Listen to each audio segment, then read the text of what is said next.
All right, good morning, everybody. Let's do this again. It's Thursday, July 13th, 2023 at 8:06 in the morning. As authorized by Section 551.071 of the Texas Government Code, this meeting may be convened into closed executive session for the purpose of seeking confidential legal advice from the city attorney on any agenda item herein. The city of Rowlett reserves the right to reconvene, recess, or realign the order of business at any time prior to adjournment. Process for public input. If you are not able to attend in person, you may complete the citizen input form on the city's website by 3:30 p.m. the afternoon before the meeting, and all forms will be forwarded to the council prior to the start of the meeting. For in-person comments, registration forms and instructions are available on site.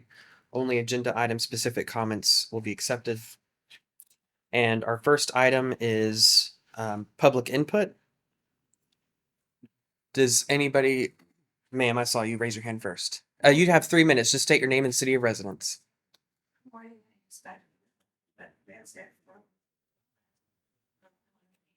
council and the mayor for listening to our guests and citizens and volunteers.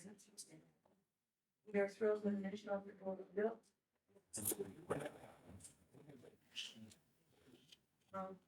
With our own money and our community donations, we have Geiger prepares list of 6 months to a year, and we realize that it's not keep us afloat, shall we say, so we would appreciate eventually renovation. Thank you. Yes, go ahead. I'm chair of the Raleigh Safety and Inclusion Commission. As mentioned last time, we were meetings helping here throughout and the answer any questions related to our budget requests or just the mission of what. Thank you. Anyone else? My name is Betsy White. I do serve on a board, but I'm here as a citizen. So.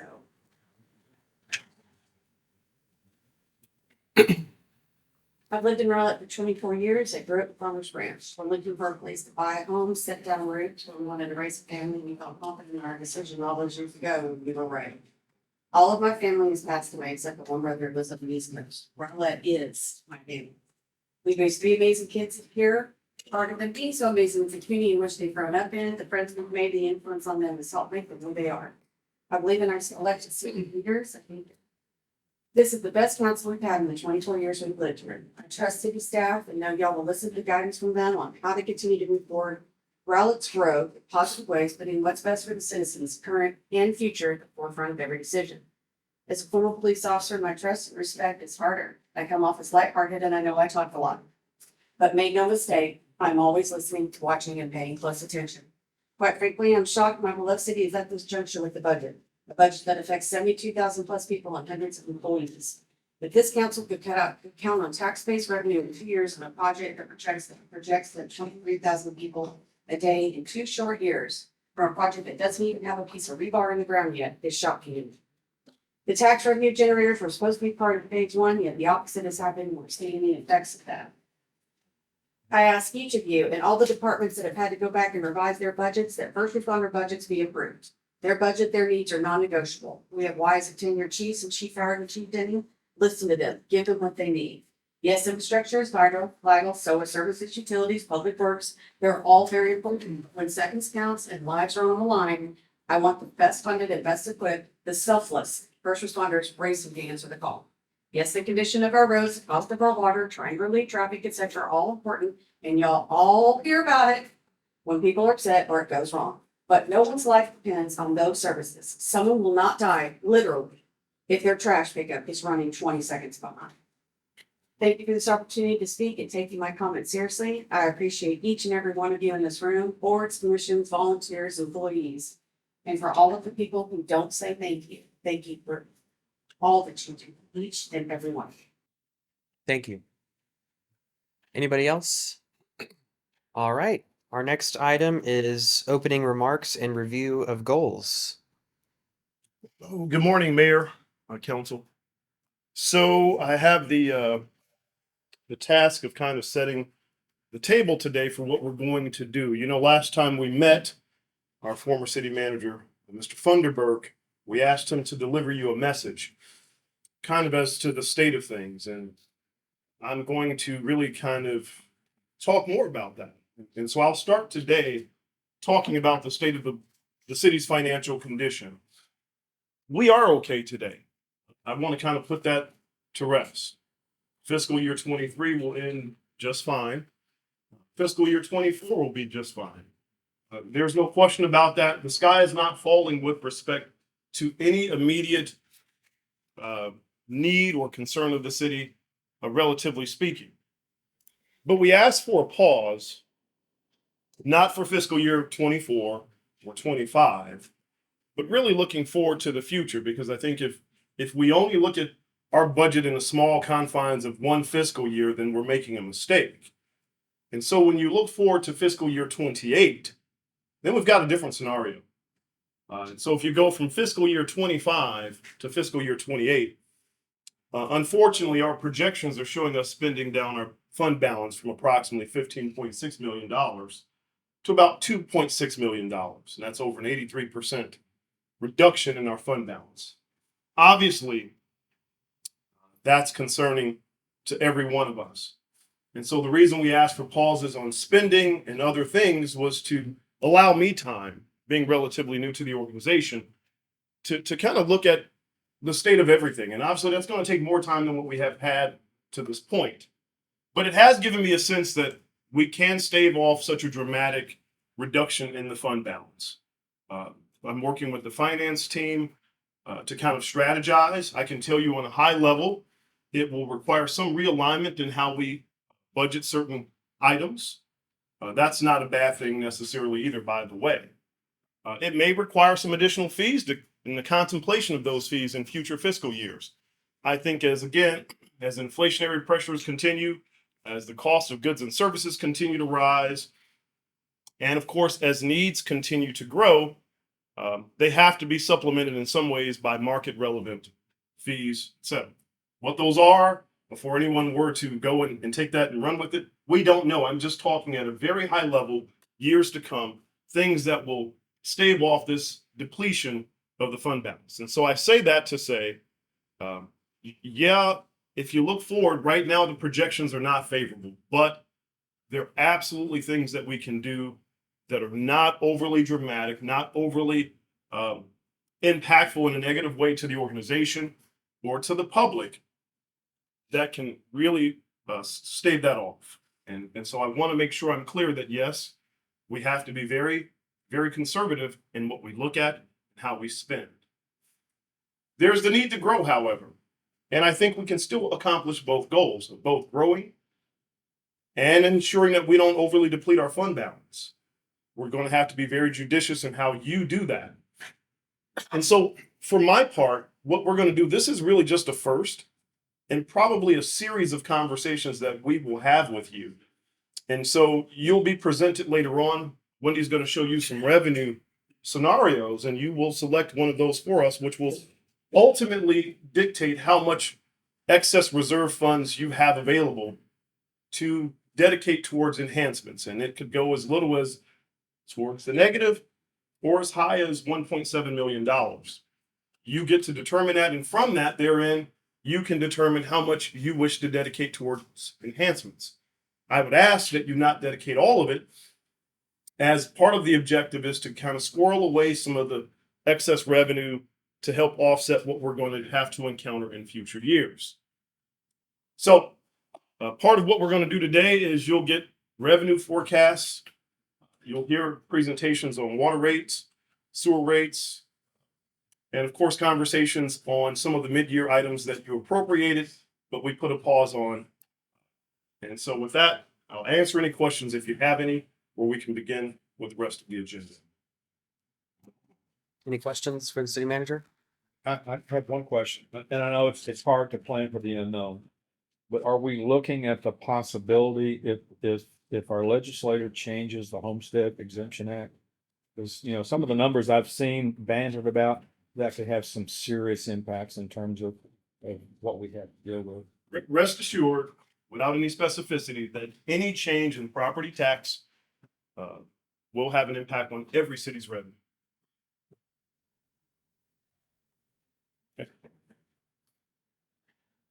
All right, our next discussion is slated for mid-year reserves. Good morning, council. I did send this out to you, so we don't have to spend a lot of time on it. Initially, you allocated about $3.3 million.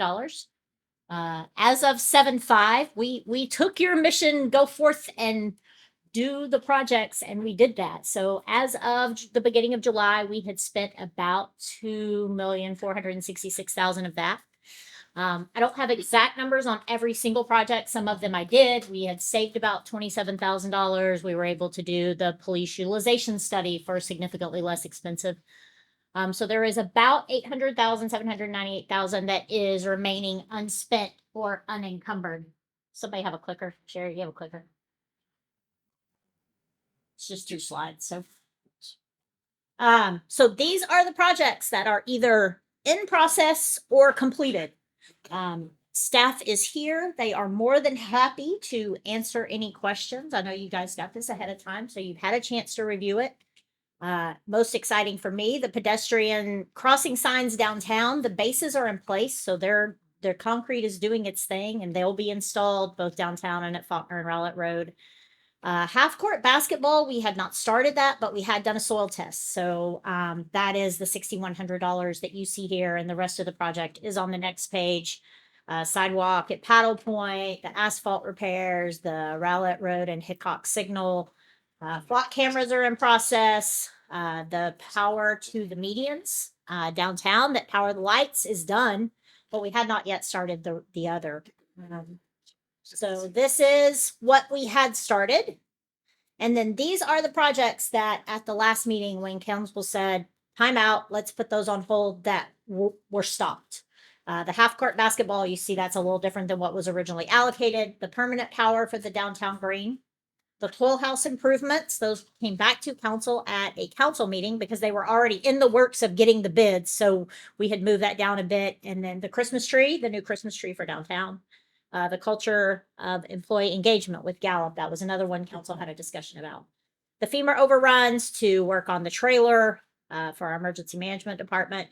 The golf course improvements. This was an additional $75,000 to put toward the long-term improvements to that golf course. The animal shelter drainage, the parks lights and securities, and then we had a little bit of money that we held for project overruns just in case. So I'm happy to answer questions. Our team is happy to answer questions if you have any questions about the specific projects. So, council, I think we just pretty much look at this, decide what to move forward with and what not to move forward with. I have my suggestions, and I think some of that is just common sense. I don't think we move on with the half court basketball at Twin Star. I don't think we need to move on for the permanent power at Downtown Green. That's nice, but when you're in a budget crunch. The Christmas tree, goodness gracious, would love to have that, but you know, it's unfortunately not a priority. The park lighting and cameras, I think we fund a portion of it, probably $50,000 to $70,000 of it. Was that only for Twin Star? No, No. it's for multiple parks. The employee engagement, the culture of employee engagement Gallup survey, I think I need to. I'd like to know a little bit more about that. I don't know if y'all would before we say any yes or no to that. It would be good to have one. Golf course improvements, I'm okay with that, but maybe we consider $50,000. What are y'all thoughts? What are y'all's thoughts on that? I agree with you. I think 75 is a lot, and I would say 50 would be great. But really, Michael, what do you think? Yeah, I mean, in reality, $50,000 doesn't buy you much in golf course improvements. And 75 doesn't buy you a whole lot either, but it buys you more. I mean, the golf course is a tremendous asset for the city. I don't think that it gets as much love. And it's easy on a list like this to put it down a little further. I get that.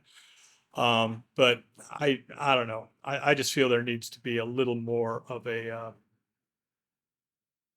maybe not focus, but but an awareness of exactly where the golf course is at, which way it's going. I don't want to say we're at a turning point, but the golf course needs to get better to do the things we want it to do as a city. And so for me personally, I mean, I would be fine with the 75,000 as it is, understanding it could probably be 500,000 if that'll be what we need, but In their boards and commission requests, they will ask for 150,000. yeah. So, Let's lay that on the table. And I tend to agree with, Councilman Shoup. Yeah. I'm not an avid golfer, but I see the need for it because that's one of our areas that we do derive, revenue from. And if we don't do the improvements, that's gonna have a negative impact on the revenue that's coming into the golf course. So I think it's a no-brainer that we need to do something. I don't know what the figure is, but also I believe we need to do something with the animal shelter. yeah. Oh, no. Well, yeah. Yeah. You all know my opinion of the golf course, so I won't go into that. Of course, I'll go on with whatever the council majority thinks is good, but I will fight for the animal shelter. Jeff, do you have any thoughts on the golf course? Do we have a list of what was going to be improved as a result of that 75? So we have a list of what was going to be improved as a request of 150,000. This was more aesthetic stuff, general curb appeal, not physical course maintenance. It was outside It landscaping. was landscaping, it's Some- carpet in a way to really improve the curb appeal of the course as opposed to, if you guys remember Matt Grubasich, this was one thing he really fought for, and that was his focus was there are some high level, low hanging fruit that we can help with, that the city could help with to maintain our infrastructure and our facility, while the golf course focused on the maintenance of the turf, for lack of a better word. So So when I initially saw this list, I thought between golf course improvements and then the park lighting and cameras, somehow the mix of that should be about 100 grand. So if it's 75 for the golf course and 25 for lighting, I don't know how far that gets us with lighting, but not very far. And the cameras are critical. Y'all know that. We just had two parks, Shorewood and Katy, that experienced damage from that. So if you ask me which I'm gonna pick, you didn't, but Yeah, Uh, that's a safety issue, the parks lighting and cameras. To me, that's gotta be a priority over the golf course. Mayor, if I could add, part of what we're asking is for you to prioritize this list. But remember, we're going to come back to you Oh, yeah. with additional funds for you to appropriate Mhm. in the future as well in a few months.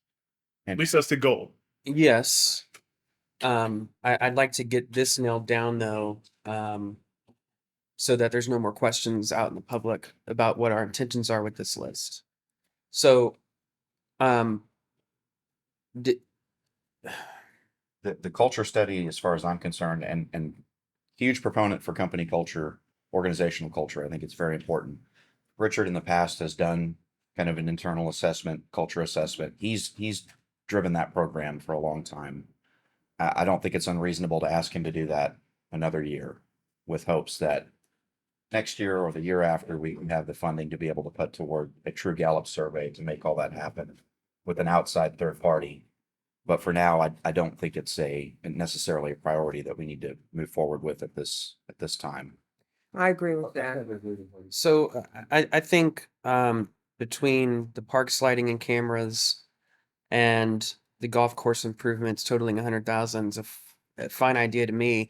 It's just 50-50, 50,000 for golf course, 50,000 for park sliding and cameras. Again, we typically always come back in mid-year, and that's because we have more funding available due to conservative budgeting. And at that point, we can take another look at the golf course, and look at potentially allocating more money to that in the mid-year budget. I think the coil house is important. Yeah. I do think that is a safety issue as well. Yeah, basically what I have here on things to cut is, or things to include, I'm sorry, not to cut, things to move forward with are the coil house improvements, the FEMA overruns for the rehab trailer for public safety, the golf course improvements at 50,000, animal shelter drainage at 30,000, and park sliding and cameras at 50,000. I have a question, Manal. Regarding the animal shelter drainage, is 30,000 sufficient to conduct the drainage project, new turf, and fixing some of the fencing? To answer your question, Mayor and Council, the 30,000 that was allocated was initially envisioned to pour concrete on the run to ensure that we had drainage. As we were assessing and analyzing, and I will answer your question regarding the fencing, there are options or opportunities available to look at a program that would be an installation of turf that ranges between $30,000 and $40,000. If I'm not mistaken, we've received 4 bids that would allow for the drainage to occur. So we would not have to do the concrete, but we definitely need improvements in the kennels themselves. The fencing, the replacement or repair of fencing was not part of this budgeted criteria. We were actually going to try and lean on volunteers to see if we could repair the fence. So can I suggest that, so you said that the animal shelter drainage project could run from $30,000 to $40,000. That is my understanding, yes. I would suggest that we fund this at $45,000. Not just to make sure that we have enough funding for the drainage project, but also that there's 5,000 left over for fence repairs. Council? I agree with that. I would like to see it be 50,000, but well, I'd like to see it be 100, but I know that's not 45. realistic. But yeah, 45 is definitely better than 30. And do you feel like that would, I know it's not going to fix everything, but that would be sufficient to give us some, Breathing room. yes, some breathing room. Yes, absolutely. It will definitely add value. Now, we are fortunate that we do have outside runs. It helps us with socializing the animals on good weather days.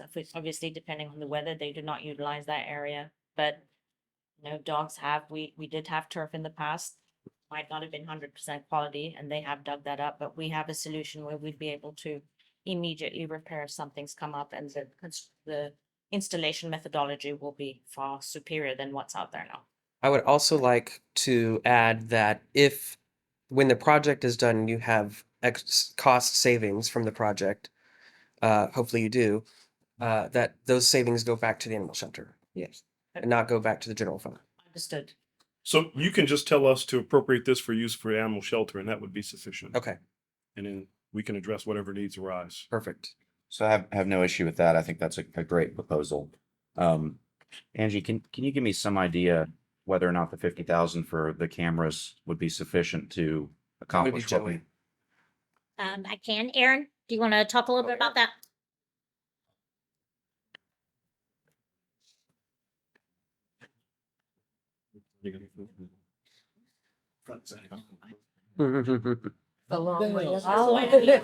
Long trek, Makes sense. making moves. If you're asking that if $50,000 will be sufficient to cover all of the parks that we've requested, Just cameras. I'm sorry, just cameras. Probably not. We will have to reevaluate and probably prioritize those parks. There's 2 or 3 parks that really need security and lighting because it's just so dark. And we've recently seen an increase in graffiti, vandalism, Yeah. some inappropriate activity that doesn't need to be there. So I think that by adding the lighting and by adding some of the security cameras will deter that and allow some people to feel safer and utilize the parks more in the evenings. So does that funding accomplish that goal of those priority parks, you think? Probably not, no. What was 100,000 going to do? Was it just going to do parks, not including the priorities, but additional parks? So we did receive quotes for lighting. Lighting was roughly 30,000, so we were going to allocate the remaining funding, which was 70,000, for the security systems of the 13 parks that we had designated. And that's basically 2 cameras per park. Every park?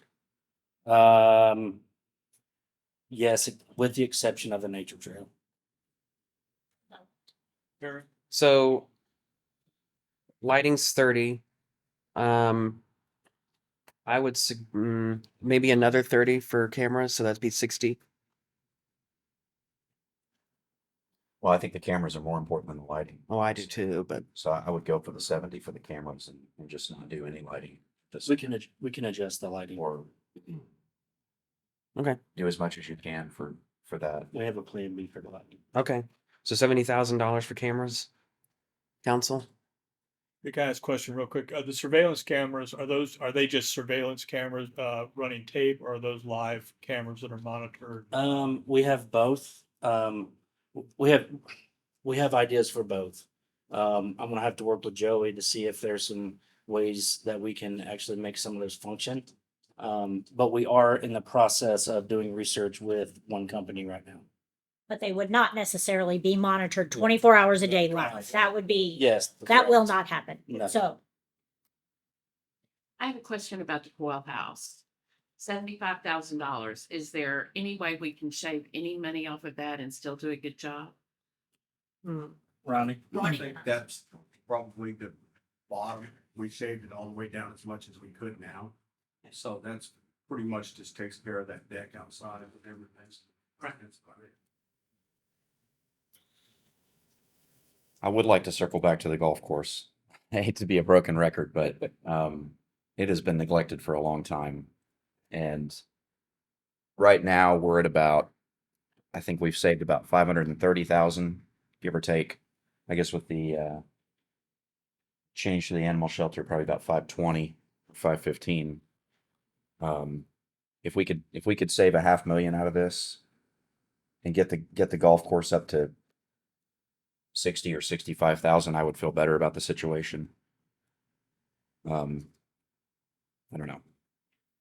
the types of projects that were on their list, I pulled it up real quick, was just continued funding for long range capital plan. They are in the process of replacing some of the fountains in the ponds. There's still some work to do on that. They're still working on that. Let's see, shade cover for the outdoor patio to really draw people out there. LED lighting in the clubhouse, upgrading the flooring in the clubhouse. Sorry, I'm trying to run through this.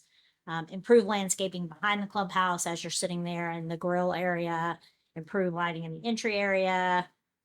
Some of the orphan areas, the maintenance barn improvements. One thing they've really talked about doing is green cover storage. When we went to Bermuda Greens, we started having to cover them, and we don't have storage for them. So we paid to have these new greens put in. We paid to have these storages, but we did not at the time pay for cover storage. So now when they have to roll them off, they just roll them off and lay them on the side, and then they get put in the barn. So that was another thing the golf boards really kind of talked about. So there would be, after we did coil house improvements 75,000, rehab trailer 45,000, golf course improvements 50,000, animal shelter drainage 45,000, and cameras 70,000. That would leave us with $513,646 for basically retainage for the budget. So you're suggesting that we allocate the 13,646 to the golf course and just have 500,000 for Correct. savings. Does that make sense? Staff, do y'all have any questions? Okay, so golf course would be 63,646. Change. We're gonna use round numbers. Yeah. We'll figure out the rest. For the fair compromise. Council, are y'all good on this? Well, no, but I'd rather give that 13 to the animal shelter or the coil house, but you know, I'm outnumbered, so. Well, bearing in mind, we did increase the animal shelter already 15,000, and we're cutting the golf course from what was requested originally by 13,000 or 12,000. Right. I don't necessarily agree with all the original requests. Understood. Are we Good. okay moving on? Okay. Yeah. All right. Is that next would be the utility rate study?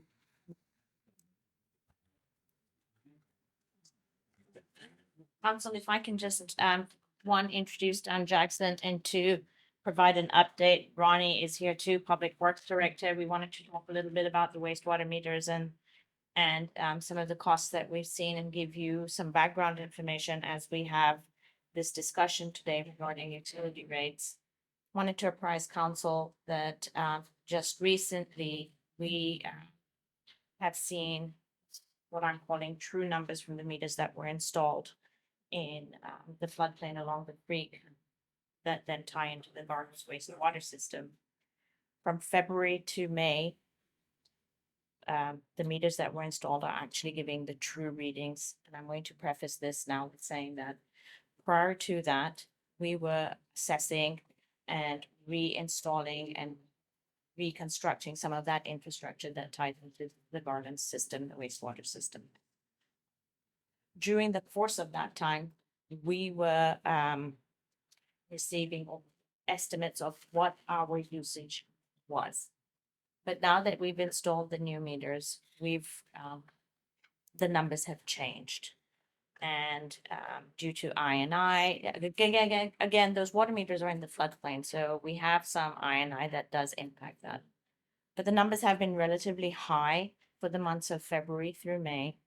But that data is not completely inclusive because we've not received data onwards. Like for instance, June, we haven't seen what those weather patterns look like. And after speaking with Dan Jackson, our consultant, we realized that the rates are anticipated to increase. And with that, I will turn it over to him and he will discuss that. We wanted to bring to your attention that the data prior to was not available. So just to summarize what you're saying, so basically because of the new meter installation, it is now calculating mostly accurate numbers. It's an acute reading because they are, new meters, and new meters will always give you a far better reading. Right, than the older meters, right? Right. And so we are seeing more wastewater usage in our billing, Yes, we are. and that's going to impact rates. It absolutely will impact the rate. Where are we at this year on that? Are we over budget in that because of the new meter? When was the new meter installed? New meters were installed February. February. Great. And All so from February to May now, we have the true readings. Prior to that, the readings were based on estimates. Estimates. Yes. How far off are we on what was before and what is now? Is it pretty dramatic? Do we have- It's a significant change. Let me put. Do we have a percentage? I do not have the percentage increase with me. I do have data that ranges from October to January, which was based on the estimates. And then from February onwards, we have seen an increase. We've also seen a significant amount of precipitation in Feb, March, and April. So we have to factor that in as well. And so unfortunately, I don't have that percentage or the delta increase. Ronnie, do you know off the top of your head what that is? Did you increase the percentages from what it was to now? Yes, sir. I thought it was like 20 or 25, 30. Oh, It's pretty significant, y'all. The thing is that I know there's going to be a delta in between what we budgeted and what we may owe at the end of the year, but we haven't gone through our dry months yet. So going through our dry months should decrease the readings on those meters. So it's hard to forecast and say, okay, in October, we may come up X number of amount of dollars short. We may come up right on the head. We may come up a little over.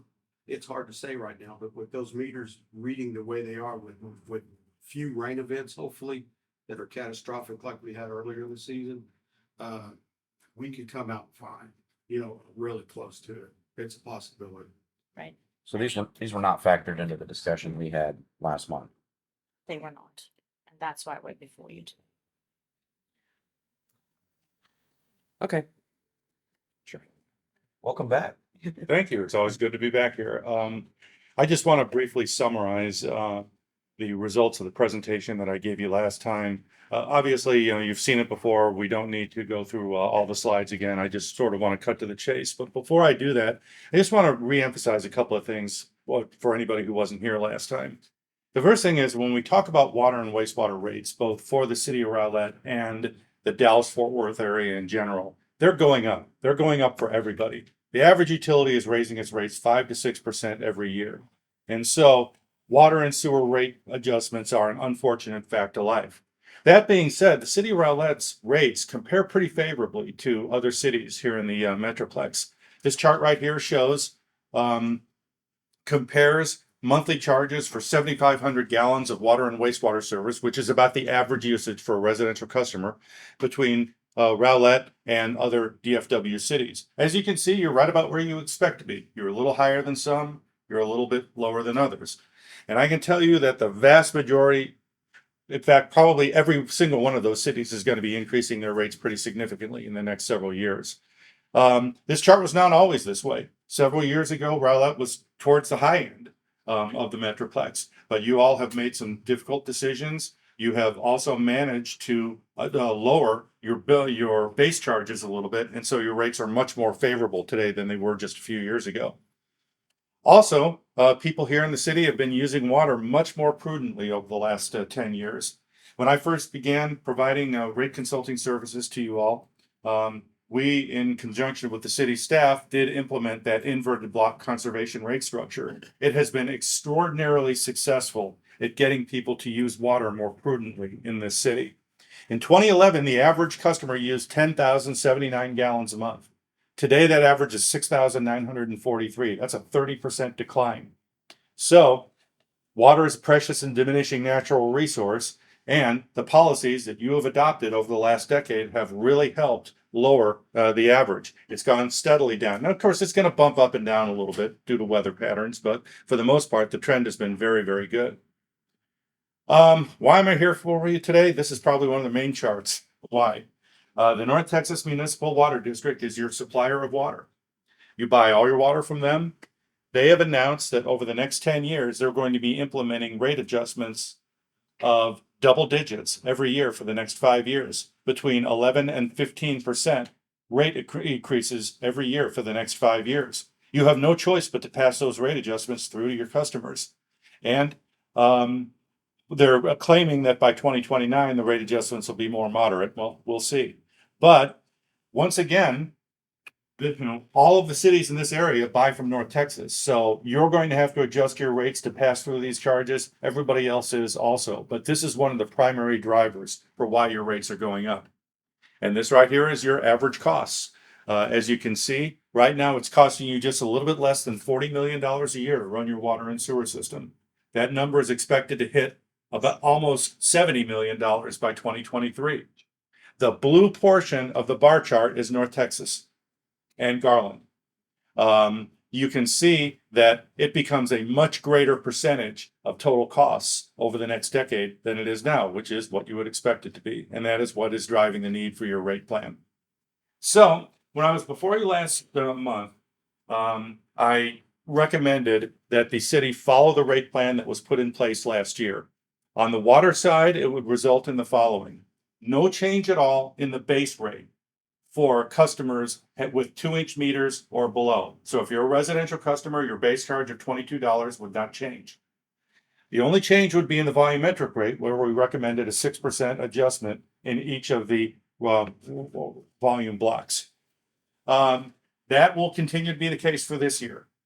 We had hoped, when we did the rate plan last year, we had hoped that the rate adjustments would continue to be very moderate in the next years. But now that North Texas has put out their new estimates, I think next year's adjustment is probably going to be a little bit higher. On the wastewater side, as was indicated earlier, we had originally recommended a 2% adjustment in 2024.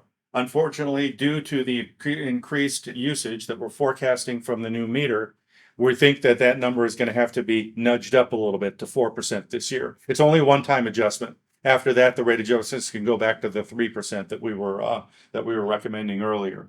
So it is, as was indicated earlier, this is based on some forecast numbers about how much sewage is actually going to be sent to Garland. We're entering the dry months where we're hoping that the differential won't be as great. It's been greater in the first few months, but what we're projecting in our rate study is an overall increase for the year of about 10 to 15% in usage. It's higher now. It'll be lower in the summer where I isn't the difference. But that means that you're going to be significantly increasing your expenditures to Garland. Yes, ma'am?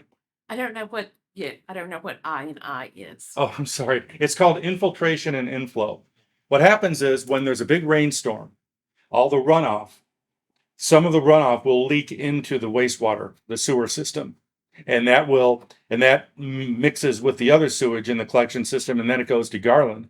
Well, when Garland bills you, they don't care whether it's storm water or whether it's regular sewage. They just bill you on the total number of gallons. Every utility on the planet has this problem. As a matter of fact, your problem is not as bad as what I've seen. I've seen some incredible numbers on I&I. And that's one of the reasons why it's very important for cities like yourselves to continue to do the capital improvements in your system. By doing that, you reduce your costs, because by replacing those collection lines, by making sure those manholes are in good shape, that minimizes your I&I and minimizes your costs. Other utilities that don't do that, that let their systems fall apart, end up with a lot more I&I, infiltration and inflow. So it's an ongoing problem that every utility has to deal with. So the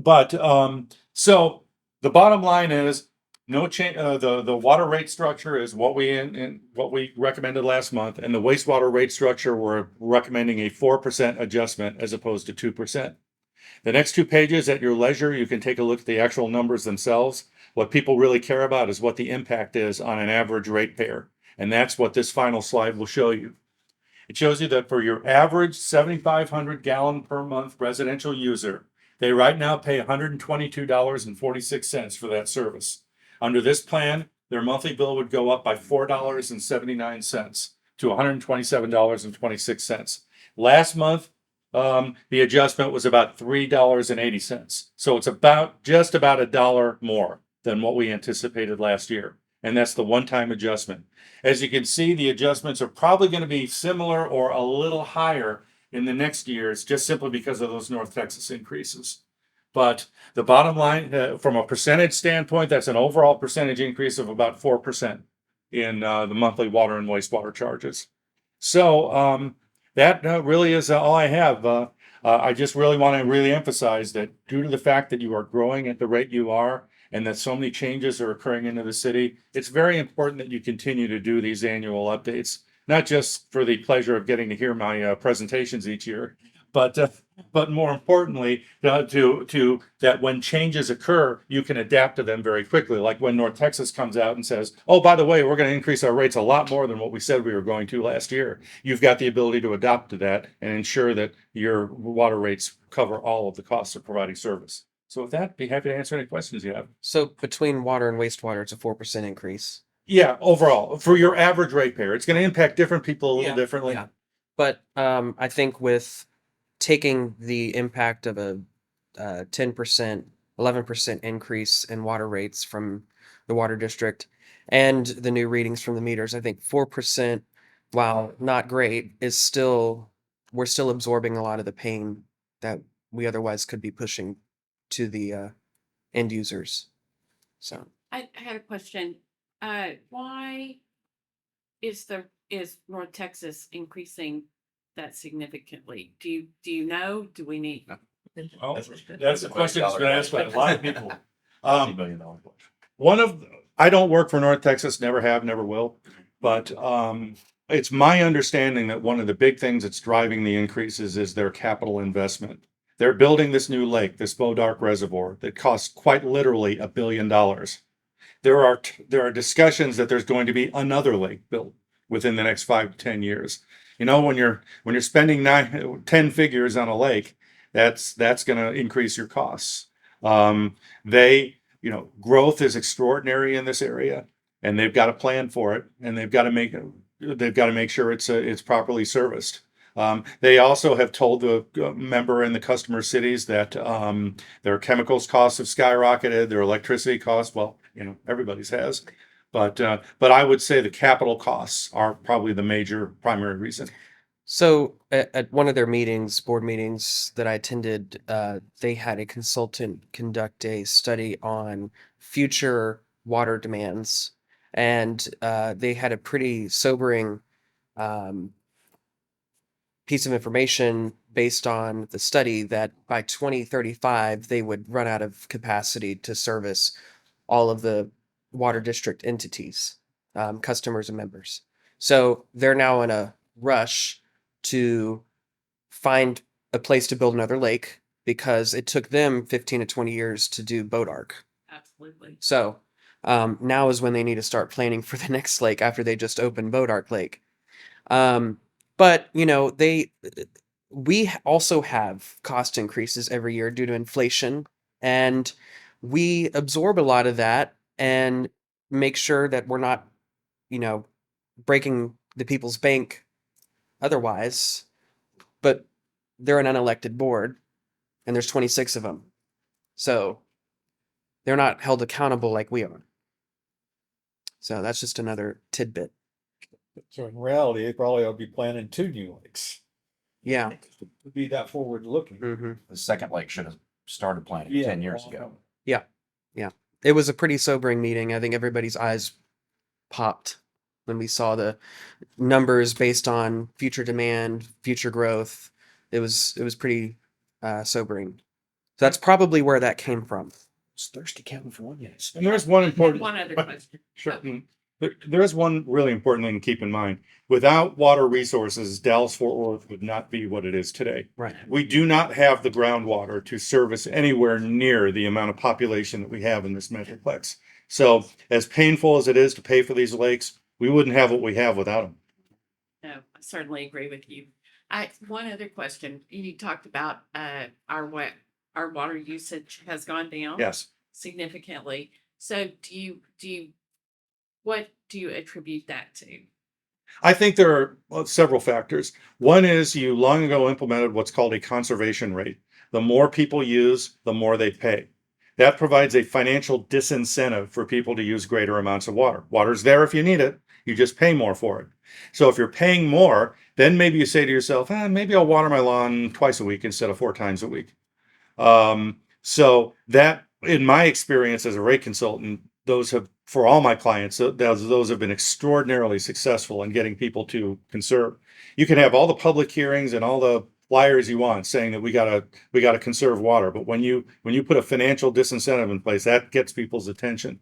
Secondly, I do think for the most part here, people are more aware of water issues now than they were 20, 30 years ago. They see the population growth, they see the strained resources, and I just think people are a little bit more water conscious now. So, and you know, we economists have an old saying, you raise the price of something, you get less of it.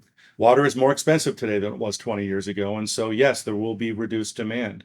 But I think your inverted block rate and the policies that you put in place are the primary factor for why you've seen a 30% decline in per meter usage in the city in the last 10 years. Other thing on that too, in addition, is, and we haven't recovered since 2011 the amount of usage of water, and that's because of the drought and also the pretty strict water restrictions at the time as a result, and just never got back to the number that we had in 2011. Awesome. I think that's great. How are multifamily accounts counted in this calculation? Can you refresh my memory on that multifamily accounts? They're charged on a per unit basis, right? Yes. Yeah.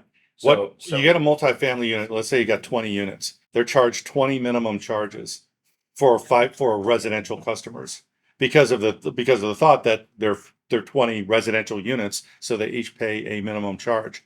And then they pay based on the amount of gallons that are used. That's a very common way. What it does is it basically equates a person who lives in an apartment with a person who lives in a house.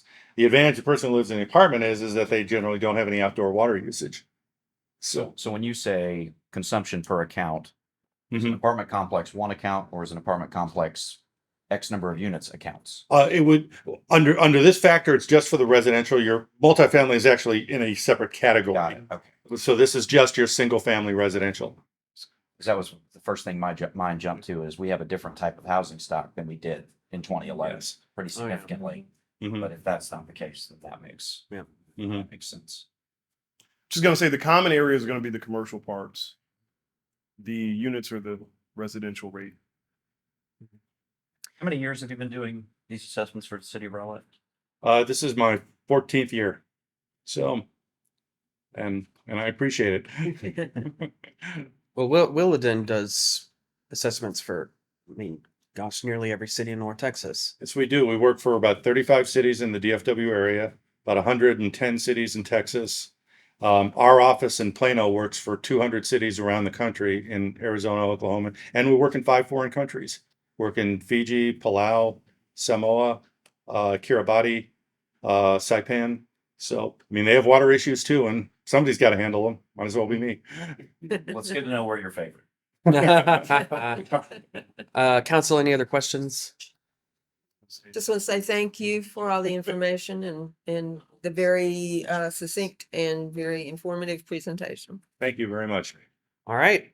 Thank you. Our next item, wow, we're moving on pretty quick. This is great. We're not going to do revenue estimates till the end. So we'll move on to compensation study. Which one we're doing? Compensation study.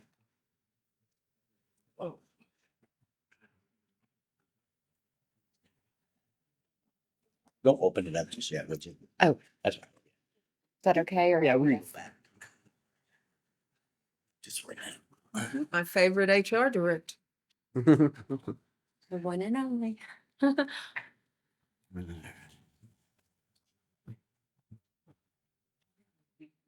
gonna go. So, This is because someone gets up here. do you need anything? Good. We're way ahead of schedule. I'm saving G. Yeah. Revenue estimates for the They're his waitresses from Denny's that just is always coming around, just constantly topping you off. Yeah. In the old days should have, in the old days should have cigarette hanging out. Right? Should have taken the trash.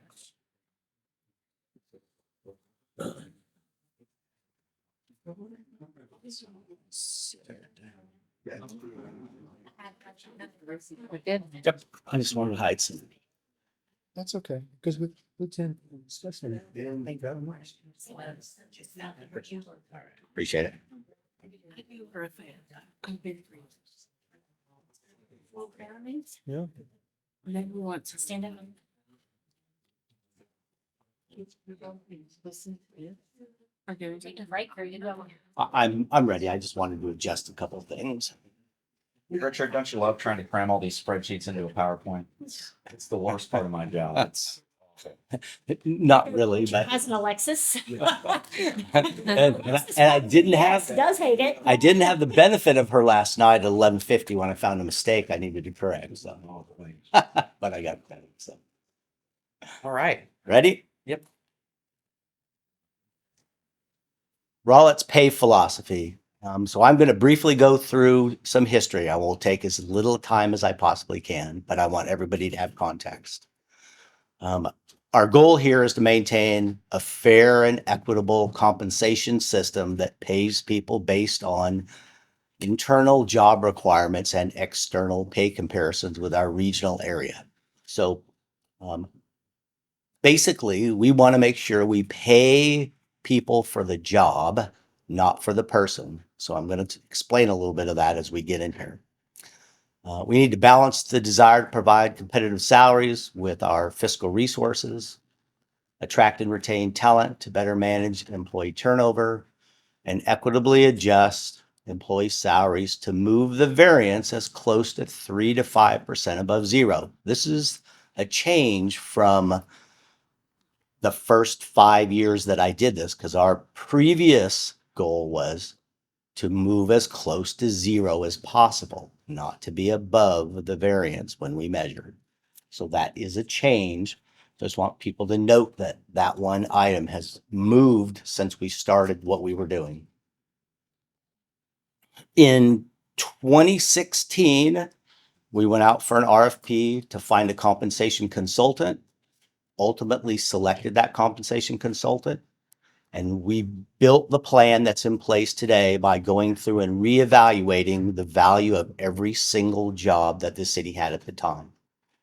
Calculated job values, built the pay plans, and ultimately it was established at the beginning of the budget year for 2017-18.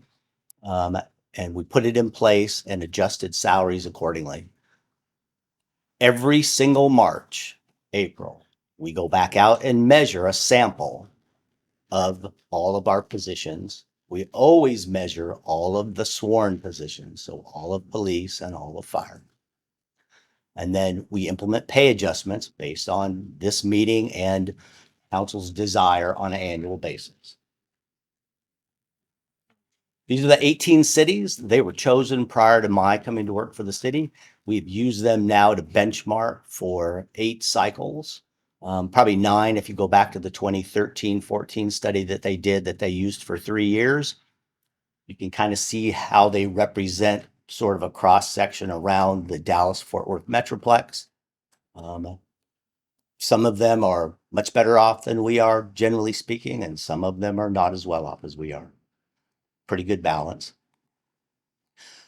These were the 60 positions that we benchmarked this year. Sometimes we do tweak it a teeny bit, meaning that every now and then we insert a different job in. But the goal here is to have a cross section of positions from the lowest paid to the highest paid and have it be representative of each one of our pay values or grades as we would list them. That way, when you measure a position in, say, grade 8, and you get a value, then it can equate to all the other positions in the same value range and help you not have to measure every position. It gives you a statistically significant way to go about actually measuring this. Internal equity is based on these 15 categories. We use a piece of software from the consultant to measure every job.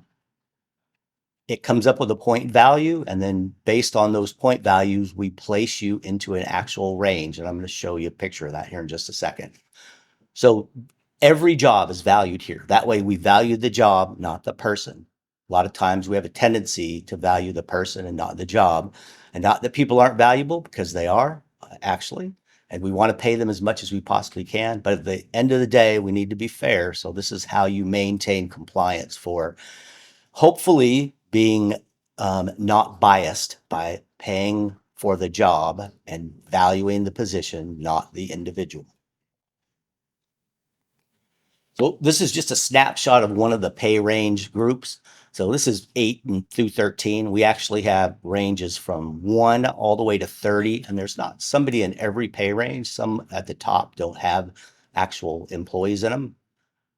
Up to grade 16, they're in 50-point increments, and beginning at grade 17, they're in 100-point increments all the way to grade 30. We put the first quartile just because that's human resources authority.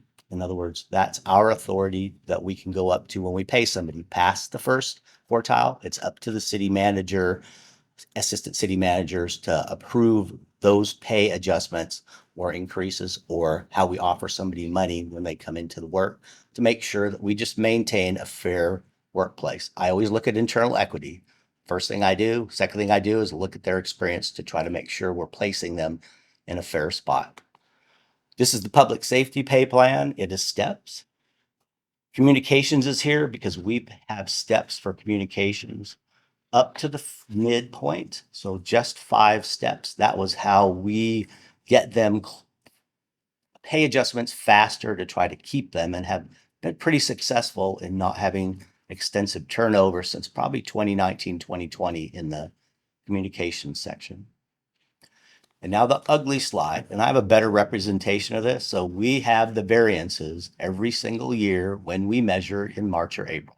So historically, you can see 2017 where we were, about 10% behind. We made some significant pay adjustments in fiscal year 18, 19, moved forward, and we did pretty good. Then COVID hit, and I think, we got stagnated a little bit until last year.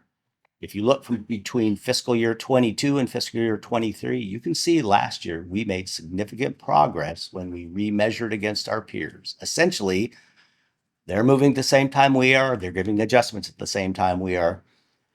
And we made progress, meaning we were, and I'm going to use the term going a little faster or being a little more aggressive in our pay for that one cycle. The one difference would be open range, but if you will recall, we went to 4 9-hour shifts and did something different that didn't directly affect pay. So open range employees, non-sworn, had some benefit to this too. So that's not all bad. It's just when we remeasured, we lost a little ground overall. Remember, people are working not 4 9s in most cases, not every case.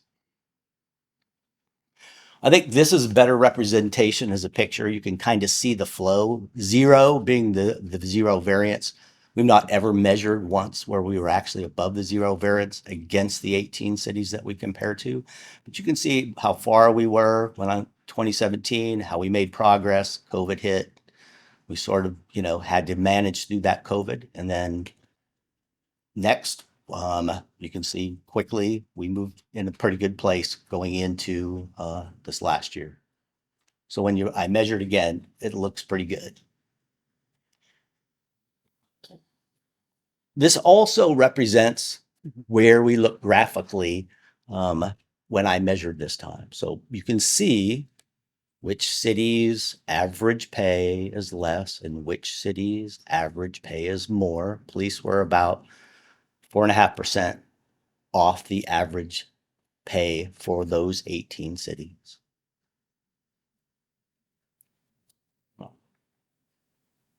There's where fire landed. They were minus 3.82. That's where open range is. Remember, I don't know any of these cities that have 4 9-hour work shifts. A lot of them have abbreviated Fridays, but I just want to point that out. So that's why we're a little bit further down on the continuum. And I did the calculation based on what I was asked to bake the calculation on. So in order to move to the next step, which would be get closer to that 3 to 5% above the average pay, it would take approximately 6% for police, slightly less than 6% for fire, slightly less than 6% for open range to get us to that higher variance. And if what we did last year holds true, we would make significant progress this year by doing this and moving this forward. My prediction is when we measured again, we'd be awfully close to that 0.2 or 3% probably for the overall city in a total. Question. Yes. So in the previous slide that you had sent in June, no, go back to that. The numbers don't reflect that. So Changed since then. Yeah, I just assumed that that's what was the case. We moving target. So 1 month later, recalculated it to have it as accurate as we possibly can. Thank you, finance. Okay, good. Thank you. Just wanted to make sure. Yeah. And if we make those changes, this is graphically where we would be represented. That's better than in any point in the history since I've been here. If we actually did this, our place in the average pay or across the spectrum of the 18 cities we would make significant progress for sure. There's fire. I like that. Ooh, yeah. Open range. Question. Yes. So my understanding is one of the reasons we want to get up on par with other cities pay wise is for attracting talent and retaining talent. Do you know within the sworn officers group of fire and police. Do you know what the percent turnover rate is this year compared to maybe a few years back? Where are we at with that? So I would say fire turnover is low. Matter of fact, they rarely, they are very stable. So, and I don't have an exact number, but He's a stable genius. low, low, low. Okay. But police are still in that mode of we're trying to fill all those positions that are vacant from retirements. And not every single recruit makes it. Some of them were not necessarily cut out to be police officers, even though they tried. I would have to get you the police number. I have some turnover numbers, but it's based on the entire city at this point. I didn't bring the police turnover number. What is it for the entire city? Just curious. It's at almost 15% currently. 15? Yes. Now, I would say the standard, I've been here for a while and measuring this. Lowest year was COVID, 11.5. Really? Highest year was last year, 18%. Most of the time, 13. I think the reality is that in Dallas Fort Worth, the stable workforce, if you could keep it at 10 or below, you'd be doing miraculous. It just is the standard, unfortunately. And I wish there was a great way to figure out how to solve that issue. But the reality is that the next generations of people are in their mind free to move to the best option they have at that time. And sometimes that's good for them because then they get to grow, and they can't always grow where they are. Sometimes they have to grow somewhere else. So you hope they're going for the right reason, right? Not because we have an internal issue. I don't think we do. I think we just have Dallas Fort Worth to contend with. Richard, is it too early to determine what if the compressed work schedule has had any positive impact on it? I think so. I think one thing that it's done, that it's helped with, is that clearly it's helping retain those employees who've been here for a reasonable time. But if you're young and you're new, 1, 2, 3 years, I don't think that's the most important thing to that person. What's most important to that person is how much I get paid. But if you've been here, or we can keep you here, it has a significant positive impact on the current population of people who are present. So Richard, we seem to be in kind of a inflationary market that's cooling a little bit from where it has been in recent months. Is there any indication of what other cities might be doing in terms of increases for this coming year? Because it seems like from where we were last year, knowing the efforts we put in, we didn't make a whole lot of ground, meaning other cities did similar types of increases as well. They did. I do think we made actually significant progress. And I'm just going to point back to right here. Sorry, I'm going to go back to the slide. We did make progress because when we measured again in 23, we went from 8 in the previous year to 4, and we went from 7 to 3. Now, it may not seem like a lot, but when everybody's moving at the same time, that was pretty good progress. I wouldn't have necessarily expected it to be more. My sense of all of the human resources folks talking, because they've all asked, including me, what you're going to do, and I didn't say anything because we didn't have this meeting yet. 3, 4, 5 is generally the number that I see across when people are sharing across HR Texas.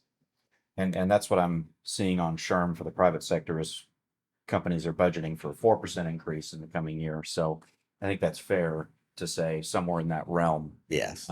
It's below what your recommendation is of 6%, 5.7%, but it would still help us hold our ground to a certain extent.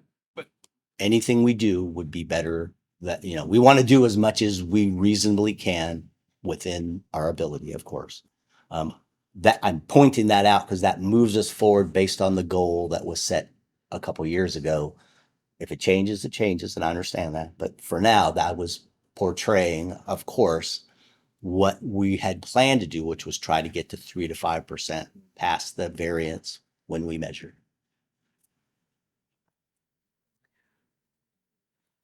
So I have lots of more slides, But this is the big nugget. And I compare police and fire in two different ways. We show them at average pay and we show them at entry and maximum for their steps, if you'd like to see those. I'd like to see the proposed adjustment for dispatch. Okay. So, and I didn't go way deep into dispatch. So I'm going to whip down to dispatch. I'm going to show you where they are and I'm going to tell you what I think would solve it. So if you measure just dispatch, just the 911 center, you can see that they're a little bit further behind than the average of the group. So open range is 6.5. They're about 9.9. So if we give them the proposed amount, 5.7 plus their merit adjustment, it places them then about -2, which is not overly terrible. But they're still a little ways behind. So perhaps about 1 or 1.5% more would push them past Frisco in our comparison, and that might solve it. But this is where I had a mistake from yesterday that I had to fix last night. So I didn't get time to ask finance or me to try to calculate what that cost might be, but it's 20 employees, so it's not Yeah, huge. 20 employees with a low it's insane to me that their base minimum pay is $43,000. Yeah, and I'll go on to the next slide. So this just compares where they are currently. Cities at the bottom that say 0 either didn't tell us something or maybe they don't have dispatch centers, right? And all dispatch centers are the same. So we're not measuring, those that are doing different work than the others. This is base pay for the dispatch cities that have dispatch. But you can see based on if we made the change I just said, where we are and where we would be if we did that from average pay on the left, minimum entry, maximum pay. Bear in mind that communication officers get 5 steps to the midpoint.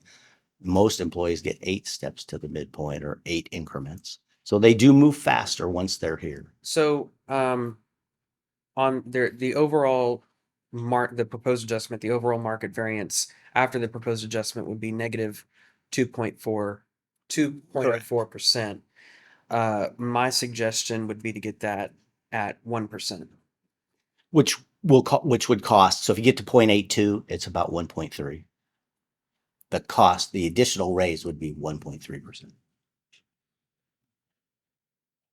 I'd like to can y'all figure out what that cost may be so we can come back at the end and add that in? The delta between the negative 2.04 and 1.3. Is that right? The pay increase is just 1.3%. Yes. On top of what? On top of the 5.7. So it'd be 7%. That'll take a little bit. Yeah, that's what I get. Yep. Council, do y'all? Yeah. Okay. Well, I agree. thank you. Yeah, I mean, I have to agree with you, Mayor. It's troubling to see that people who could be on the phone saving someone's life are making $40,000 a year, $42,000 a year. That's It's rather shocking. Yeah, Right. dispatchers are sort of the neglected stepchildren of most cities. Most people, they think all they do is answer the phone, talk on the radio, but that job is in many ways more stressful than being out on the street, because when I was a police officer, I had to fill in and dispatch sometimes, and I'd rather be out on the street than doing that. Well, and for as much as Rockwell touts their low tax rate, we're kicking their butt on police and fire pay, except on dispatch. Right. In which case they're beating us, and that's a little troubling too. Well, I mean, and if you go back to the proposed adjustment, or where we currently are, sorry, it's unfortunate. Yes. So, yep, I think the adjustment will be pretty good. So, anything else on dispatch? All right, and what did you want to move on to next? So I have. Sorry, one more question. on dispatch. Absolutely. Are there shift differential type pay So I could talk about what we found out if you'd like to hear about that next. Yeah. Sorry, I didn't mean to cut you off, Richard. That's okay. No problem. My bad. So, as best as we could discern from the 18 cities, and remember, we're somewhat reliant on them to get us to an answer. So, browbeating, calling, being diligent, my staff trying to get to the end. What we were able to determine is out of the 18 cities,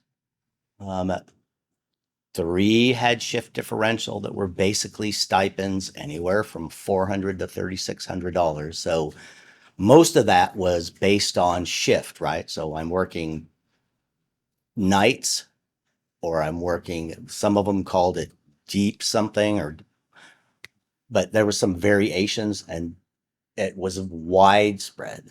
And some did percentages from 3 to 6%. But by and large, most of the cities that we talk to don't have shift differential pay for police.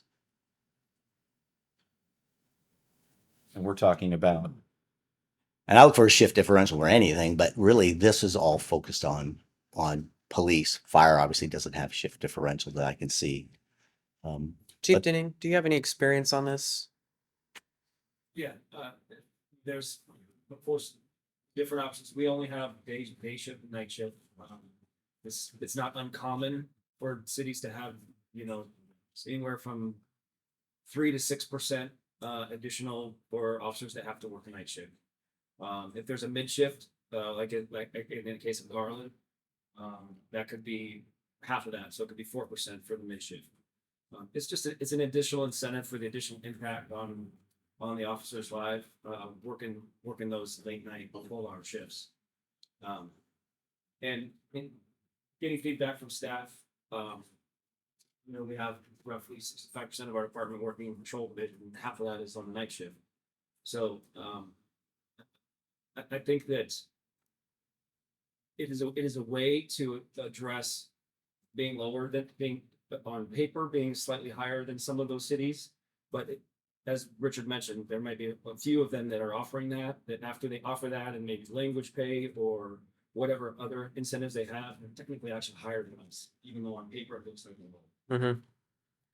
Have we calculated what the impact would be on a 3% shift differential? So we did not do any of these calculations. Okay. Just reached out and tried to grab the information because we were asked last year to grab the information. Because it is a wide variance. Chief Denning, so do the shifts rotate? Like you're on nights for a little bit of time and then you're on days for a little, how does that work? So each officer bids their shift one time per year. And so we just did our shift bid in May, and then it goes into effect right before school starts. So that everybody knows in advance, they have a chance to bid their shifts. And the school year, it is obviously in their thoughts of how that might affect their daycare situations and things like that. So that way they stay with their supervisor for a full year. We have so many new employees. I think that's important because the training aspect of it, the consistency, also the policing aspect of it, getting familiar with your beats and your areas of responsibility for a period of a year. They used to do it for 6 months. That's a change that we've made since I came here. And I think it adds to that level of improved training and accountability, having that 1 year time span. And of course, there's hardships that come up. They can come off those shifts. Those are rare. They don't have to bid off, but based on seniority, they have the opportunity to bid each year and change their shift. May I interject something? I think we're better set up in our payroll system to do a lump sum amount.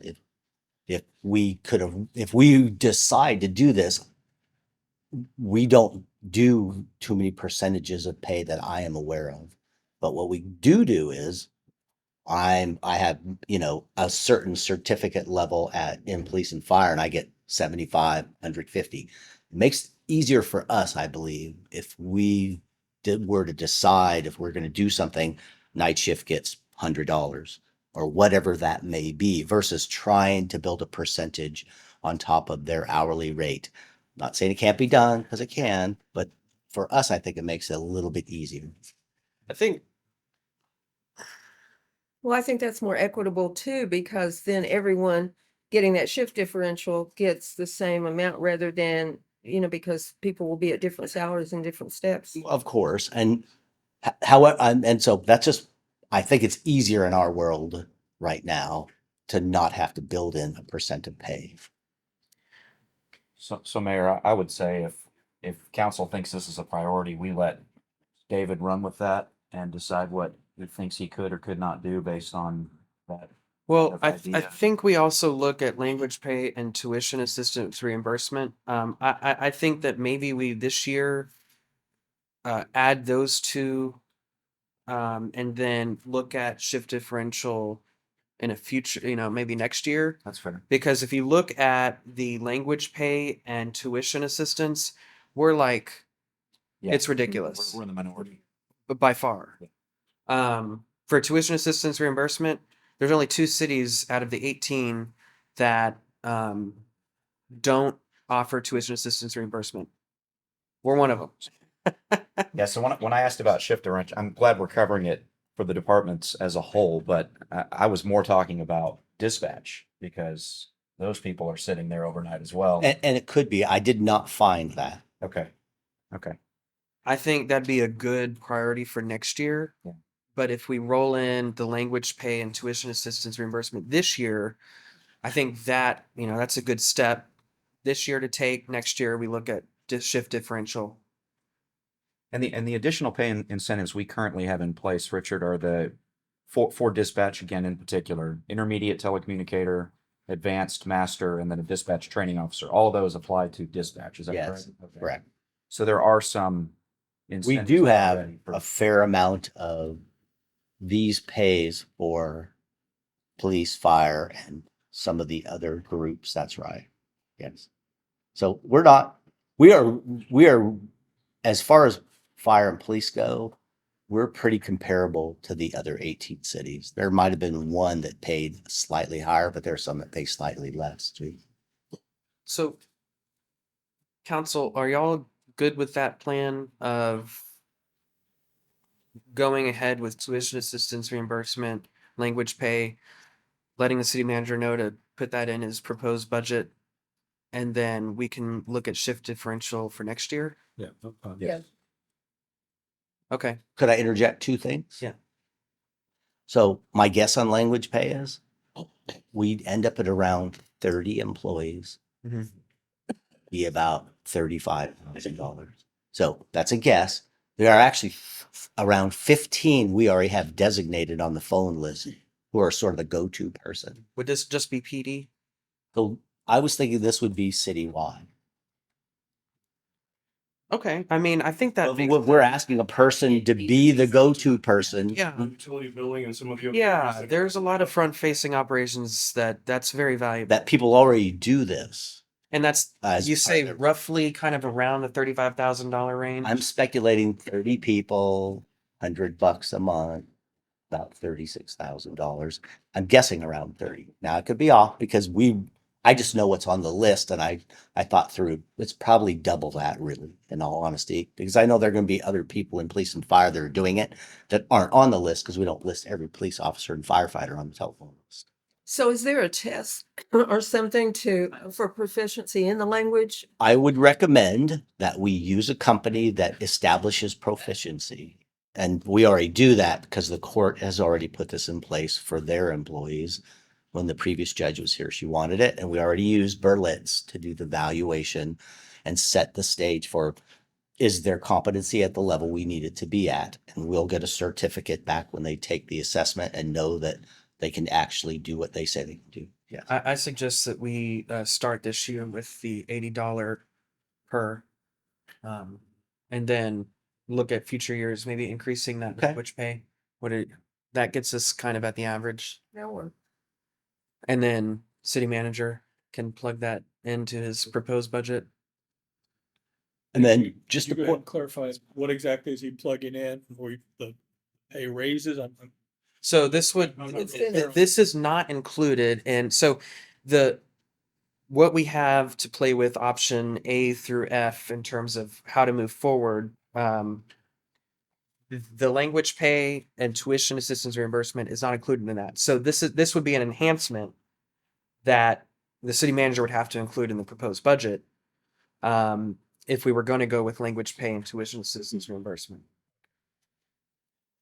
I also wanted to just sort of reference tuition assistance. So we would need to just decide what our policy is. Yeah. Not necessarily you guys have to do that, and how we arrive at who gets this and who doesn't based on their request. And I really don't have an idea necessarily how many people would take advantage, but I just estimated 30 or 40. And so if you're up around 30 or 40, it's around $100,000 if we set our maximum at this dollar amount or some other dollar amount less than this. As a guess. Yeah, I mean, maybe you can present a couple options on that. One is with police, fire, dispatch, and the other is with police, fire, dispatch, and open range. For tuition reimbursement? Yeah. So I would say that if you offer it, you want to make sure you offer it to everyone. Yes. Remember, that's a benefit that inures to everybody in the organization. That said, finance is doing a little bit of research. I don't know how quickly they can get the data, but apparently we offered this at some point in the past. And so they're just going to see what the usage rates were back then. And so we may be able to have that. Sorry, I misspoke. I just checked with our, No? as long as she's been here, she says that we have not done. Okay. Yeah, they dumped it around 2008.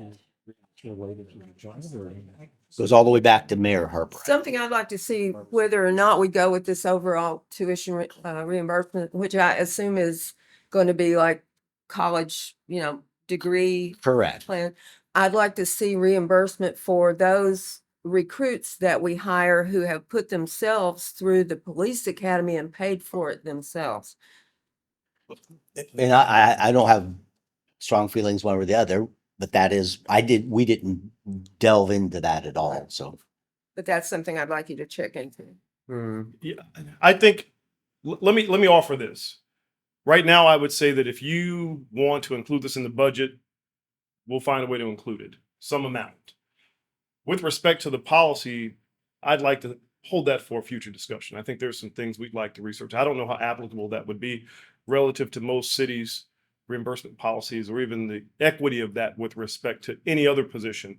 And I think we have to, notwithstanding the importance of funding public safety, when you start talking about benefits, if you start leaving out entire classes of the organization, you're going to find that those groups are going to go elsewhere.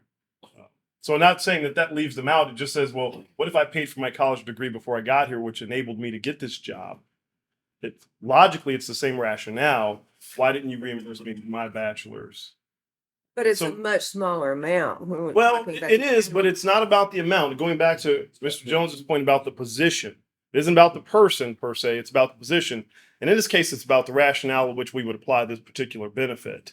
So again, I don't want to go too far into that. Your point is made. I think it's something we would look at. I just would not want to go too deep into discussing how we apply this benefit. But simply, is it a benefit you'd like for us to try to program into the budget, which we can figure a way to do. Mm-hmm.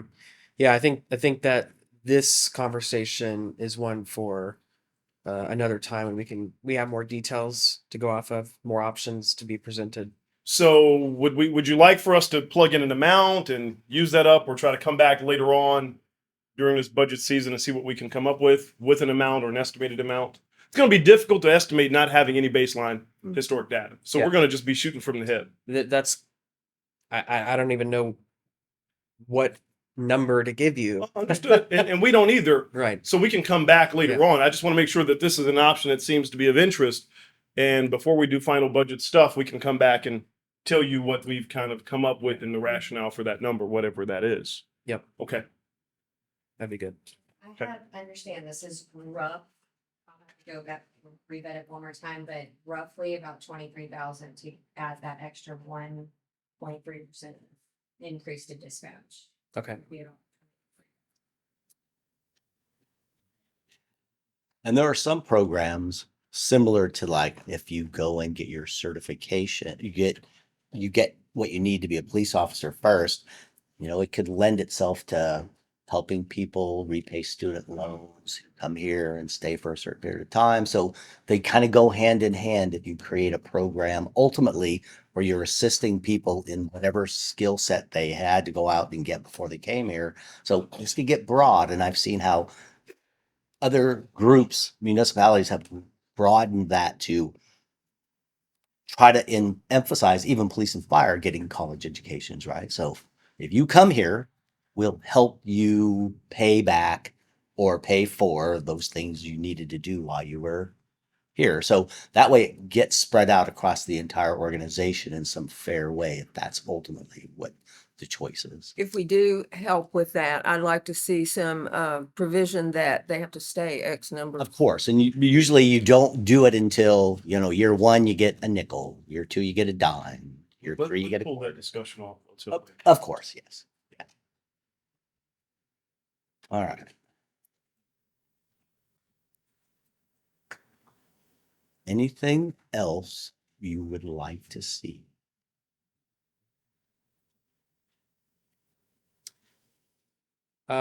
Did we see any other respondent cities or organizations move to a 4-day work week this past year aside from us?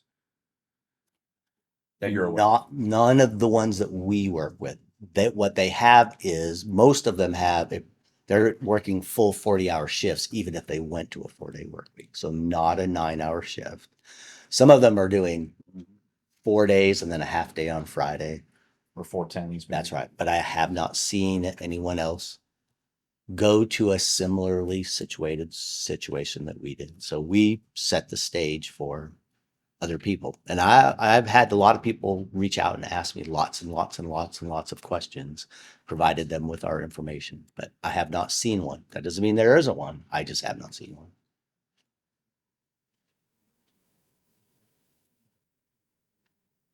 Council, y'all good on this? Continue with pay philosophy, but in addition to that, adjustment to dispatch about 1.3%.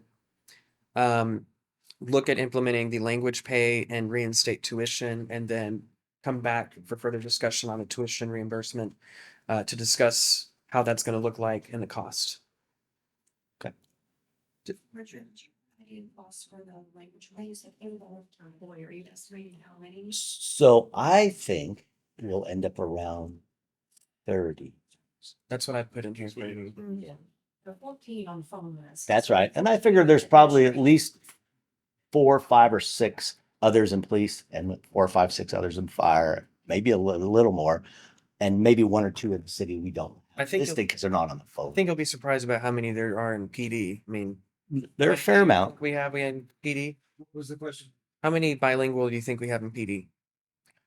I couldn't give you, I wouldn't want to give you a number, but there's a fair number. Yeah, I think it's well over 5 or 6.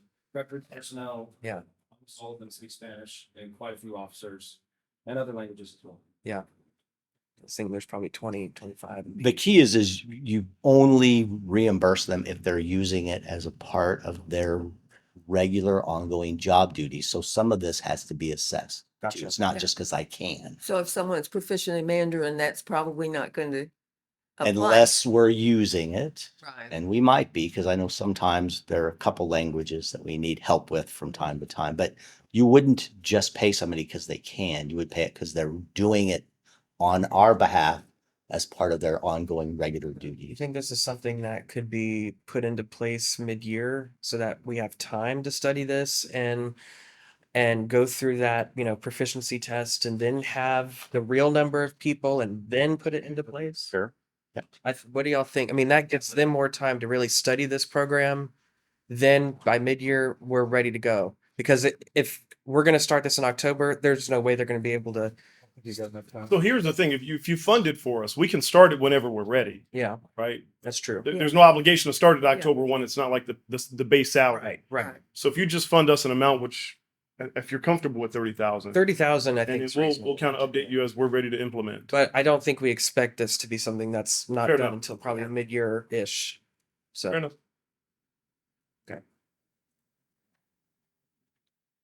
All right, council, anything else on this? Thank you very much. All right.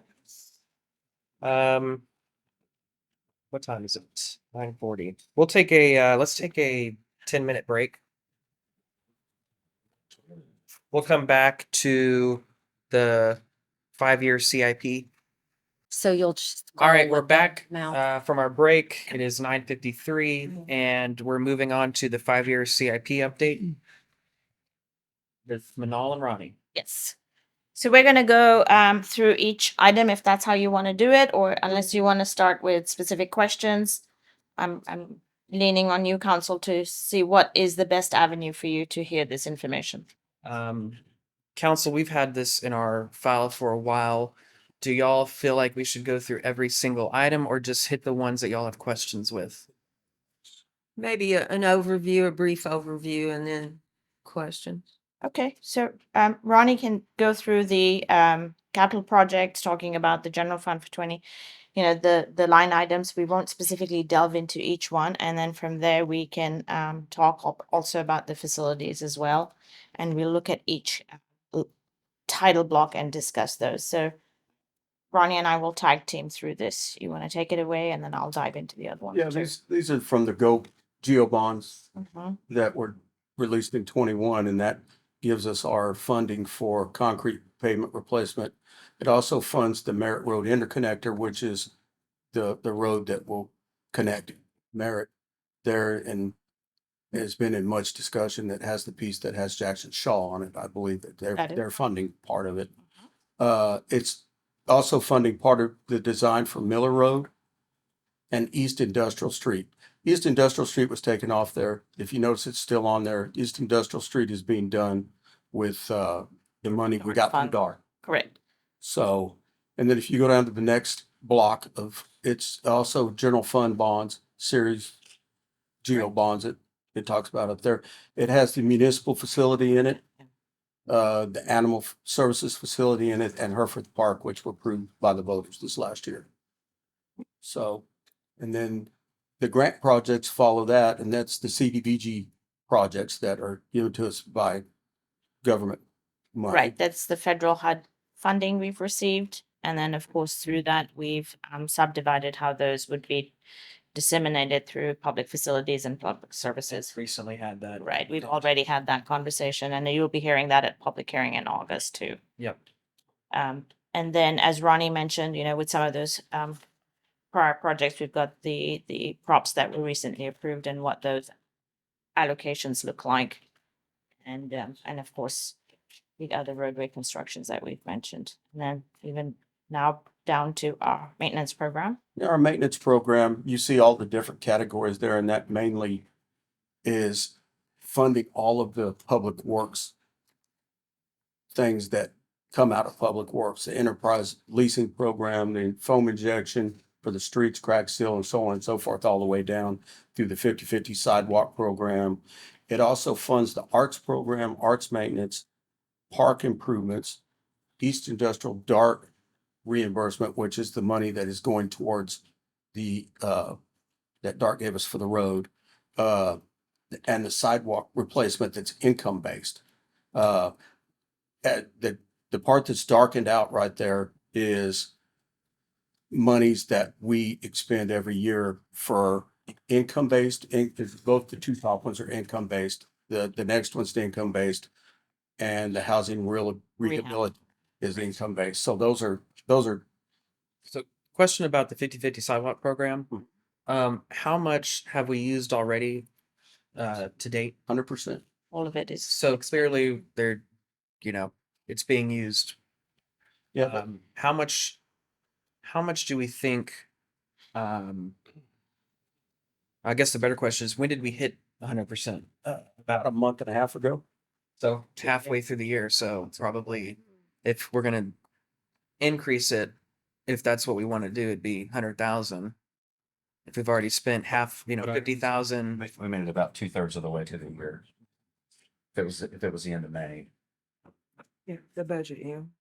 And council, if you recall, some of you may recall, I don't think everybody was seated at the table at that time when we assessed the implementation of the income-based sidewalk program that had specific criteria based on AMI. We've seen forward mobility or forward movement with that program. But if we've got the 50/50 sidewalk program, which really is some form of assistance where we, reimburse half the cost, and we've got the income-based program, which is rather paper intensive. We were talking as a team and wondering if we should have a larger lump sum in, let's say, the 50/50 program. And No, I'm sorry. You I cannot hear cannot me, can you? Yes, I just realized I might be speaking to Libby. I'll try to speak louder. I was sorry. Let me collect my train of thought and start from the beginning. We've got two sidewalk programs. One is a 50/50 sidewalk program. Now, the Public Works Department manages both these programs, and we've got an income-based sidewalk program.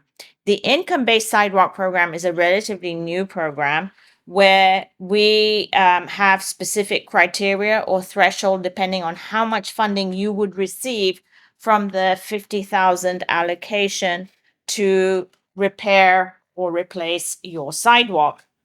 We've also got the 50/50 program, which was we would expend 50% of the cost to do that panel replacement or repair.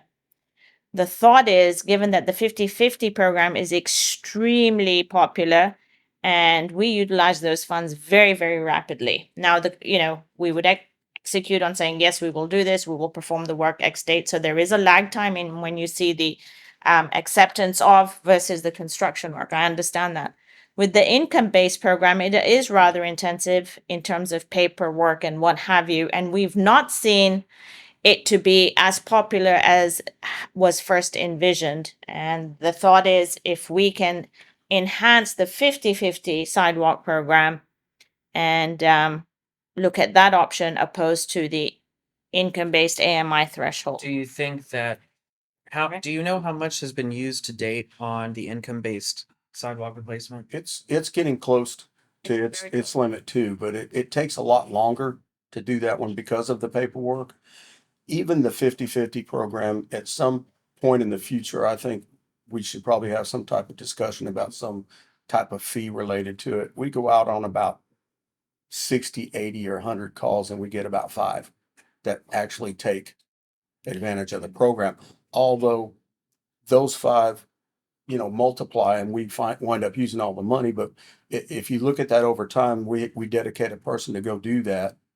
And a lot of people get out there and get the measurements, get the paperwork, and we return it to them, and then we just never hear from them. Correct. So if there was some type of fee that you had to sign up for that, I think that would cut out the ones that didn't really want it, and we could use the time more advantageously.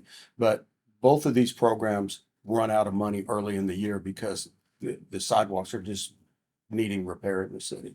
So basically an assessment fee. You have to pay a Mhm. fee for you to come out and assess and give them, Yeah. I guess you give them the cost, what the cost Right. is. So it results in a commitment opposed to Right. where we've gone 3 or 4 times to one single resident, where we've explained the criteria, explained everything to them, and then they're going to think on it. And so they're on the top of our list because we know that and then you've got other individuals or residents who want to be on the top of the list too. So our list becomes very heavy, but we have no commitment. Right. And so we're just in a holding pattern sometimes. Do we And then have that information, that criteria, all that available on the website or somewhere where we they would can see it absolutely before they call you? absolutely from a marketing perspective, we would make sure that that message is delivered well in advance before executing with that procedure. And that would warrant an amendment to the master fee schedule if we were to assess it. I think that's a good idea. What kind of fee amount were you thinking of? I would say something very low, Right. it's just You something want to make, that I would say $25. yeah, I mean, just I'm not, enough to not- deter not people. just for the from- time, and it just deters the person because Right. what happens is the person that really wants to do the program is on the list waiting, Right. and we're in a 30 or 60-day hold on the people Right. that have Yeah. put in their application waiting on them and they don't materialize. Yeah, that makes sense. Does every assessment require an in-person site visit? Yes. Yes. And why is that? So we measure the sidewalk, we measure what they want, number one.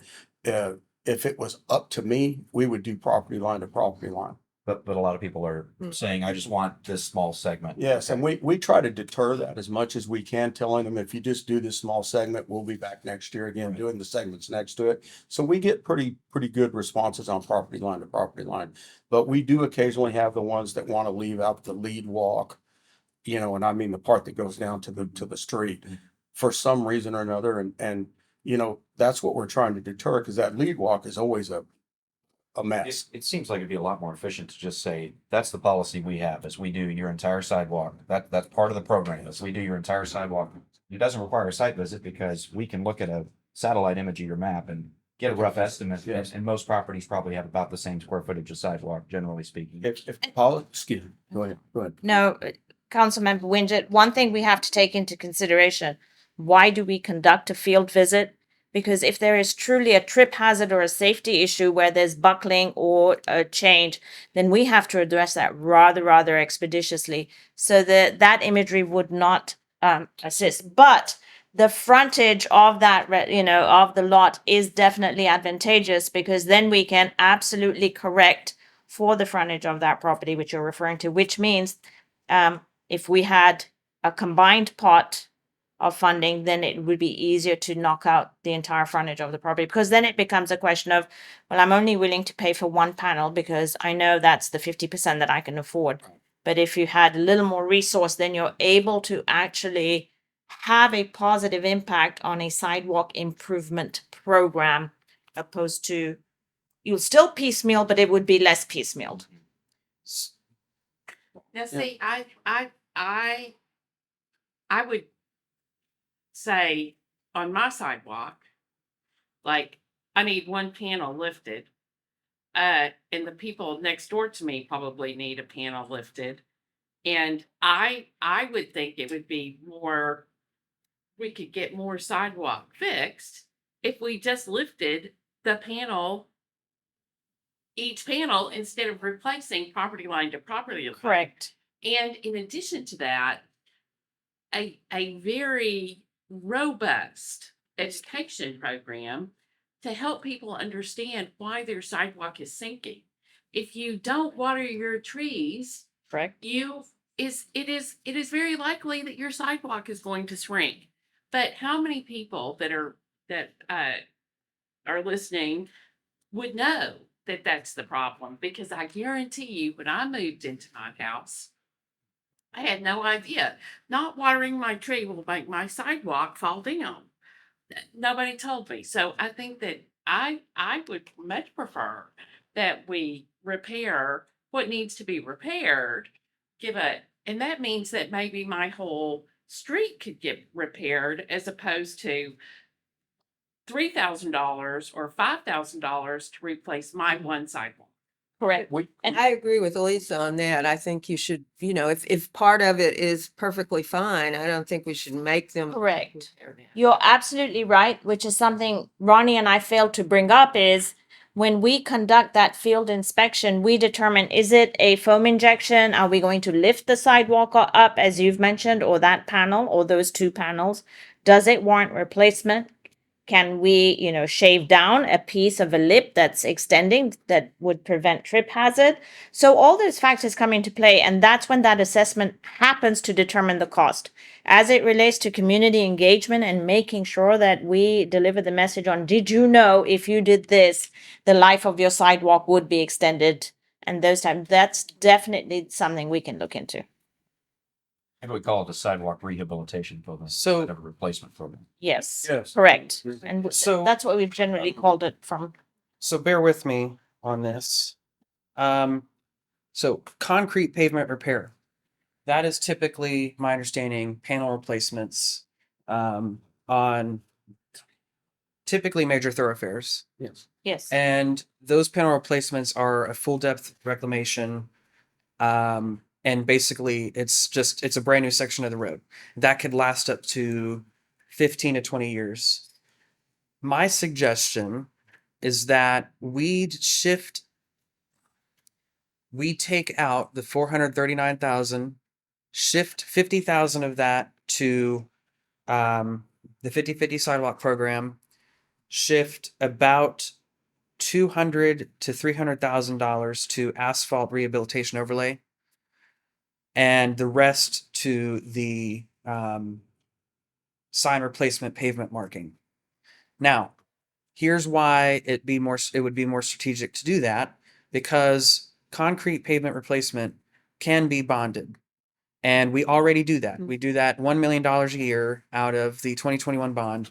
And I suspect we will continue to do that going forward in the 2024 bond. So this is a bondable project. It doesn't need to come out of cash CIP. That frees up money to add more funding to these programs that we think is a more priority and is not bondable. Asphalt overlay is not bondable because the road lasts up to 7 years. You're not going to finance that road for 20 years when you're going to have to go back and do it again in 7 years. That's something that you can fund out of cash CIP. 50/50 sidewalk program, that's something you can fund out of cash CIP. Traffic sign replacement, pavement marking, typically you can do cash CIP on that. City manager, what are your thoughts on that? So cash CIP is something that I've been looking at, and I appreciate what you're saying about moving something that can be bondable to the bonds, reducing bond capacity there. Sure, great, because that's the point of it. But part of doing that is to not then spread that money across other expenditures, because then you don't have the net effect of increasing your reserves. And so what you really wind up doing is you reduce your debt capacity. You've kept the same amount of expenditures. We didn't achieve the goal of a net improvement to our reserve funds. Correct, but out of our bonding capacity for 2024, the goal would be to allocate roughly $3 million, which is $1 million a year, into concrete pavement. The question for me isn't the bonding capacity. The question is, if let's just use your example, the concrete pavement to repair, $439,000, let's say $500,000. Well, if I were to take that and we were to allocate that over to the bond package, that gives us an additional $400,000 that we don't have to spend on this particular thing. Now that same allocated money could now go to reserve funds. You could, in theory, spread that money around, but we're not adding to our reserves. And that's one of the reasons that I talked to you about, let's find and identify those things that we can shift to a bond capacity. But it doesn't mean it's free money to let's go spend elsewhere. You could, I mean, that's your decision. My position on it was simply so that allows us to shift the funding burden from one source, which is M&O, tax rate, operational funds, to the long-term debt obligations, thereby allowing you to accrue additional reserve balance. So What if we allocated part of it to reserves? I was instead of- going there. So I understand what you're saying. The challenge here is that sounds like we want to allocate another 50,000 to 50/50 sidewalk because it's a successful program, and we know we have a lot of sidewalk problems in the city. Asphalt rehabilitation overlay, $300,000 doesn't. Maybe that does 1-2 roads, and we have a lot of asphalt roads still, and it's going to take many years before we address that problem. You can put asphalt roads in the bond. I wouldn't. I would never want to do that. That's choice, and all of these are policy choices. Yeah. I'm simply saying we're not improving our bottom line. So the strategy of shifting these funds from one source to the next was for the purpose you can do this, and now it frees up operational funds to expend elsewhere. Right? You can do that, and it does that. Or you could shift it all. All of these are capital things that are legitimately and legally eligible for bonding. Choice of what you include or not is a different conversation.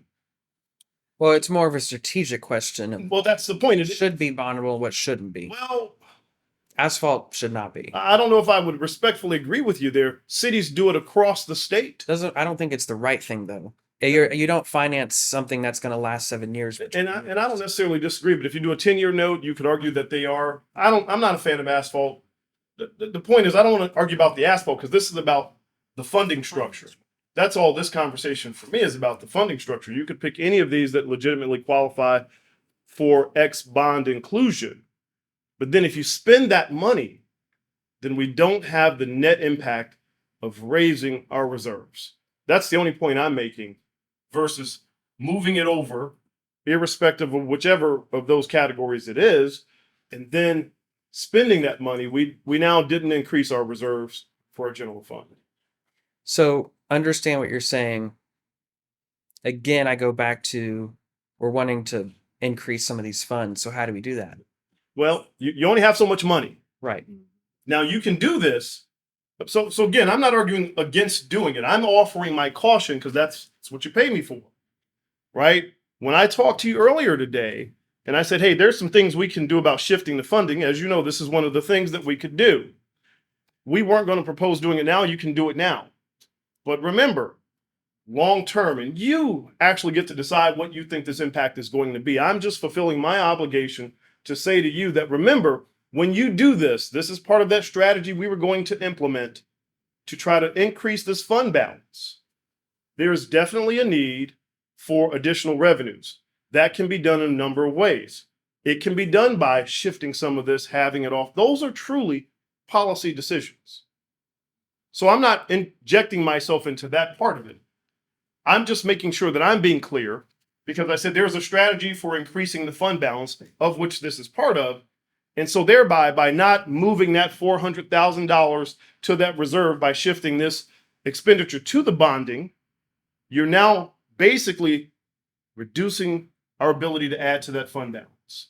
That's all I'm saying. Whether or not you should is, of course, up to you. I have a question for Manolo and Ron at some point. You can. Oh, Go ahead. sorry. You sound like you're mid-thought. I am, but I'll wait. The mayor has mentioned the sign replacement and pavement marking, and there's already 90,000 allocated for that. Is that not enough to accomplish what we need to continue accomplishing over the next several years? As you remember, I told council last year that we're replacing every sign and every post except for the one on the main thoroughfares in the whole city, because they're all not up to standards. So 90 goes out pretty quick when you're talking about making new signs, buying new J-line, J-groove posts, and all the stuff that goes with them. So I'm not going to sit here and tell you that's not enough. It is enough money, because it's not. We get by. We do what we can with it. So the other issue, and I personally believe that sign replacement and pavement marking should be two separate line items, because they're two both critical things, and we've been, as we all know, we've neglected our pavement markings, and now, of course, to address that, we've had to pay out a lot of money at one time, and it's still not addressing all of the needs with regards to pavement markings.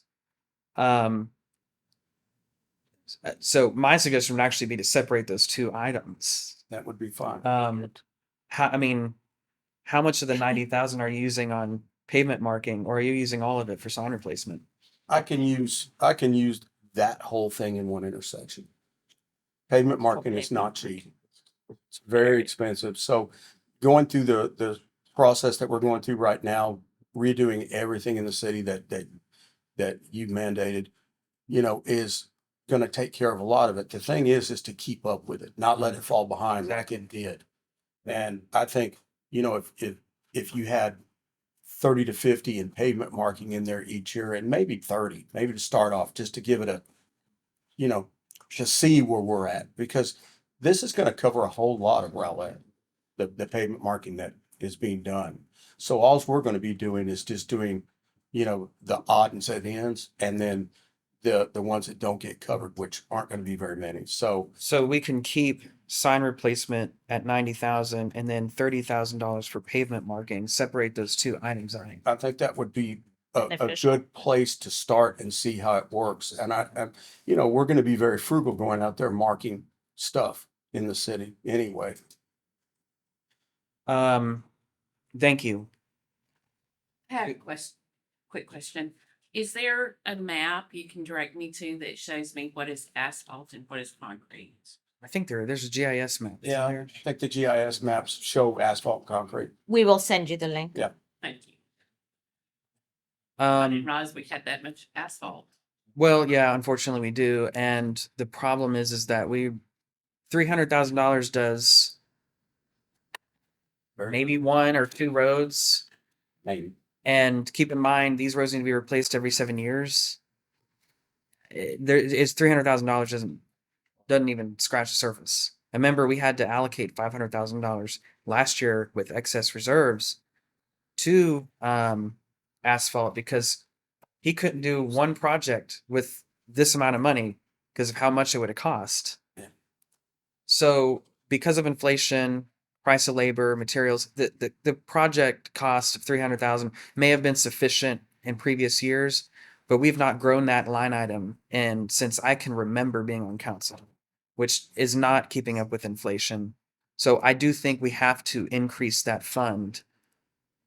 Can I, we have one thing I'd like to say, sorry, sir, Go ahead. is that when these asphalt roads get done that we're currently doing, we're looking into seal coating them. Yeah. That gives them a longer lifespan, than hopefully the 3 to 5 to 7 years. The things that ruin asphalt roads are heavy vehicles that aren't supposed to be on, Right. and the turning of the heavy vehicles. Would that come So- out of crack seal? That would come out of your, somewhere in one of these. We tend to pull things out of line items, where we have the extra money. So that would be an extra money item that's not on there. But we've looked into it and it looks like it can extend our asphalt road lives a little bit longer, Richard. My suggestion would be to shift $100,000 to asphalt rehabilitation overlay. Do we have a maintenance cycle for the asphalt roadways? And do we have roadways identified that would be used for this either $315,000 or $415,000 from Mayor's Point? We do have roads identified, just like the ones you came up Miller this morning and it's all tore up. That was one of the roads that just recently got identified, but we have other roads that are identified. And, we just take them as we can because of the funding. I mean, they're very expensive to redo. And Mayor, am I correct in, you said split sign replacement and pavement marking? Sign replacement would stay at 90, pavement marking would get 30? Mm-hmm. Okay. Wanted to make sure I got the net impact of that. I think do y'all think we should increase 50/50 sidewalk this year?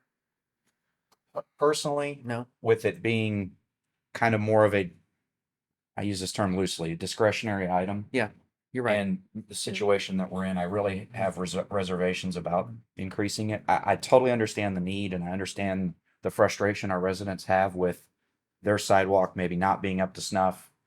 But it truly is when we have other infrastructure needs that are more widely used by a greater number of our residents and impact public safety at an even greater level. I think for now we push pause on that. I tend to agree with. Yeah. Not pause on the program, but I'm good pause with on it. increasing. Right. I'm good with that. 139 minus. So it seems to me if the pavement repair line is $439,000, if you pulled out 30 for pavement marking, you pulled out 100 and moved to asphalt rehabilitation, 219. you reclaim about 310,000. Oh, I got 9. 219. Where did the other 100 go? 100 went to asphalt overlay. But it was 430 Right. minus 100 minus 30 is 310. Okay, yeah. Yeah. And that could go back to reserves, increase that. I know you also go right through the concrete pavement repair every year. But I do think it's more strategic for council to make this just a bondable item, given that it is a 20-year asset. I don't know it's the right thing to bond something that has less than half the lifespan of the financing for the project, like asphalt. Munal early on in her discussion mentioned that there's an administrative burden in doing the income-based sidewalk replacement program. Is there any interest in combining those two and having it all be 50/50 based or? That was my intimation. Right. So from, I guess from the council, is that a thought? And take away the income-based sidewalk replacement? Yeah, no, I wouldn't, no. Because that means that if so the income based 50/50. No, those are two No. different things. Two different things. 50/50 is the resident shares 50% income based on that income, the city. Right, okay, so I will stand with, no, I would not agree with that. Because that means that there would be, for someone who doesn't have the income, that means that sidewalk is not going to be replaced. And while I'd certainly agree that there are other projects that a lot of people use, that more people use, a sidewalk is a neighborhood amenity, and I would think that for that amount of money, I don't think that that is a terrible lot of money, and I think having people out on their sidewalks is important. I think most people can't afford, to cut a $3,000 check to fix a sidewalk after they just received a citation from their sidewalk being, in poor condition. So that's why we did this for the income based, was so that we could solve that problem for those who do get cited, but at least they have a solution and it's not going to send them into,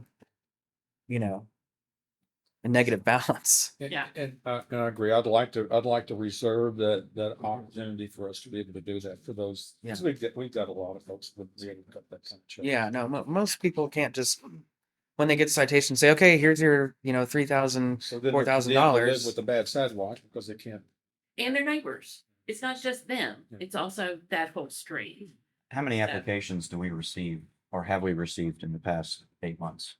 Goodness, Well over 100. I would say 80. I was gonna go with Oh, for income based? The income base. no, income based. We're at about, if I'm not mistaken, the last I checked was a couple of months ago, we were at 30 applications. But I could be wrong. I do not want to be quoted on that. That's the number. Even if it's close to that, that's still, And they don't all get funded, How just so you much- say. How much time does it take to process an application? It takes at least 8 hours to process an application if everything's provided. And I'll explain why. So with the income-based application form, a resident will come in and say, they have to fill out a form that identifies that they qualify or fit within that threshold or category or criteria. And, filling out the form, and then we will inspect the sidewalk to make sure it is in disrepair or does need the work. And then we communicate that to, the teams work closely. Public Works then sends out a crew to double check and assess. And that's how so that it is more paper intensive than it is the 50/50 sidewalk program. Well, do you have to verify the? We have to verify. Well, we verify through the information they provide to us. So you're not always going to get a full application from the very beginning. But our goal is to assist and be patient, and that's what we do. So it is definitely a useful program. We're just trying to see how we can marry the two and still achieve the same results. Can I get a definition? So what is income-based park improvements? What are income-based park I improvements? wondered that too. I don't know what that means. That is CDB. Go ahead. yeah, that's, Park improvements that are in an area that would be CDBG eligible. Yeah. A track that's CDBG eligible. Okay. So if you look, all of the numbers that are in purple there. Right. Highlighted, if you go up to the CDBG program, those purple numbers in fiscal year 24 match the amount we have allocated to the CDBG outlet projects. So it's kind of an offset. Instead of using an individual projects down at the bottom and filling out all of the paperwork for them, we instead use our cash to fund those and then use the CDBG dollars for the easier administrative. Correct. Ballot projects. So in essence, if you take out the 50/50 or the sidewalk replacement program that's income based, that's 62,000, you would need to allocate it to another type of income based Correct. program. So- We're allocated up to, alley panel replacement or something else. Yeah, stay within the Kind plan. of offset CDBG. Right. allocation. The housing rehabilitation program, oh, yeah. has that been Mhm. a successful program? It's been successful. Their needs are very different from what they were in 2018 and 2019.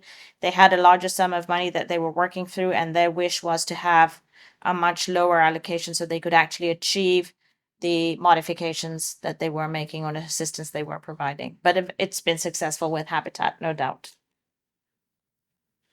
So then, that being the case, I think my recommendation would be to keep the income-based sidewalk replacement program, look for ways to streamline or make it more efficient. Fair. And then also on the 50/50 program, look at a nominal fee to minimize the number of applications, or at least make the applications more likely to make their way all the way through to replacement.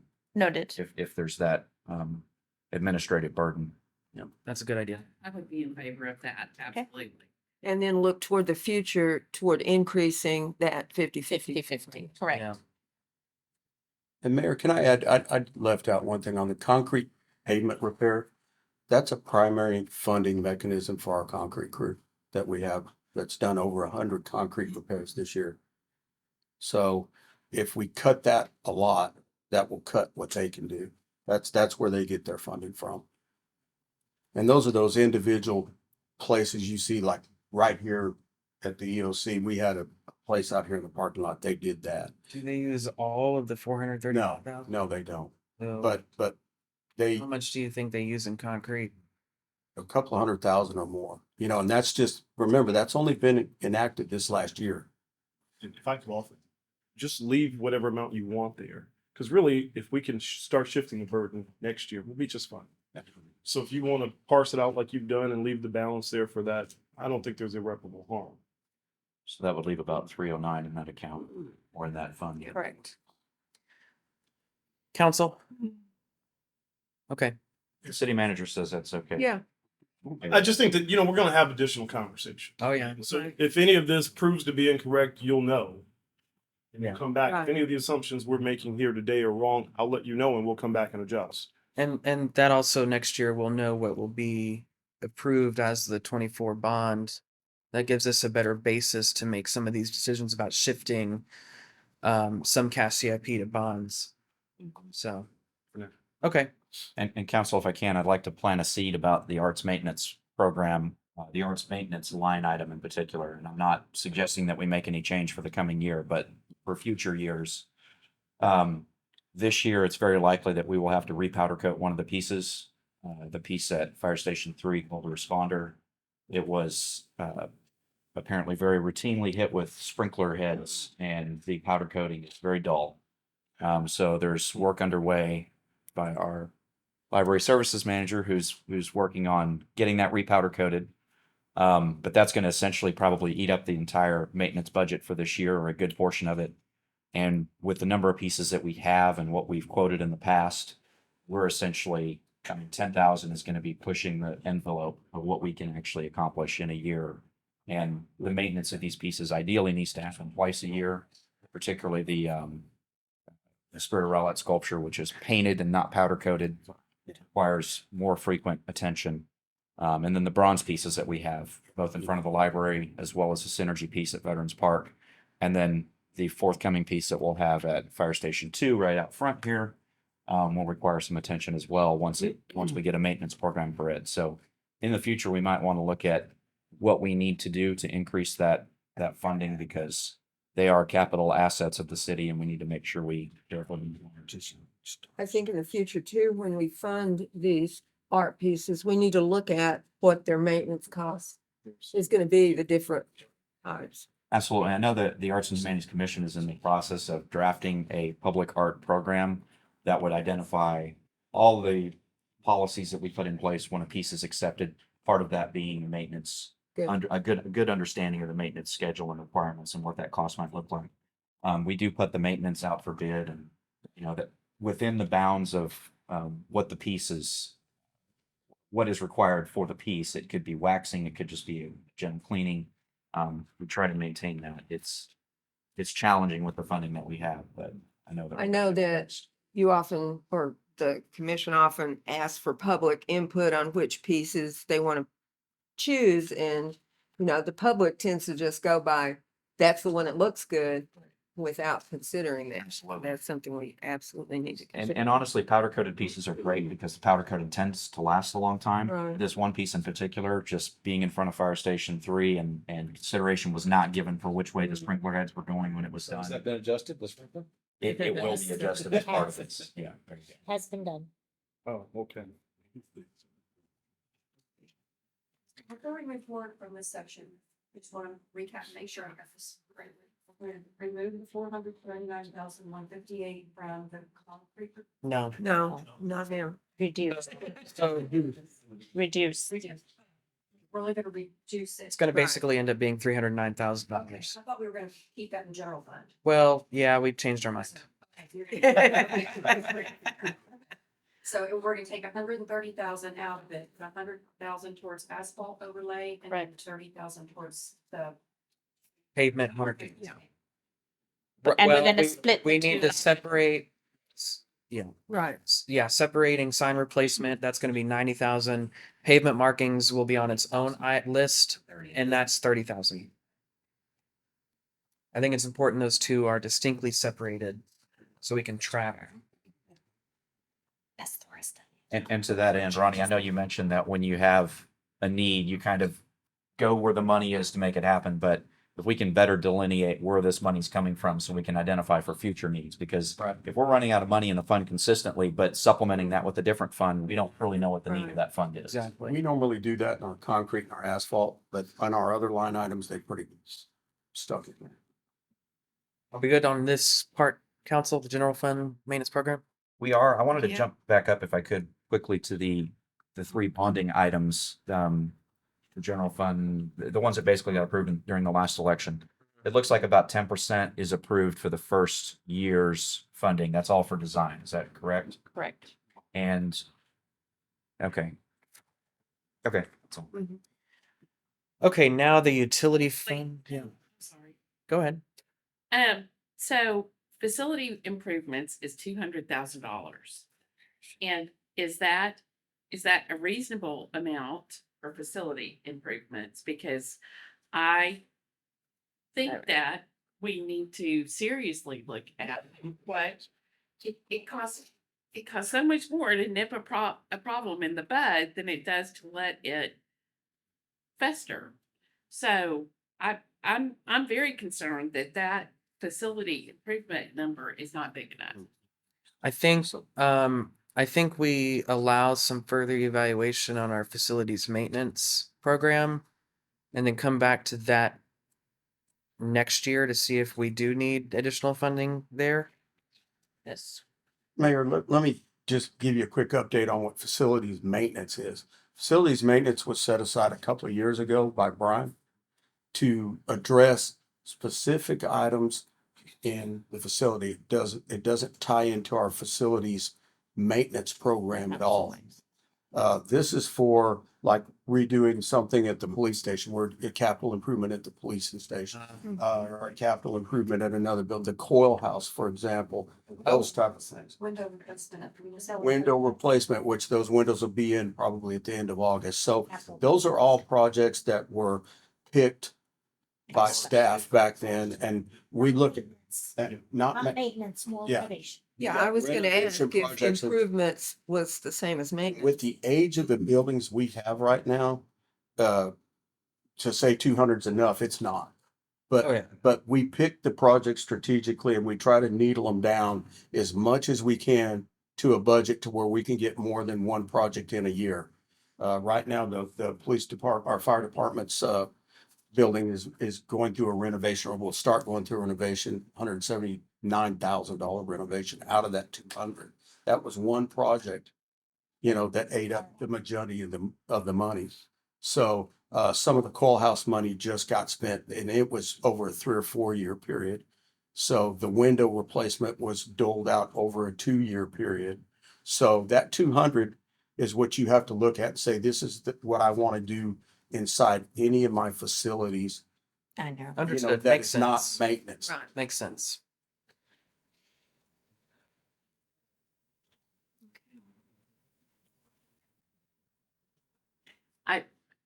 I'm just concerned about maintenance and making sure we have a maintenance plan for every building and everything that we have. And, because, again, it's so much easier if you can nip these problems in the bud. But I think the point is, this is not our facilities maintenance program that we're looking at here. The facilities improvement is a separate thing from the regular maintenance. I will bring the facilities maintenance portion back up when I do my presentation. Okay. Two different pots of money for two separate types of functions. The difference between vacuuming your carpet and replacing your carpet. Correct. That's a great. Correct. Good analogy. Good in it. Exactly. Absolutely. And so this is replacing the carpet. Yes. Correct. And I think there's a lot of replacing carpet that needs to be done. Correct. So I just, I kind of, sometimes so $150,000 for screening wall rehabilitation. Yes, ma'am. So where are we spending that money? We have about a 25 or 30 wall list that are up. We went behind Walmart. If you notice, there's a long screening wall that runs behind Walmart. It was graffitied from end to end. So we went through there, had them completely redo it, painted in a darker color, a darkish brown color, which now they don't graffiti it because it's not a paint board form. And sometimes we use it on walls that have fell down. Right now, we're looking in front of the RCC. It could possibly be used there. It may not be used there, depending on what we find. A wall has collapsed there. So any of the walls you see around town that are brick walls that aren't owned by the HOA or whatever are subject to that screening wall maintenance. And really, we had one on Dalrock that 2 panels fell down during a main break, and I think it was around 50,000 just to replace those 2 brick panels because of what they are. So that's really a low amount of money, but we're very fortunate we don't have walls falling down every day, you know. So, council member, one of the things that some of our older residential developments, I would say mid-90s, late 80s, we allowed for screening mechanisms, specifically masonry screen walls, to be owned and maintained by the city opposed to the HOA.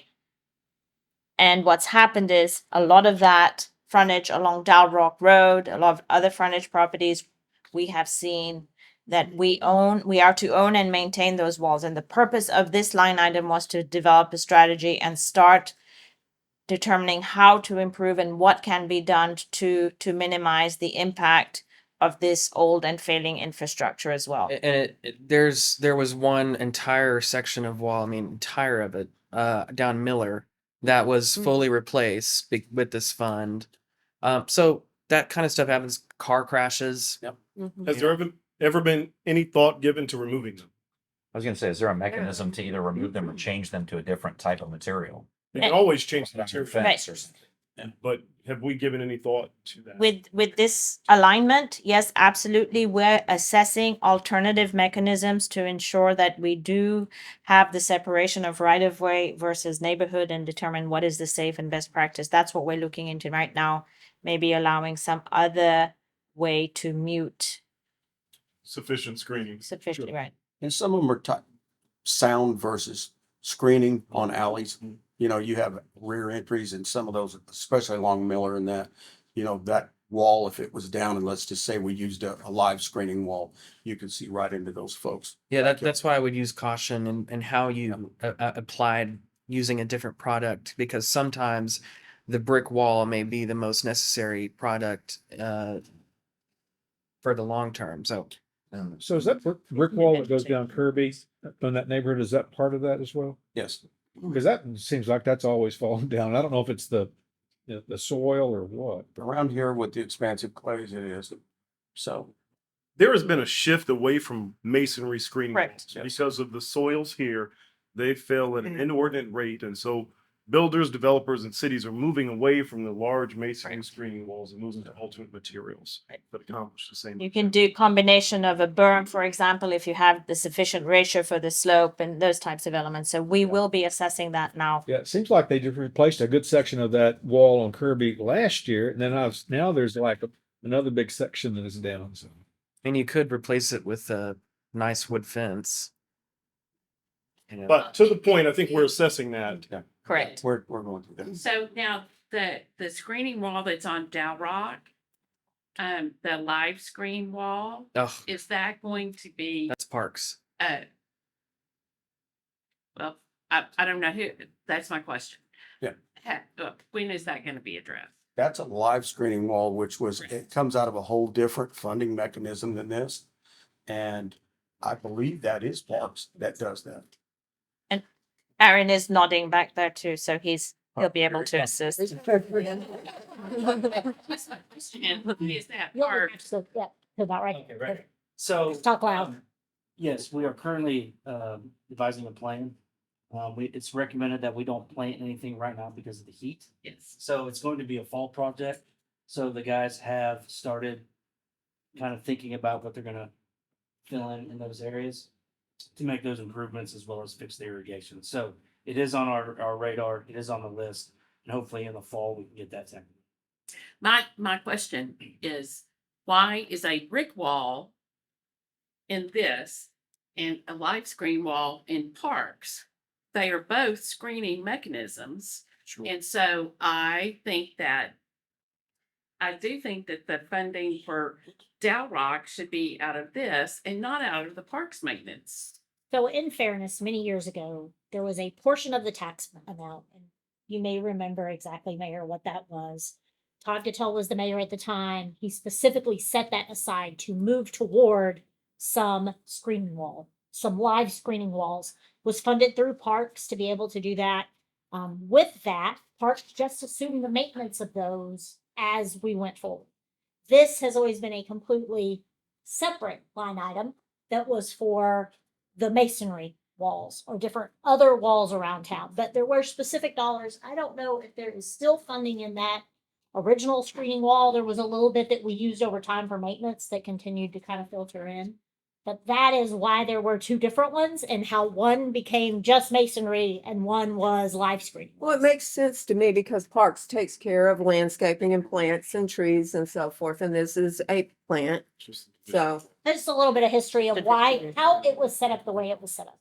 So I certainly understand that that is the way it was set up at one point. I would just say that instead of it coming out of the Parks funding, which I think is different funding, I think it should be coming out of that. That's just my opinion. I think we should not be doing live screening because the maintenance of that is much more difficult than just putting up a wall. agree. I totally agree with you. I'd totally get away from live screening. Unless it's HOA, great, they can handle it. We don't need to be in the business of doing that, but that's just my opinion. I agree with that. I think in my mind, the difference is a hard surface brick wall is more of a capital asset than plants. Yeah. I think that's the difference in why one falls in one category and another. You know, this is a capital maintenance program of a capital asset that the city owns. Bushes, trees, in most cases, I would think are not capital assets by that definition. So that's just the accountant in me that says that. You can classify it however you want in terms of what it accomplishes, but I think that's the delineation in my mind. Are we good on the general fund capital maintenance program list and can move on to utility fund? I am. All right, I am too. Thank y'all. Utility. Yeah. Ronnie jumped Nice to ahead. see y'all again. Okay, so the Utility Capital Maintenance Fund, of course, is funding your enterprise leasing program, your water master plan, wastewater master plan. They're so close together. Yeah. They're kind of fooling the weight. The water master plan will have its final draft next week. So we're done with that. Vehicle replacements, which is that your vote? For the water and sewer fund. Thank you. I always look to the knowledge. It's over here to my left. Capital maintenance crew, which I discussed a while ago. Those are my crew that does my concrete replacements. And so that is funded, that funds them.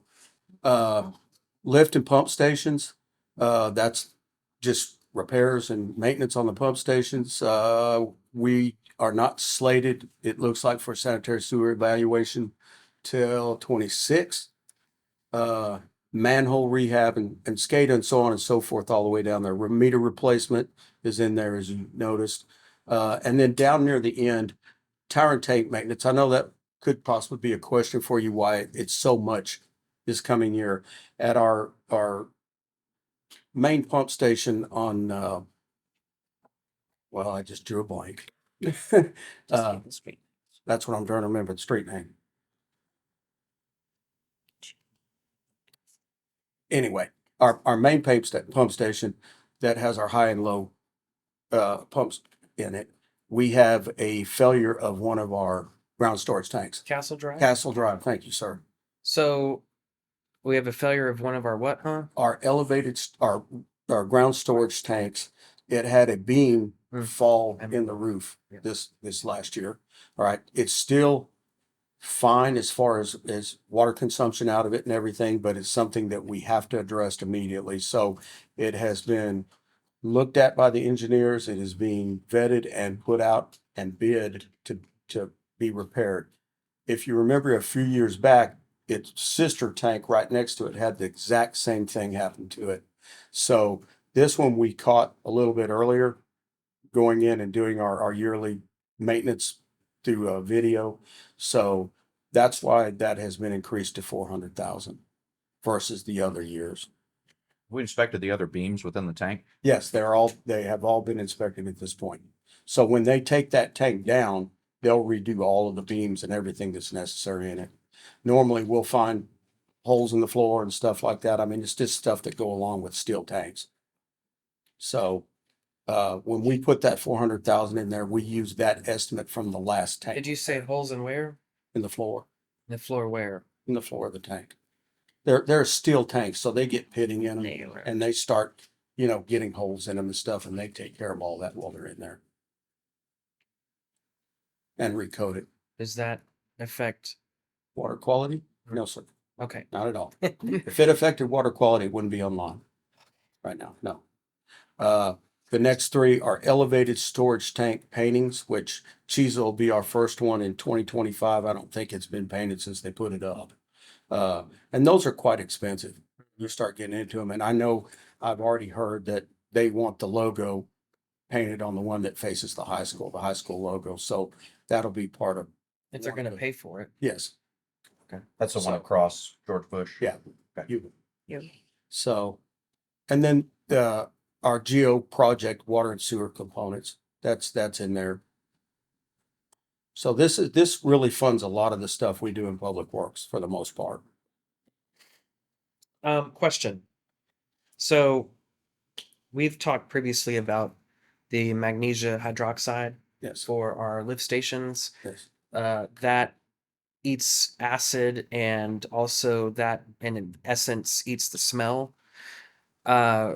We have a lot of the reason why some of our sewer lines erode is because of the acid. And so by virtue of putting in magnesia hydroxide, that can help to reduce that issue. And also the smell complaints that we get. So I would really, really push that we find a way to include that in the utility fund. So I'm glad you brought that up. Part of my presentation this afternoon has a magnesium hydroxide station built into my budget presentation. So, but that would fall under utility fund, would it not? It falls under utility fund. So, yeah, I think that how much was it? It's only 79,000, I believe. How does this work? So what the magnesium hydroxide does, which is basically a Tums for a lift station, you inject this into the lift station and it kills all of the hydrogen sulfide, which is an acid. And once it does that, it goes on down the pipe and it's not corrosive any longer. So we're also looking into two other methods now that are working equally as well. One of them is just basically large air induction. So we're trying that out. And then there's another one called ChemSafe that is hydrogen peroxide. So we're looking at all three to see what's the most feasible for this city, being that we have 26 lift stations. And is it some kind of system that pumps it in, or? All of them have, well, the mass air induction is not, it's just basically a big air blow. But I mean the magnesia hydroxide. Yes, it is a pump metered system with a big tank. So I am asking for that in my utility budget this year to do it at Bayside, because that's where we need it the most. With the mass air induction, where's the air come out? Basically, it goes in, it just turns the whole station over and over and over and over, and then it's vented back out Through a filter of some type. through a filter. Yes. We already get enough smell complaints. Yes, we do. And we're working on that. So, the, application of the magnesium, is that, it's obviously an ongoing process, right? How often do you have to inject that? Every day. Every day? It ejects about every 30 minutes. So you'll see, during my presentation today, I have all the bar graphs and charts and everything showing you all that and the reduction of the acid and all that. It's real informative. You're supposed to be flushing 2 tons down every day, Mike.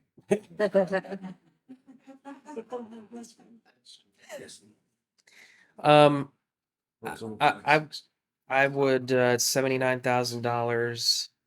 Where could we? Is it 60? What, it's 60 something for that. I'd like to figure out Sorry. where to pull and push.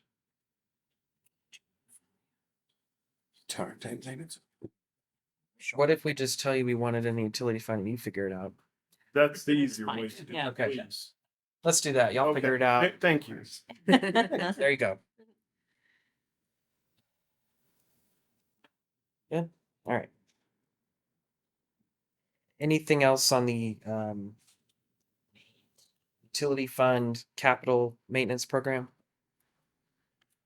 The last line item, future geo, Yeah, it's in the enhancement list. Future geo. I'm sorry. So, what, the last line item, what does that represent? Future geo. Help me understand that. so those are, I'm assuming, and I'm saying that because I don't know exactly what it is. Is it geo bond? Yeah. The geo bonds, if there are water sewer components that need to go, be as part of that project, the geo bonds don't cover that, so. I see. Water and sewer cover the Geo bonds. cover the water sewer components of the geo bond. Thank you. Rick.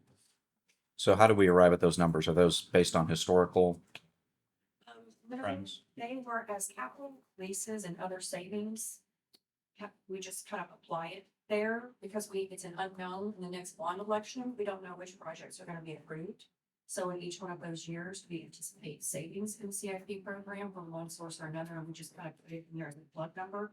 If we don't need it, it can be reallocated to other maintenance projects. We just don't know until that bond election comes out next year. And then Ronnie, this coming year proposed for the manhole rehab is quite a bit higher than the next 2 years, and then it jumps back up again. Is there a reason for that inconsistency? What we're looking at is not doing manhole rehab. We're looking at replacing manholes with fiberglass. We've learned that concrete manholes in this city do not last because of the gas and the acid. So we've even gone through specking now, and we're going to start specking fiberglass manholes. And I say fiberglass, they're not just flimsy old fiberglass. They look like a concrete manhole. They're just fiberglass. And that way we can do away with the coating of the manholes, which will lower the jobs down for the contractors. We can do away with some of this eventually in the future. But that's what that's for, is to go in and start doing fiberglass manholes. I think that's reasonable. Yeah. Okay. Council, anything else on this? All right. We'll move on to the utility fund revenue bond capital projects. That's good. Jeff's not here. Let's see here. So the Merritt Road 36-inch to 30-inch water lines, I thought that was included like recently, but now it's been pushed to 2025. Am I mistaken on that? No, I remember a conversation that we had with you, with Jeff here. That's the actual year that he believes that will come online. Gotcha. That we need the money that year. Understood. Any other questions on this, y'all?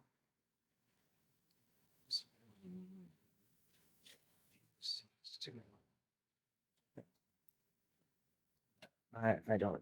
Y'all, Ronnie, can just for public information, can you share kind of the process of very briefly the process of a lift station abandonment and why that costs us so much money? So when you get ready to abandon one, of course, you have to put the piping in to make it grabbing. That's the biggest thing. If it could be abandoned easily, we get rid of all of them. So when you start abandoning them, it's a tear out, number one. It's getting the piping in to get to a gravity position, and then the tear out of the lift station itself. You know, you've got a vault there, you've got all kinds of other things, electrical and everything. So it's not as expensive as building one, of course, but the tear out isn't cheap because of the piping phase of it. That's where the most of your money is sunk in at. A lot of underground work. It's all underground work.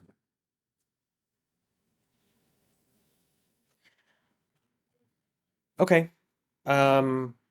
Developer contribute. Oh, we don't need to go there. We understand that, right? Yep. Okay. Proposed certificate of obligation, capital projects. Long branch erosion. We know about that. Do y'all have any questions on that?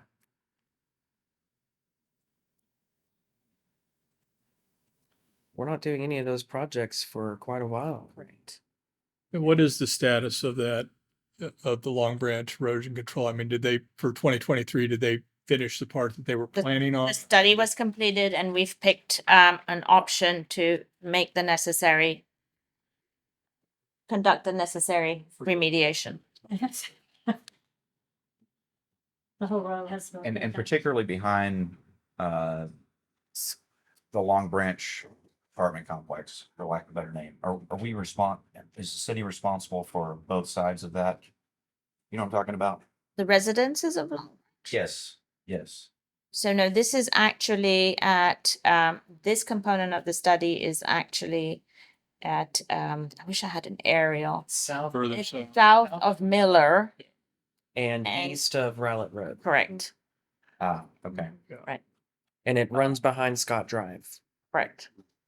Got it. Thank you. And it's so that they can do the west side That's of, right. of the drain of the Embankment. embankment. Yes. Correct. That is a very significant Yeah. project cost. It's quite unbelievable. Right. Anything else on the drain, not the drainage. Yes, the drainage fund. Okay. All right. I think we pretty much covered the 5-year CIP plan. Do y'all have any final questions or thoughts? All right, then I suggest we take another 10-minute break because Thank you. go a little brain numb right here. Good morning, Mayor and Council. I will go through these rather quickly. This is the Strategic Partnership for Community Services grant applications and the boards and commission requests. This year, we have a number of agencies in the past that are partnership agencies that we have given a contribution to for their operating costs. This year, council made the decision to develop a Strategic Partnership for Community Services grant. That grant application went online. We sent notices out to all of our partner organizations and asked them to apply for this. We received 3 applications: Keep Rowlett Beautiful at $40,000, Friends of Rowlett Animals at $10,000, and Rowlett Citizen Core Council at $60,000. We do currently have in the past fiscal years provided money to KRB, Keep Rowlett Beautiful, at the $40,000 level, and Rowlett Citizen Core Council at the $50,000 level. You might also remember we also provide funding to the chamber at a $50,000 level, but that is done by our agreement with the chamber, and that includes a number of different things. So those are the applications we received. The Finance Committee met on June the 7th, and after review of the applications and all the attached documents, financial statements, 501c3 paperwork, their comments, they recommended moving forward with all 3. Councilman Wingett and Mayor Margolis are both on the Finance Committee, and I'm sure they would be happy to answer questions if you have any. I'll also state that as part of the options A through F for going forward with the budget, this was the $10,000 from the FRAS and the extra $10,000 for the RCCC were not built into that. And so if we agree with this, that would be an extra $20,000 going forward. However, last year, Life Message was funded at $20,000, and so it's kind of a wash year to year with this funding. Life Message did not apply, so that's why they're not. They didn't apply at all. They didn't apply. Yeah. I do agree with this. For the public who's watching, you might want to address why the RCCC is 10,000 more. Sure. Oh gosh, I mean, sure. So inflation, materials, all of that cost more. They also lease a facility from the city, which is Old Fire Station number 2. That allows them to have a place for storing all of their capital assets and actually have their meetings there instead of at fire administration. So there's costs there with maintaining a facility, mowing, maintenance, things of that nature. But the RCCC is sanctioned by the city, and they are a huge city asset. Y'all all know that. Many of the things that they do are pretty invaluable and saves a lot of what otherwise would be staff salaries. Well, in it, for example, what are some of the things that they do? So there's a number of programs that fall under them. So one is CERT. The other is Fire Corps, which goes out to calls where there's a structure fire or there's a major incident and it's for rehab. With that, they also supply air bottles, spare air bottles if there's a larger structure fire and our fire department has run out of air bottles on the scene. They can supply a backup to our firefighters. Airways. CERT goes on. We all know what CERT is. They go on the major disasters or searching for individuals who've gone missing. I'm just saying for the edification of people that are watching. Yeah.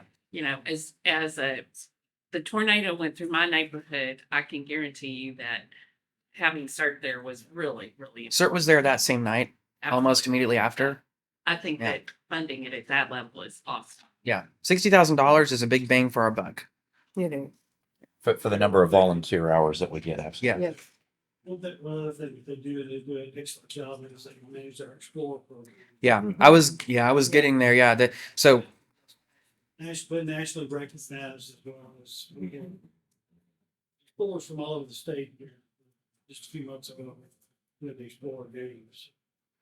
yeah, so they also draw a lot of people to our city from across the state. Hundreds and hundreds of individuals who come out and do the tournament for the Explorers.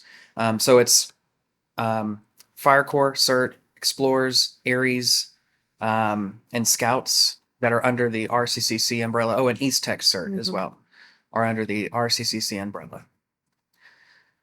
Any more questions on that? I'll just add on to what you said, Mayor, that again, the number of volunteer hours that the city receives from these organizations is tremendous. They contribute in a lot of very specific areas that we may not be quite as capable of providing. You know, KRB with their Lakeshore cleanup program is doing what they can once a year to keep our lakeshore clean, and that's a great effort. In addition to the recycling days and those types of things, FRAS, I couldn't say enough good things about the number of volunteers they have that work in and around our shelter, and that foster animals is great. And then the RCCC, which you already went into, another great program. So it's great to have these specialty type organizations that we can provide what I would consider to be a meager amount of funding to and get a huge return on that investment. Absolutely. All right. Excellent. Yes. Just want to clarify, Wendy and I were just talking, Mayor and Council.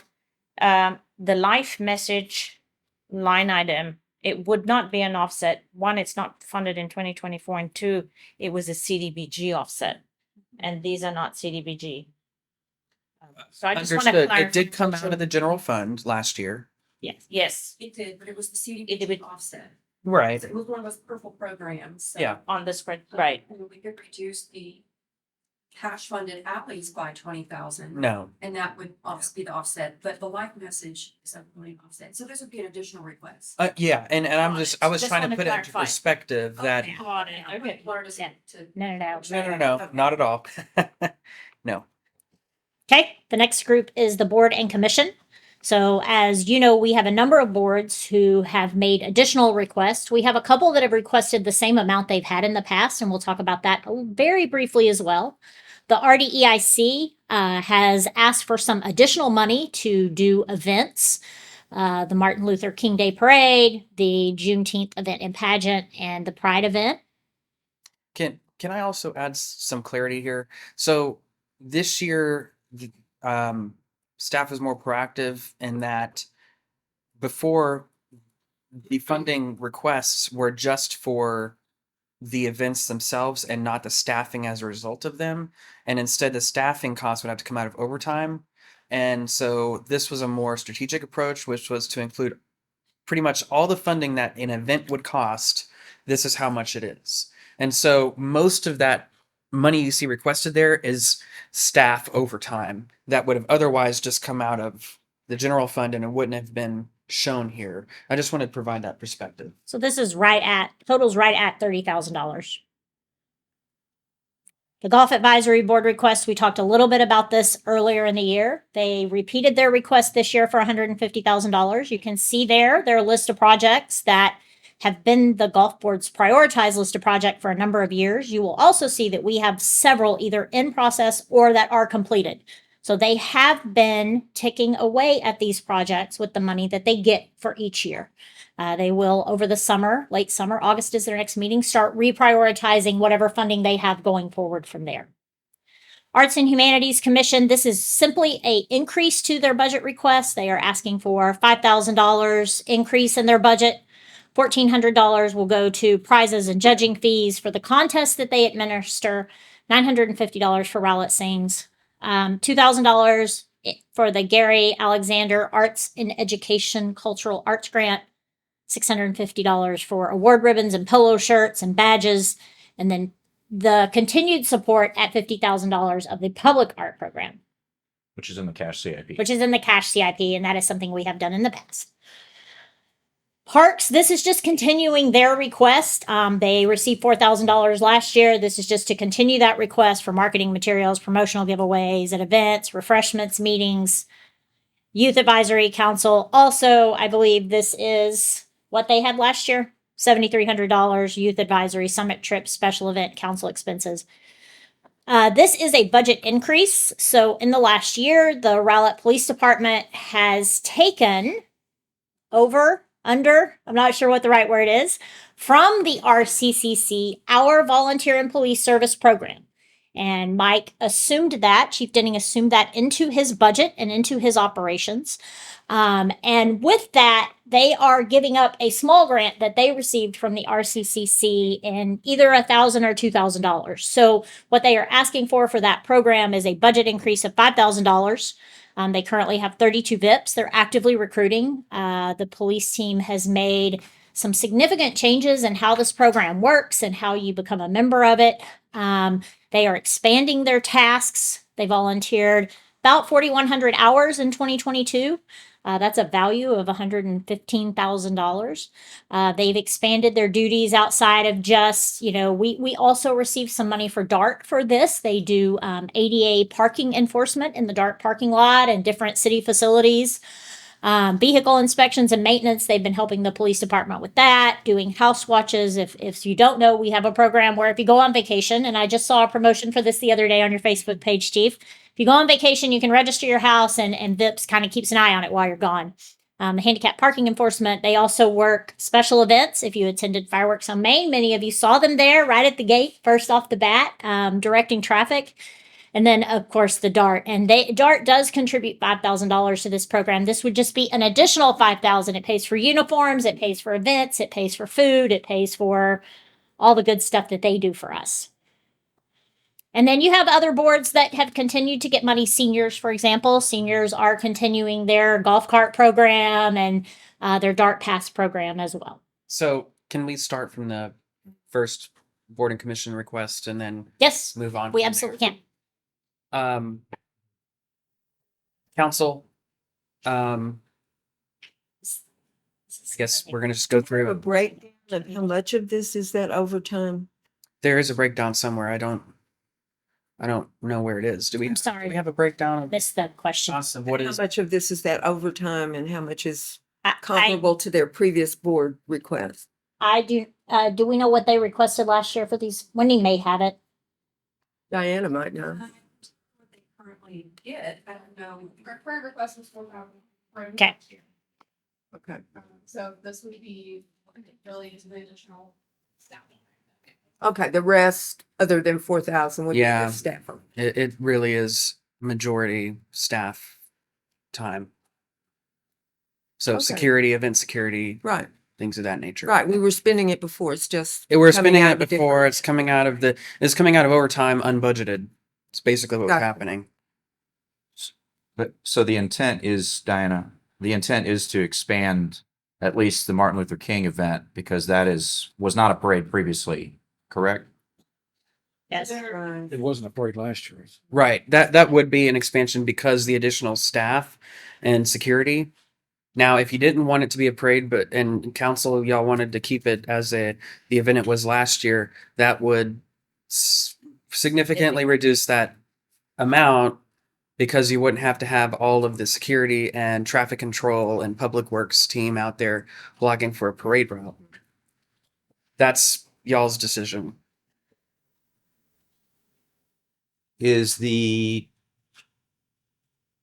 Has there been a call from the community to have a parade versus just a downtown special event? We actually wanted to have parades. That was part of our event plan. And I think some of this new process came out of that because what happened was that the budgeting wasn't in place. So Right. we went forward so that we could have a plan in advance to do that. A parade is a traditional piece of a piece of Do you have an idea of how many attendees we had this past year or earlier this year, I guess? I'm definitely not at that this year. So I don't know. Okay. Does staff maybe have an idea of how many people were at that event? I can double check and find out. I don't recall, but just for that event, it was well attended, and I'll get the answer for you really quickly while we talk about the others. So as you said, a parade is more expensive. Why is it that the Juneteenth event is budgeted more than the Martin Luther King parade? Do we know that? Yeah. Right. Mhm. Okay. I didn't hear that. She had a band. This next year. Now, we do anticipate that the pageant will cover its own costs because of entry fees. However, we've never done one before, so we don't have that guarantee yet. We want to make sure that we have that budgeted in case it is. Some security is built into that as well for the event. I think we had 2 officers for that event, I would hope, yeah. plus emergency management. And attendance is anticipated to be very large for that event, thus the need for extra public hands. So I have a philosophical question. I don't understand. So I see these as citywide events. I feel like this funding actually, I'm sorry, Aaron, but I feel like this should come out not as a budget request for the RDIC. This should come out of special events out of Parks and Recreation. It's a citywide event. So I don't know why we would be placing the burden of this on the board and commission. I really feel like it So- belongs in Parks and Recreation. That's just kind of the eggs in a different basket. What this is the Parks Department isn't hosting this event. The RDIC is hosting the event. That's why it's coming out of RDIC's budget. If Parks wanted to host the event, then that would be taking an event away from RDSC that they otherwise would be doing, making them, you know, they need to be doing stuff. So I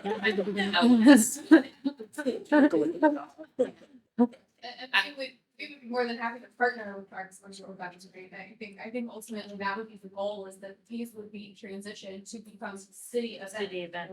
We're involved initially to say, hey, these are events the city can be thinking about, and we think this should happen. Here's how you host an event that's appropriate for these situations. But I think over time, they should just be city events that are. And I tend to agree with you about that. For one thing, just optics, the fact that this board has so much bigger budget than the other boards. And the fact that the Parks Department hosts the Christmas parade, the 4th of July, those kind of things. And I agree that these should be comparable to that and budgeted that way. I don't know if we want to do that this year, but I mean, definitely think that's something. so that- basically the suggestion is these funds would go to the special event fund Mhm. for these purposes under Parks and Rec. And that RDIC and Parks and Rec would have to start partnering together on these special events. We already have a precedent. We got Right. Mhm. Well, and you also have, now you additionally have your downtown manager, who, these are downtown programs. So, you know, if you need additional staff time, then I just feel like these are city events. These are things that appeal to everybody across the city. So I don't know why we have to burden this commission with saying, oh, they're asking for all this money. Mhm. Exactly. That's what I meant about the optics. Yeah. I want to ask our city manager. Okay, so it's a policy question. If you want these to be city events, nod your heads, do something, let us know, right? If you do, we've been working on a plan to kind of integrate these into a different system in an organization. Angie's prepared to speak to that. It's not a problem for us to integrate these into the programs of things that we're doing. You just kind of need to tell us right now, they haven't really been city events. To your point, they've been sponsored by the commission. You've led them. We've got a paradigm shift in that these events now are not going to be led by groups or departments. They'll be led by a different group we're consolidating. And those entities, you take this, for example, the RDEIC would be the client. So we can speak to that. So philosophically, the question of are these city events, because they hadn't been programmed as city events before, is one where you tell us yes. And if that's the case, we'll talk to you about how that's going to happen. So. Well, I think the point's well taken that these are city events. And I think the value in doing that is for consistency amongst all of our city events, so that we don't have a difference of the way that we do things. Not only that, but I think it leverages staff's ability to seek out sponsorships for some of these events. While we can still leverage our individual partnerships with the commission to go out and seek, donations and things of that nature on a larger scale, if there's corporate type partnerships that we want to seek. for a So bigger can we one, agree well-attended that event. you will agree that that amount is acceptable and we will find a way to fund that by the time we give you a final budget? Yes. Okay. I think I won't even say concern. The only recommendation I might have is to keep the MLK event as the same as it was this year, only for this time around. Just to allow us to get a handle around it and to save a few extra dollars here and there. That's not to say it shouldn't morph into something bigger in the future, but for this coming year with kind of discretionary type spending, there's already a precedent for the event to be this size. I think it's reasonable to ask that it stay this size for the coming year. The Juneteenth event, we set a good precedent this year for how big it needed to be. I think the same with the Pride event, we set a good precedent for kind of what to expect. So that would be my only I would agree recommendation. with that. I would disagree.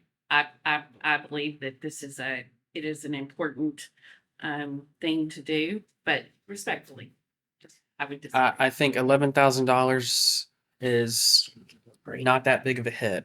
Well, I agree with you on the discretionary. Yeah, it's a significant increase. And at a time when we're trying to look at our discretionary spending, we're trying to judge things in terms of needs versus wants. No, it's it's a valid point. We can agree to disagree. And I think I agree with kind of with Mike and Jeff that, yeah, I mean, these are all important events. Maybe the 11 grand for the Martin, the MLK Day, you know, with the thought that maybe we'll turn that into a parade later, maybe not quite as rich this year. Diana, do you know off the top of your head, what were your actuals for the Juneteenth event and the Pride event? The actual costs, do you know off the top of your No. head what they were? You're gonna have the answer to this question. Yeah, that's what I was asking. Well, because it seemed like June 10th. Sorry, I didn't interrupt you. It was like, wait, that's not- Less than $5,600. I think I saw. Yeah, I was down there and it didn't seem. like it- $2,600 or something. So anyway, but It came out to about 4,000. But we didn't count that security cost, right? When No. we said how much it cost, or did we? We should be. Because I know it We're was doing less it than for all of them. 3,000 was the number that we got. This is more art than science at this point anyway. To keep it Yeah. in this line. So I think if we said it was 4 to 5, if we erred on the side of 5,000 to keep the event the same, if that's what I'm hearing. Mhm. Okay. 'Cause we- I'm sorry. No, I City manager. just want to get to the bottom line. I don't want to. Yeah. If the bottom line is that the council is saying reduce it, and that's the majority, notwithstanding obviously your position, Right. that's what I want to get to. Yeah. If that's what I'm hearing, $5,000 plus the other allotments that are there. You have your 4 Yeah. to make that decision.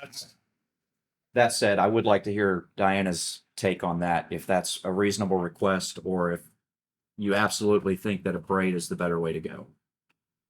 I mean, you know, obviously we would rather have the event than not want the event, right? But whether we get a parade or not. I just think one important thing is that the parade was always intended to be a part of the event, and the reason we didn't have it last year was because of the systems issues with the parade.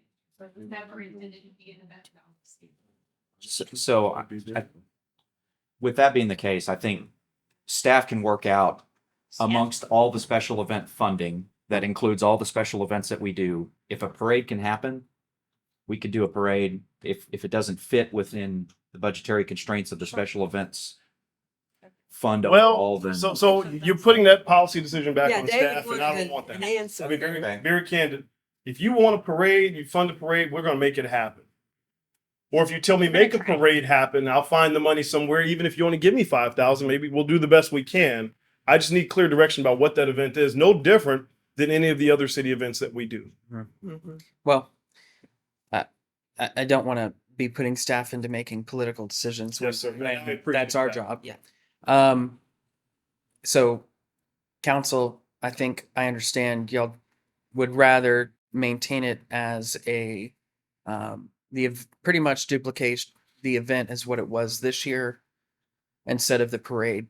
With next year. looking to the future to Understood. Yeah. expand into the parade, yeah. that's where I'm at. Is that there's a majority there. So Got it. That's what we'll do. yeah. Golf Advisory Board. we've already pretty I much believe said it. this was 64,000 is what you settled on earlier, just for clarification, because I know there was some back and forth. 64 seems good. Arts and Humanities Commission, as I mentioned, this is a $5,000 increase. They currently get 15,000. This would increase them to 20,000. Good with that, y'all. $5,000. Yeah. Everybody. Okay. We'll go to the next one. This is money they already get, and 7,300 is already budgeted for the Youth Advisory Council. So those were the only two additions. Y'all have any concerns with that? Or are we good?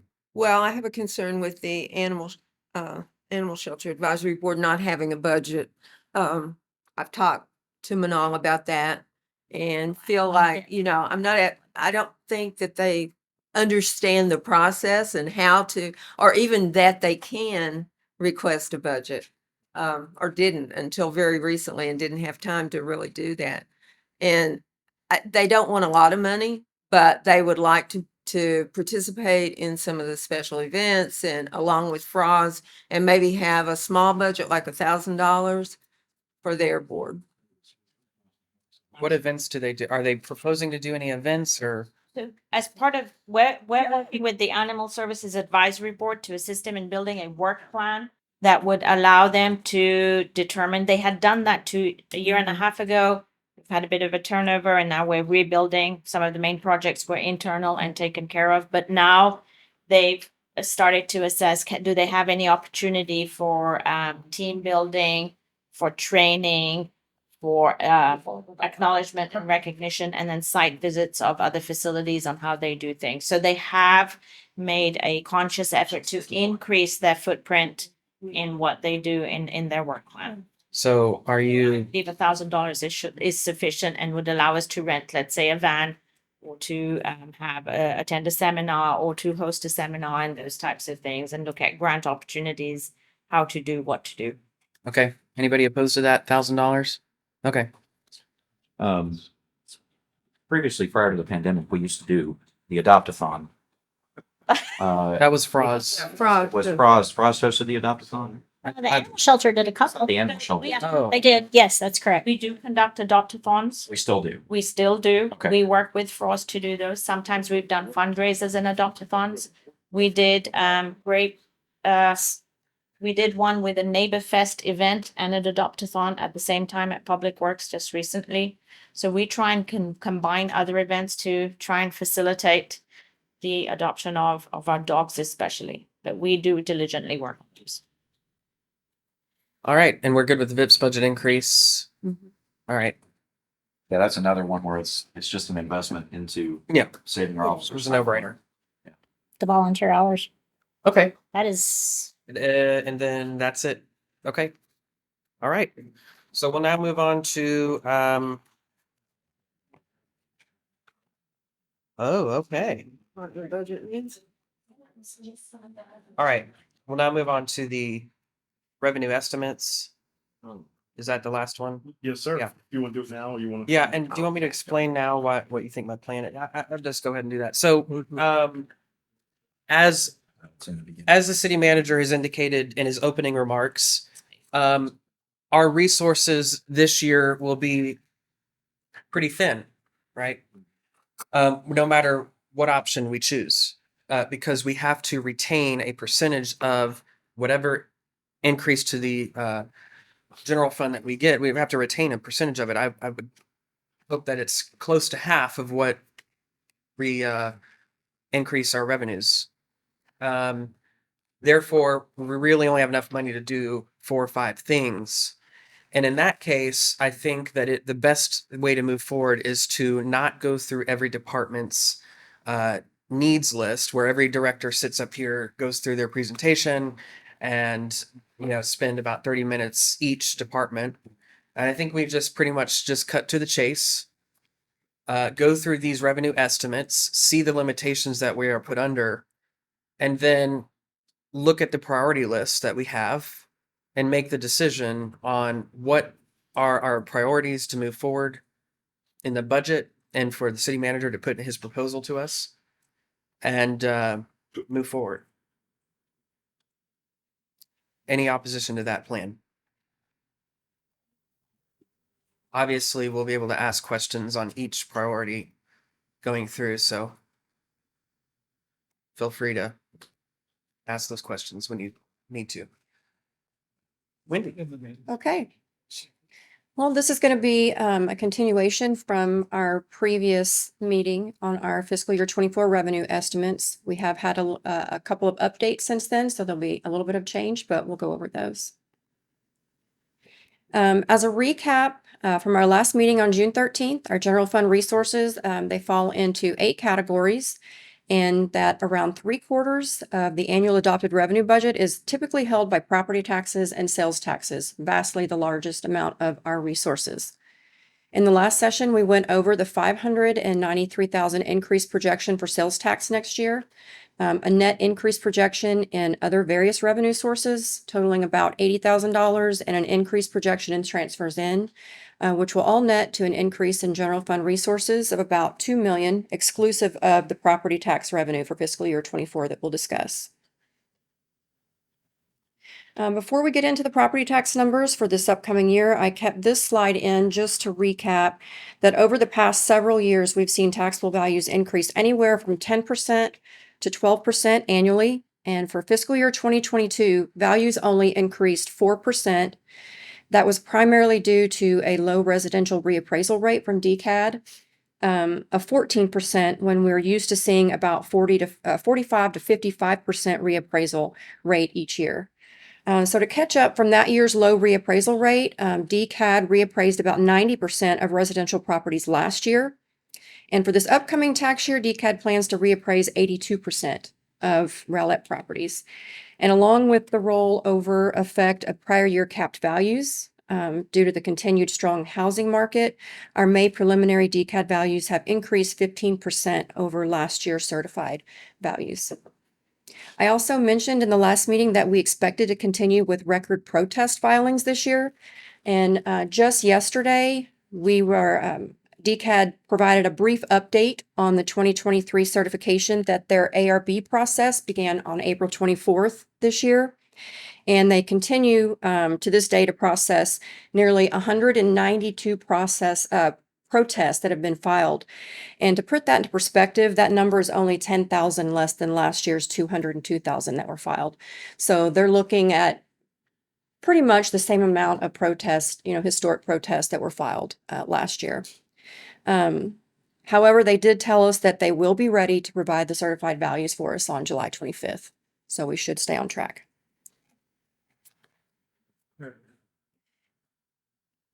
As a reminder, I want to emphasize that the tax rate scenarios presented today are based off of the May 25th preliminary DCAD and RCAD reports before the protest deadline. And since these are very preliminary numbers and some of the data is not provided until the July certification, we have to use a lot of estimates and assumptions based on our historical trends. In the last meeting, these same 5 scenarios were presented to you so that you could come away with we could come away with an idea of what council would like us to focus on in our fiscal year 24 proposed budget model to fund departmental needs and council goals. As we previously discussed, there are 2 rates that the state tax worksheet computes. That is option A, the no new revenue rate, and option E, the voter approval rate. That includes all of our unused increment, which is 1.8 cents. However, council can set a rate to fund general fund operational needs anywhere in between these 2 options without triggering an automatic election. When taking into consideration the updated INS rate that was previously communicated to council in depth through a memo, as well as yesterday's email, the values of these options have slightly increased. We have, for option A, we have the preliminary no new revenue rate, which would decrease general fund revenue by $843,000 and reduce the tax rate by about 4 pennies. Option B, the base voter approval rate without any of the unused increment would increase the revenue by $3 million and increase the tax rate by a penny. The base revenue VA rate with any portion of the unused increment, which in this example we used if council were to choose to use half of the unused increment, revenues would increase by 3.7 million and increase the tax rate by about 2 pennies. The base voter approval rate plus the expiring 1.5 penny portion of the unused increment, which would increase the revenue by $4 million and increase the tax rate by 2.5 pennies. And then finally, the full voter approval rate, which includes all of the 1.8 pennies of the unused increment and would increase the total revenue by 4.5 million and increase the tax rate by about 3 pennies. Yes. So keep in mind, whenever these examples or these options, as well as the next slide, I'm going to show what you're going on the next slide. I understand. Yeah. Sorry. I was looking at these numbers like, that's a lot more money Yeah. than it's because you didn't include. This is total bullshit. revenues. Yeah, Yes. gotcha. All Yeah. right, gotcha. I was about to say, let's get to it real quick. So keep in mind that these options, as well as the actual, the next slide I'm going to show you, it does take into account, it does include the penny that was approved by the voters in the this May 2023 facility bond election. Can you say that again? Okay, these scenarios and the one I'm going to show you on the next slide does include the debt tax rate increase approved by voters in the 2023 bond election for the facilities. Thank you. I wanted you to repeat that because I didn't understand that at first. I thought we were gonna have to issue a rate increase, and then once we issue the bonds in August, it would be another rate increase. So I understand now. I wanted to make sure nobody else was confused by that. And the But- next slide, this slide breaks it down. It puts the value of each of those scenarios that I previously went over into perspective to the bottom line projected outcome of the general fund funding capacity for departmental needs and council priorities. As we discussed in the last meeting, the fiscal year 24 proposed budget model assumes a baseline, which we define as the 23 adopted budget, last year's adopted budget, plus ongoing adopted amendments this year, less one-time fiscal year 23 supplements, plus any contract and otherwise scheduled increases that we've got to add into the new fiscal year 24 budget, as well as council's employee compensation strategy. That's also built into this. The fiscal year 24 budget model expenses amount is represented on the expense line of all scenarios A through H as the 62.8 million. Okay, you just said this includes bringing employees to the compensation study. Yes. Council directive, but at the bottom it says that's plus 4% for public safety and 1% for open range. That's not what Richard shared earlier. His was higher than that. That is the amount that we added to the pay. Richard, do you want to explain that? That if we do the pay adjustment that on the slide, it will take police and fire 4%. Oh, so this is not the percent change. This It's is above the variance. okay. Okay. That's why in the The amount. Yeah. But on his presentation is all funds. It's across the board, all funds increase. If you're pointing at the bottom line dollars, this is just general fund. Okay. This is excess revenues that all the obligations have already been put aside. And these are the numbers after that's happened. Yeah, I got that. I just was confused about the 4% public safety because it's actually a 6 and a 5.6% increase to the salaries, but the result is to have us 4% above the variance number. Yes. So this includes that pay plan, compensation plan that Richard previously presented as well. It does also include moving those 7 firefighters that expired from that SAFER grant over to the general fund as well. 9. Okay. Quick question. Yes. So this is based on a $350,000 house. 303 is the average, is the preliminary average taxable value for this year. And so what is the, so this year, what would an average person be paying total? I understand this is different. This would be the increase, but what is that? Like, what was the 2023? I have that in an Excel spreadsheet over there that I don't access here. So, and I don't think she knows where it is. But Okay. At I can- some point, would you let me know? yes, I will. Thank you.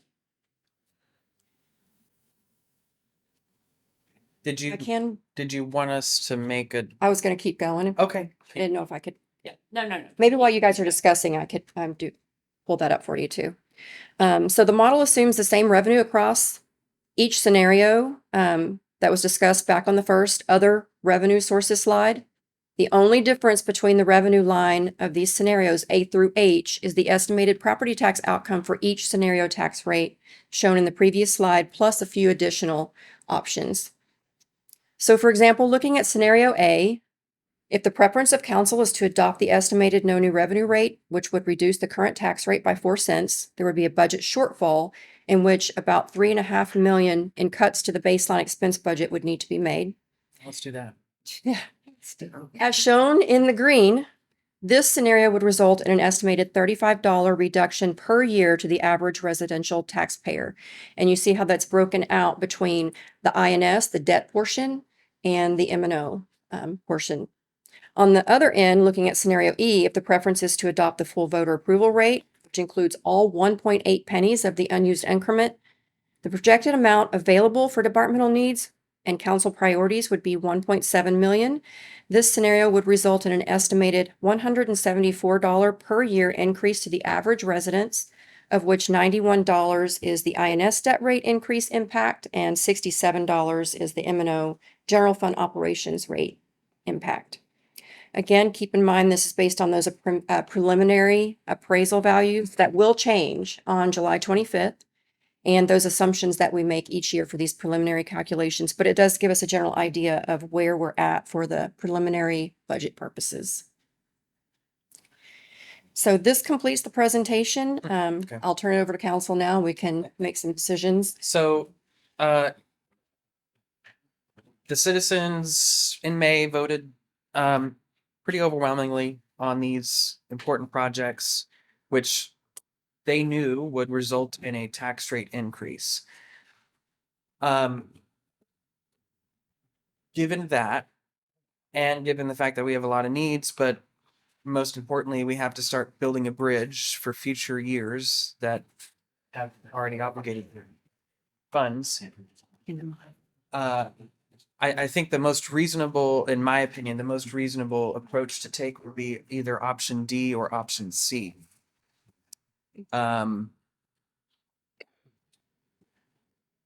Anything, uh-oh. Oh, No, go ahead. John, plug it. Oh, here you go. Sorry. Oh, sorry. Sorry, I told her the wrong thing.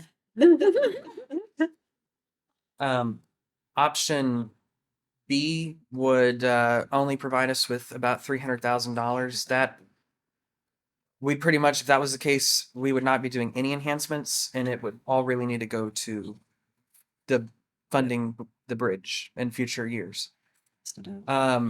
That's why I think option C or option D are really the most reasonable choices to make.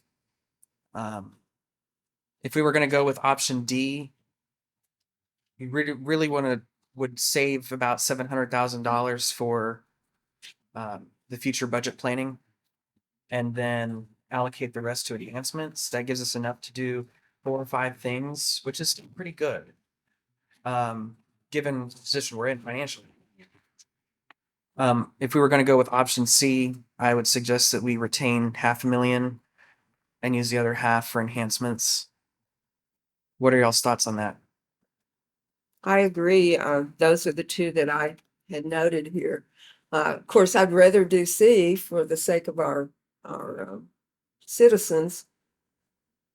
But another $500,000 is another $500,000 that we can do things with. But I totally agree. Those are the only two that I think I would be able to consider. I would tend to, I really hate to put any more tax burden on the citizens. But if you're looking at C versus D, you're gaining $400,000 at roughly $20 more. Right. And remember, the citizens, did vote for the. I mean, a lot of this is going to INS. That's true. The rate increase. Well, that's my feeling, is that that people voted for that $91. They said, yes, we want to have these projects. So I feel like, honestly, we are being we're doing what they asked. So I think that all we're really asking for is it's not the 2 cents or the 2.5 cents. What we're really asking for is 1.5 cents. If you're on D. And so I feel like the D is certainly a reasonable amount, because the other thing is that if we are saving money for this bridge, that means that we may be saving them in the long run.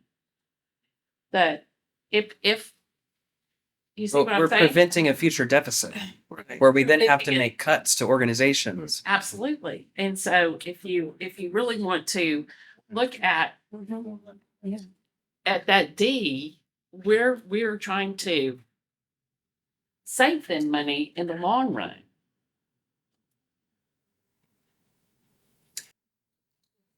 Anybody else have thoughts on whether between option C or D? My preference would be option D.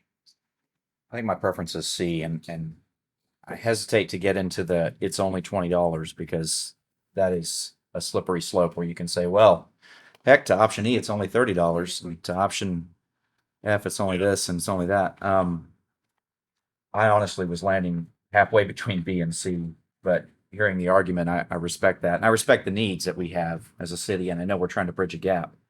But a what I would consider to be a failure to properly budget in the past and to maintain our vision on what is happening with our revenue with regard to Sapphire Bay has put us in a position where So let me I think we're going to have to be lean. let me It's a tough pill to swallow. I'll put it into perspective here. All right. So if we're wanting to fund some of these priorities, like for example, 2 officers and 1 unmarked vehicle for the problem solving unit for PD, that's $270,000. Boom. If you're wanting to do the EMS equipment lease for the striker monitors, which is critical because warranty's running out on our current ones, and if there's any things that break, we're paying cash for them and it's unbudgeted. So to do that, $139,000, boom, gone. If we're wanting to do increased compensation for dispatch, $23,000. If we're wanting to do language pay, $30,000. These things add up. And if we have to retain about half of what we're going to increase the revenues by, so you really only have $500,000 to work with. You just went through that and you only did 3 things. Right? And I think I'm just putting that into perspective. I understand that. I think that's what our residents would expect is we're in a time where finances are tight. And if we get into a habit of just saying, well, it's only this much extra, it's only this so many Starbucks and this, that, and the other. I'm not saying that. I'm saying And I didn't mean to imply that as well. I'm looking at the trade-off between 1 million versus 1.4 million. And just as the mayor said, those things that he just cited, and going back, and I hate to sound like a broken record, needs versus wants, those are needs that I those think weren't we're even gonna all of them. expect us to do. Well, I mean, We're gonna have to really take a look at the other ones and are they really needs or wants from the rest of the departments? And as you said, we've got to be lean. Well, and I would also like to remind everybody that our tax rate in 2018 was 0.772731. So we are still below what our tax rate was 5 years ago. So I think that. and again, I don't like that argument because our valuations have gone up astronomical. Absolutely. And people don't care what the rate is. People care how much total they're paying in the taxes, and they're paying a lot more. and they voted consciously in the election. I agree with that. They did, but I don't think they expected a 1-2 punch of That's- not only are we voting a tax rate increase, but council's going to stick it to us too. And they Feels don't like think double about our dipping. potential deficits. That's true too. Yeah. There are a lot of factors here. I kind You of, have to balance. Yeah. I'm sorry. well, yeah, I agree with what Jeff just said. I mean, they did vote for their own tax increase. I don't think they voted that knowing that we were going to sit here and try to pile another one on top of them. No, that's what this includes, though. It includes. But It- it's still, you're still adding a penny or a penny and a half, whatever. So, Increase INS. right. So what I think maybe would be helpful is if we went through the priority list, Mhm. and then I think you'll see why option D is probably going to be the most reasonable approach. So let's go through the priority list and put this into perspective. So do we have that list pulled up? We can. That's the next slide. Yeah, because we can't just make a decision not knowing what we need, what those access needs are. What changed in this conversation to say I'm for option D or C, and now I'm only for option D? I'm saying before we stick it to option C, I'd like to put this into perspective so that we all make a better informed decision. Well, a little portion. That's small. Yes. Wait. What they're asking for before we allocate. 12768. Well, we allocate it. We need to We do this. decide what to do. 2768. Huh? Do you have a calculator? So we allocate it. He decides where it goes. Can she list those? No, I got it. No, it's right here. With the list. The list of priorities, Mm-hmm. that's what I have here.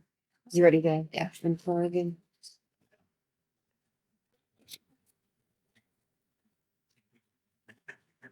How do I switch it over here? Here we go. Okay. So this first group was ranked by the executive team. The very first one is the applications analyst with IT. I don't know anything about this. Joey, can you fill us in on what that is?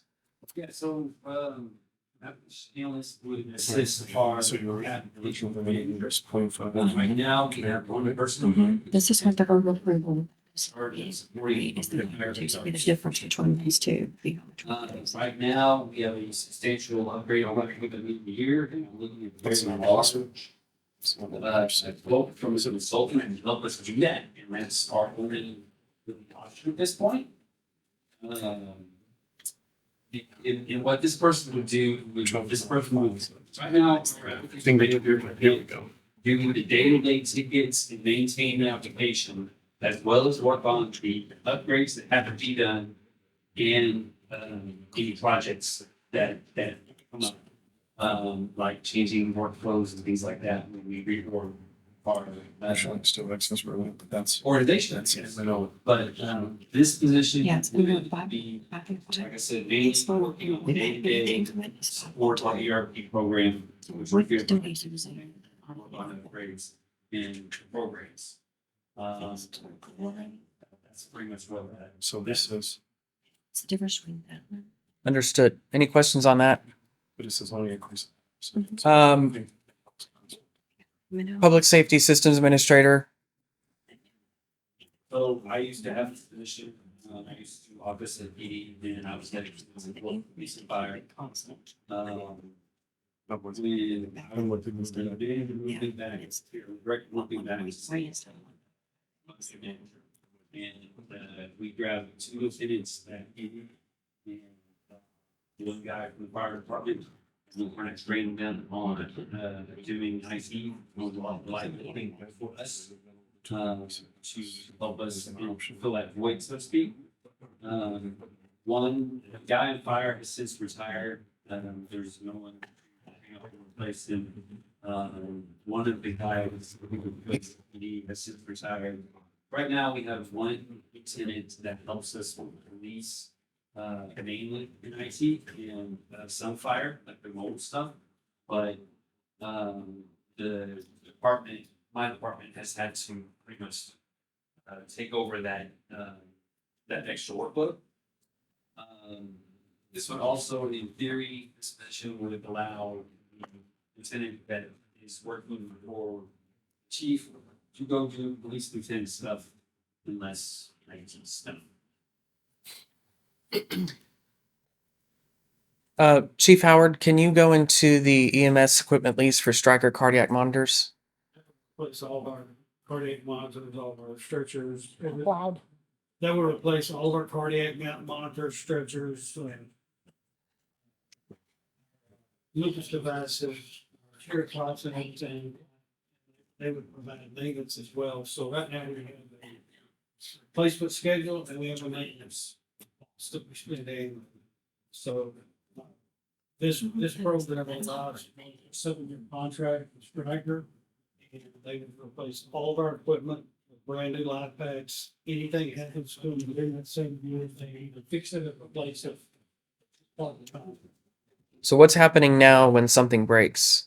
Right now, some of our stuff is still available for maintenance, but we have over half of our cardiac monitors that have got to the extent that they're useful life, into the useful life, and they no longer making parts for it. So we'd have to buy them. If one of them breaks during the year, we'll have to figure out a way to replace it. Is there a reason we're not on a replacement cycle with? We are on a replacement, but what happened, let me back up a little bit further. Several years ago, prior to me being here, they got a grant from fire act grant, the FEMA fire act grant, assistance to fire. To replace all their cardiac monitors. And I got it, and we started developing that replacement schedule, but we can't catch up. So the truck, we've been replacing one a year, and now we're to the point that we can't catch up, and we've still got more monitors that are at the end of the useful life that we had time to replace. Same story, different department. That's what I'm hearing. We can't catch up. Communications officer, Chief Denning, can you go into that? Sure. So the communications officer will be at 911, police, fire, emergency, EMS dispatcher. We have currently about a 24% increase in our overall calls in the communication center just this year compared to last year in June. We know that with the increasing demand for police and fire, increasing number of calls, having an additional dispatcher will help us in both our response times, as well as our ability to just manage the amount of incidents that are happening in the city. We get resources out effectively, as well as reduce our 911 hold times, amount of time someone has to hold on the phone when we call 911. Yeah, when we're properly staffed in communications, that would be an improvement in the overall service that we can provide. We've also, over the course of about 15 to 20 years, we've had very little, if any at all, adjustment in the amount of staffing in communications. There's been some shifting of supervisors over the years, but that level has remained basically the same amount of dispatchers, even though we've hired many police and firefighters. Our dispatch level has remained relatively stable. They added one a couple of years ago that they added back from a reduction during the economic downturn. But for the most part, it's remained at 15 employees for about the last 15 to 20 years. Okay. Senior admin assistant with engineering. What is a senior admin assistant? He's made it. Jeff's made it. So you don't need to stand enough. You gotta talk louder. Just speak loud, but you don't need to stand if you can't. We've been operating for almost 2 years now without staffing. There's a lot of functions that are associated with that, especially contractor pay requests, helping with our staff on boards and doing general administration stuff to help everybody keep on schedule and do some work that we're all doing now in place of that. Understood. Parks maintenance specialist. There's 2 employees in this. Aaron, can No, I can't speak loud, sorry. So as you guys know, the parks team works really hard every day, day in and day out, with mowing, with ball field prep, irrigation, medians, beautification. We're asking for these 2 positions that will have a strong focus in beautification, horticulture, landscaping. They will strictly maintain their presence on medians, downtown, entry beds, medians with trees that they can prune, removing all the suckers. It's difficult for my staff to try to keep up with all of that. So mainly from March through September, October during the growing season, just helping maintain, de-weeding, color change out of the beds, making things look a little bit more so they can focus on that. So that's the reason why we're asking. how many parks maintenance people do you have now? Right now, there are 17. We have a total of 20, but it's supervisor, contract coordinator, and superintendent. Okay, thank you. Increase to the air conditioning and heating maintenance, $57,000. Anything there we need to be aware of? The average age of your 200 plus air conditioner, which we have in the 32 buildings, are 18 years old. we've already expended $110,000 this year alone, and our average has been up near 100,000 every year for repairs and replacements. What's the current budget for HVAC? Isn't a specific budget. There isn't a specific budget. There is. We do. We have a HVAC maintenance There is an HVAC maintenance fund account. account. Count, So what? but it's grouped together in his And maintenance. maintenance fund. So with that expenditure, and that includes some of the money that I got earlier this year from council, we've already spent that, and I know of 3 air conditioners that are out right now that we're going to be spending money on. This year on some and all. So why are we requesting $57,000 when it really costs $100,000 a year? I did the difference between the 100,000 and what we had budgeted in the line item. So it could always use a lot more. What I'm hopeful for is we just did a SECO evaluation from the state. Mhm. And there aren't available grants through the state for air conditioning replacement. So I'm hopeful maybe we could apply for one of those and get some of them replaced that way. Okay. Plan review manager. Yes. Yes, I can speak to that. Actually, Dale is here too. I forgot. He can speak to it. So the real story here is that Okay. we told us to stretch about as thin as we can. And on a normal day, we're able to handle everything, but one person is out, one person was sickness, vacation, whatever, we have to go back and either the plan review area and the DAC, in front of the owner, or for the building inspectors. And what we were trying to do was to provide the best bang for the buck. Use a plans examiner, which could also help out with plan review manager, which can help out with the DAC. It helps manage that area, provide fill-in for the inspectors in the field if needed, and provide a little bit of backup. So we've had quite a few larger projects come in, and those inspections, those plan reviews take much longer than a house does, those inspections. And we've actually had people where there were some delays. Their comments were, we paid our fee for that service. Why aren't we getting the service as quickly as we need? We do hear those comments, and it's workload. Downtown event and marketing funds. Libby's not here. Libby stepped away. She had a meeting she had to go to. I'll ask if we can.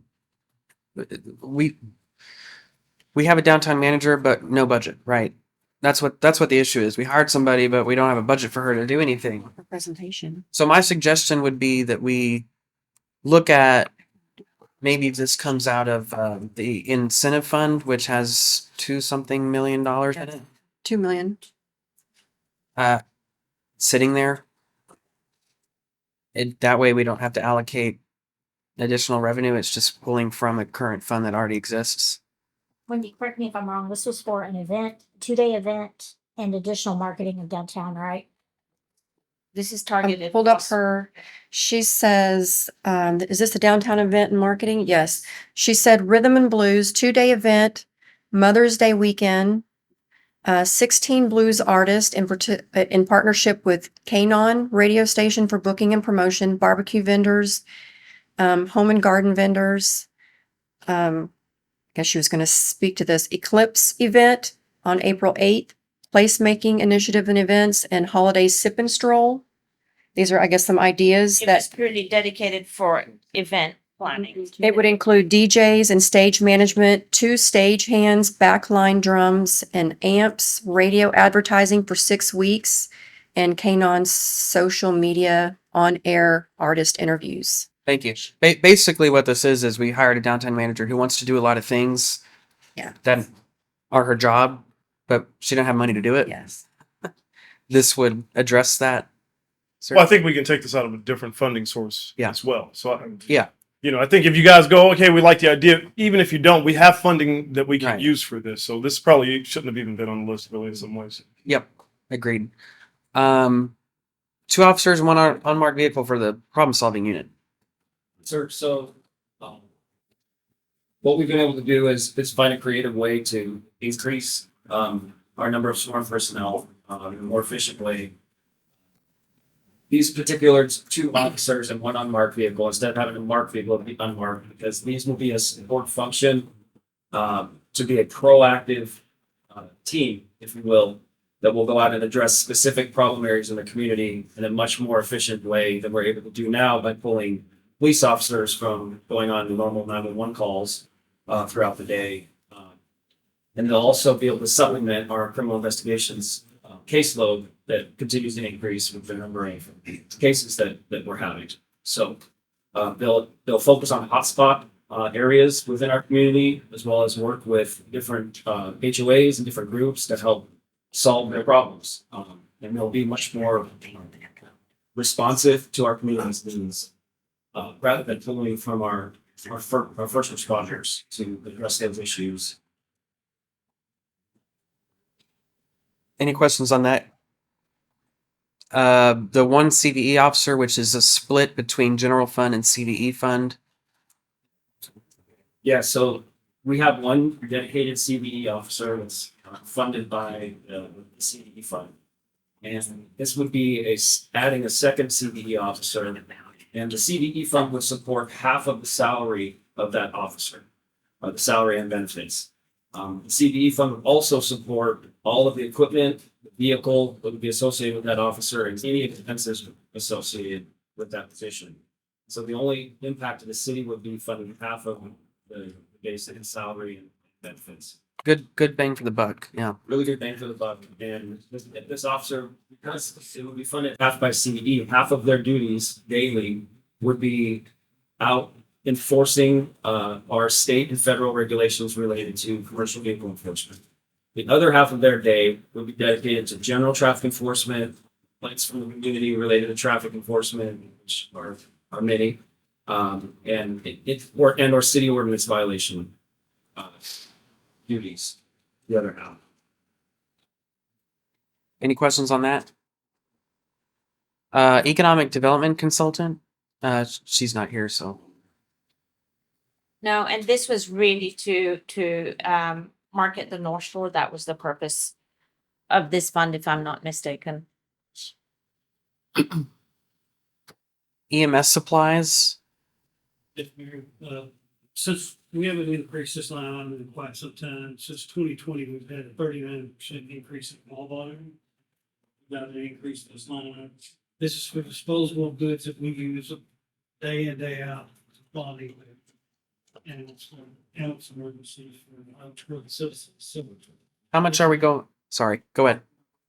No. You were. this is about a 38% increase in our EMS supply budget. So I assume that we're going over. So this is. So if we're going over budget already, we're already paying for it anyway. And EMS supplies. Not doing something else. Or we're not doing something else. Yeah. The no brainer. If we're going over budget, why? I mean, we're EMS supplies aren't an option. We don't have a choice. So we're gonna have to buy EMS supplies even though they're not properly budgeted, and have to cut another fund that we allocated. Get like the next thing we have on the list, is we tried to manage within our budget, not to go over budget. So we found funds throughout the year, the things we're not gonna do, so we make sure we fund the things that we have to do. Mm-hmm. So it's a balancing act. We asked for 75,000 in fleet maintenance a couple years ago, about 30. We're coming back trying to get the other 45 of that 70. We consistently have pretty much went over about 96,000 a year. That's the whole thing. So kind of bridge So that y'all gone over budget by how much? 96,000. So again, we're paying for it. Why is it not budgeted? Oh gosh. It's being offset by other savings. Another thing we don't have an option on. I mean, fire truck breaks down, we don't just keep it in the barn and wait till the next budget. Yeah. Jeez. I'm gonna ask you for this for several years. I remember.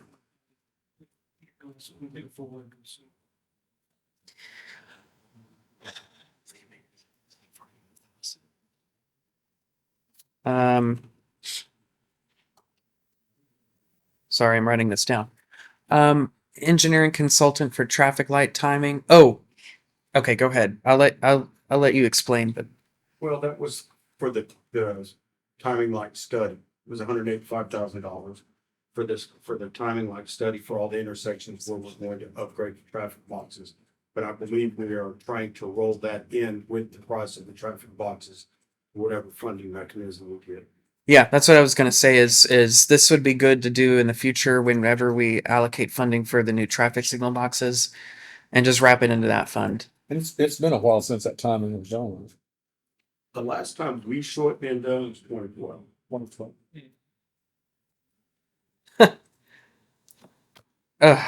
Some things. The Gallup survey. I think you guys already contributed to work to move forward with this year, so that would be one of the uses. Gotcha. All right. It's one of the microphones, so I probably should fix The it. human resources. Yeah.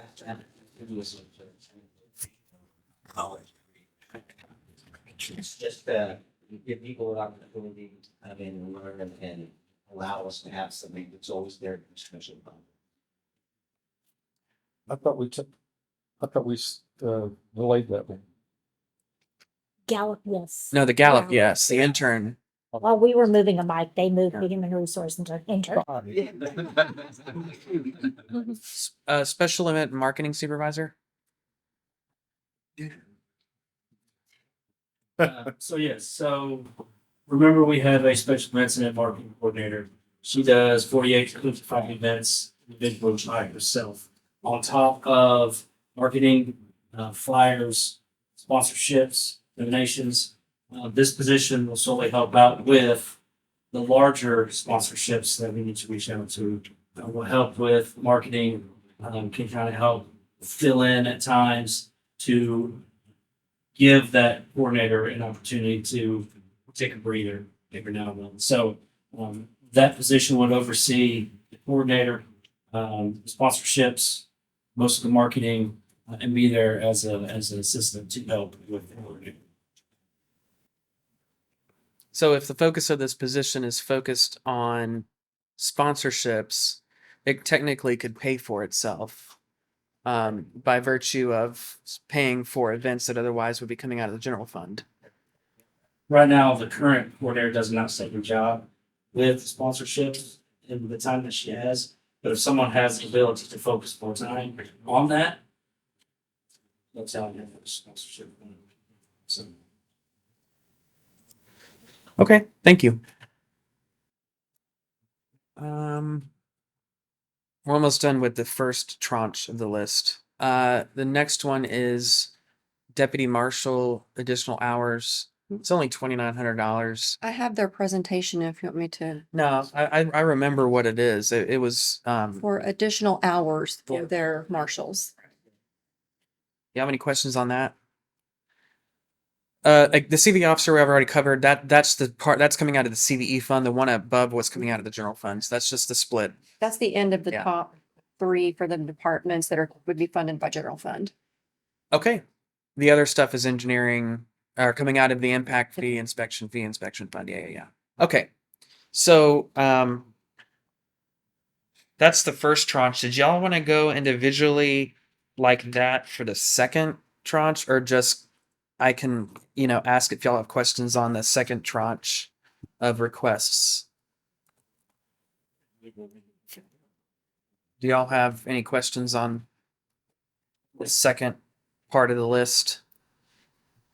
Honestly, I don't know how we would ever get down there in terms of prioritization, so I Well, don't think no. it's worth it. I know. So That's why I'm not going we with have, it. have the list, we recognize the need. Right. Okay, I did have a question. sure. On the service contract for street rating and consultation services. Is that, don't we have to have that for our, is that the, Where are you reading? Which department? You on the second page? I'm on the second page, Public Works. Is that not, like, we did the tour of the streets and we said we didn't agree with, what they were doing. And then we were going to, it was gonna cost additional money to have them rate the things that. Remember? Yeah, no, you're right. No, oh, there it is. So that is the funding for RAS to go back in and do the 100-foot sections that the mayor requested. Wait a second. Okay, I thought that was gonna, okay, hold on. I need clarification here. Ooh, I thought that was gonna happen. Yeah, and that I we, think that should be in the baseline. You told us to go do it. Yeah. It's gonna increase the baseline 25,000. Yeah. That's, remember, part of these lists were created some time ago. yeah. So, I mean, to the point, thank you for pointing that out, but that's gonna get in. Okay. Well, I Yeah, just thank wanna you be for- sure. Thank you for catching that. Yeah. Sorry. We had agreed to move forward with the annual, so that's how that ended up. Yeah, that was a good catch, Elise. I didn't And then catch the that. master fair plan update. So And- that comes out of the inspection fees. Correct. Yeah. So we don't have to worry about that. No, we do not. Okay. And then the 100,000 for the street and alley and concrete repair, that's gonna be bonded. So we don't have to worry about that. Presume. We're going to. Presumptive, that's an additional request. Awesome. For money for. Possibly. And what is maintenance of motor vehicles? That's all our fleet that we have right now. We currently spent, we're at $634,000 in that line. And we look like we're averaging anywhere from $600,000 to $700,000. Huh? Whoa. I'm confused because I thought we had this enterprise leasing. Well, that's, One of them. So this is in addition to the enterprise leasing. Just, yeah, I mean, there's certain things we should. wait, We've maintained over 300 vehicles, including yellow ones that are not enterprise vehicles. Yeah. We only have 111 enterprise vehicles. but you're spending how much money in maintenance of motor vehicles? As of when I did my presentation, we were at 634,128. And what's our current budget? What does your maintenance budget include? Maintenance budget includes every piece of rolling stock in the city that is not a, No, I understand, but what is your current budget for that? I don't know what the overall budget is. I mean, Inquiry.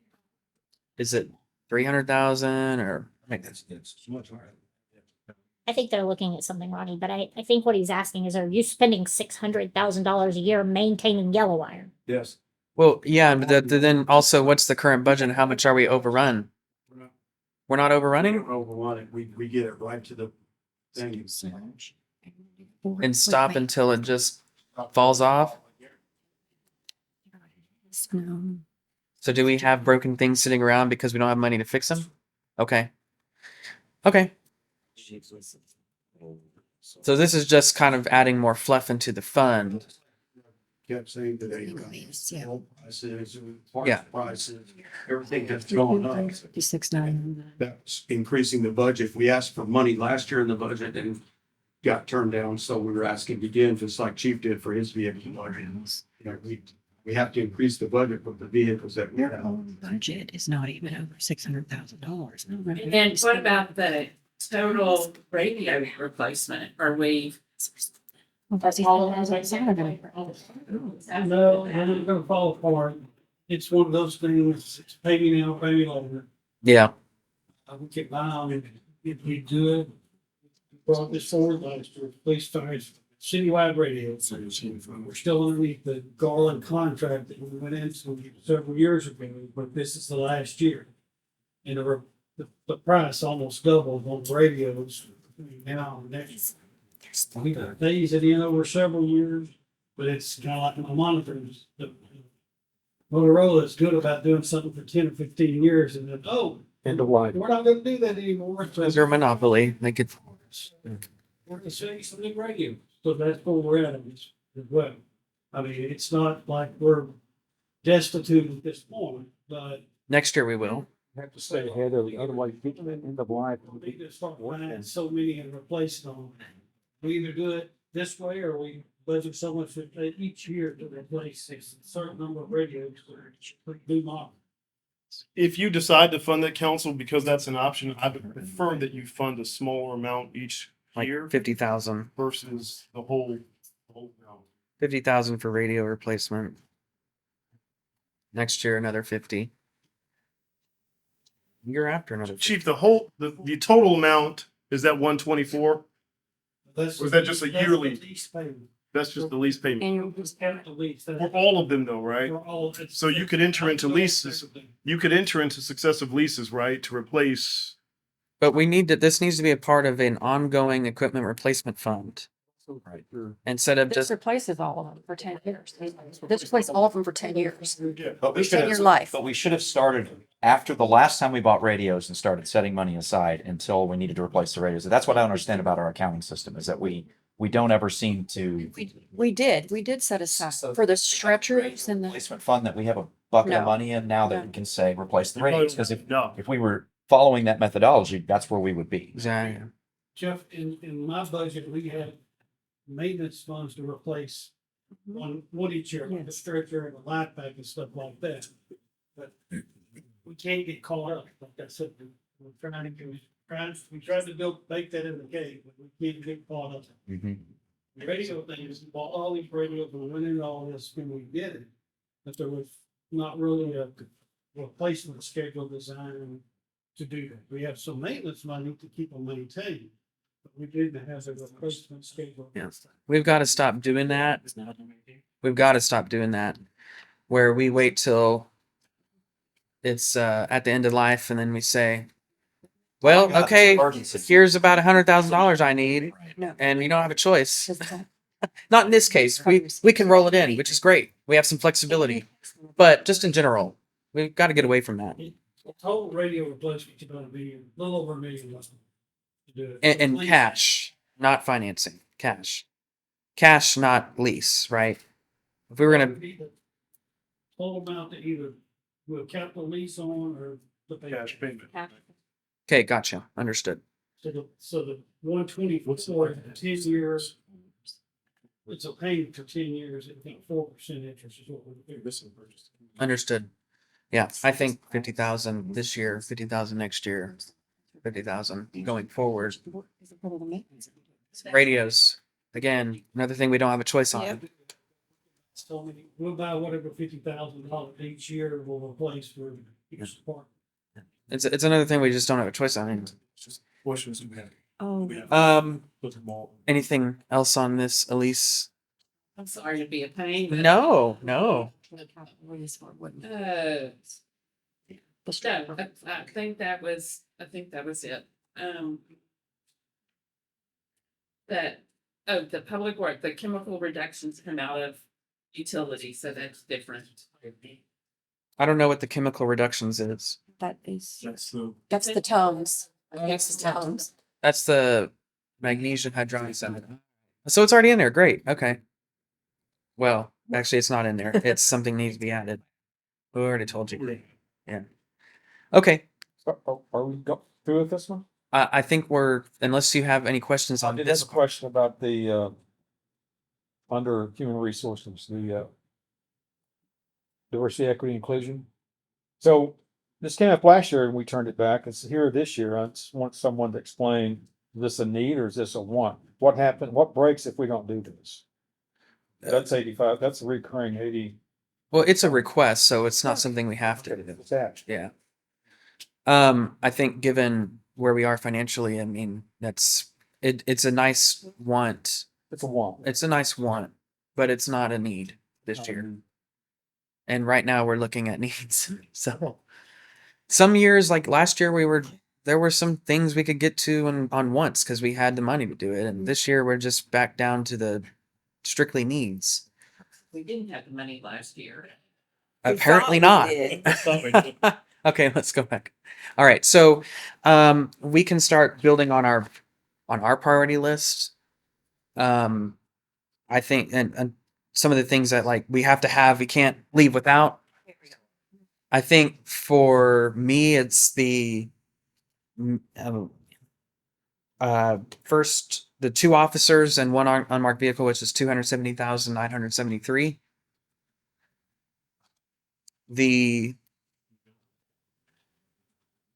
Sorry, Mayor, would you repeat that? The first budget priority for me personally is the 2 officers and 1 unmarked vehicle. Council, do y'all agree with that? Is that like a must-have?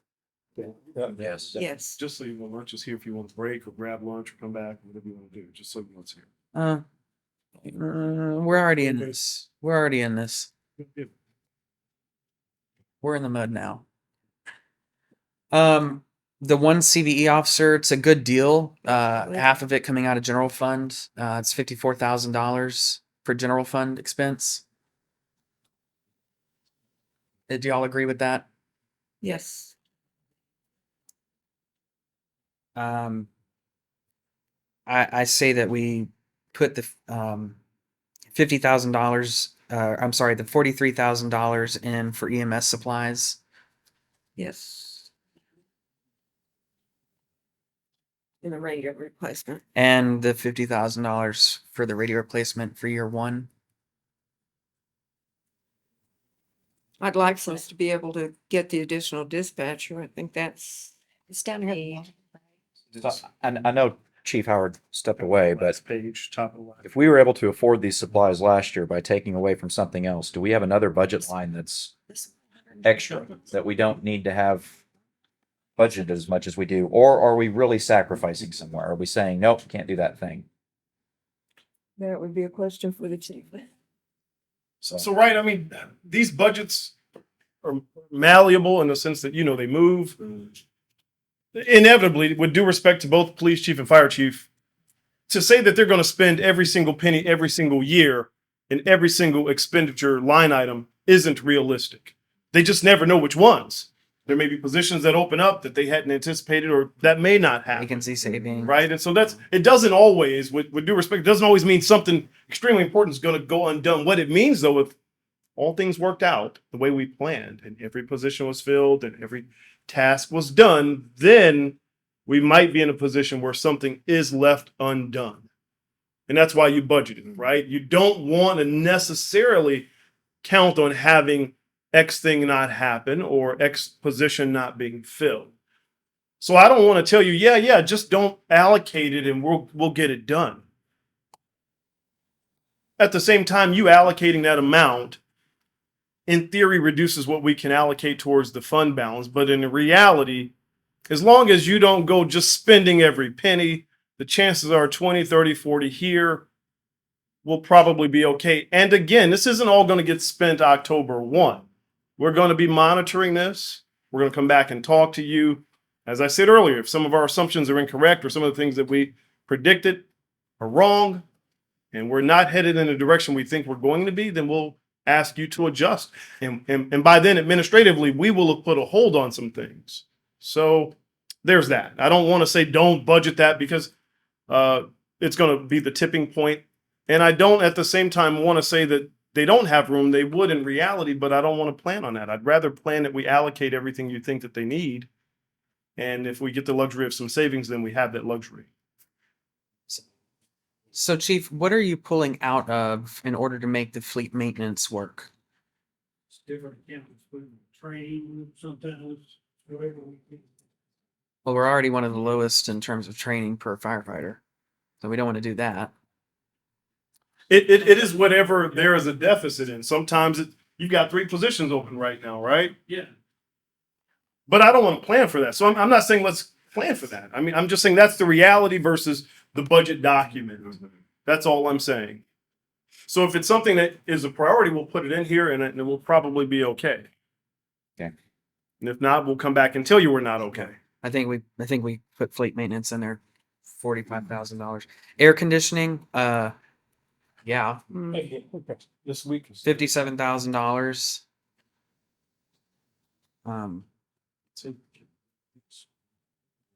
sitting in the city hall conference room and the AC set to 72, but it's 79 on the thermostat. Oh, was that on the top? And it's on the second page. What's on the top here? It's like, it's unbearable. Yeah.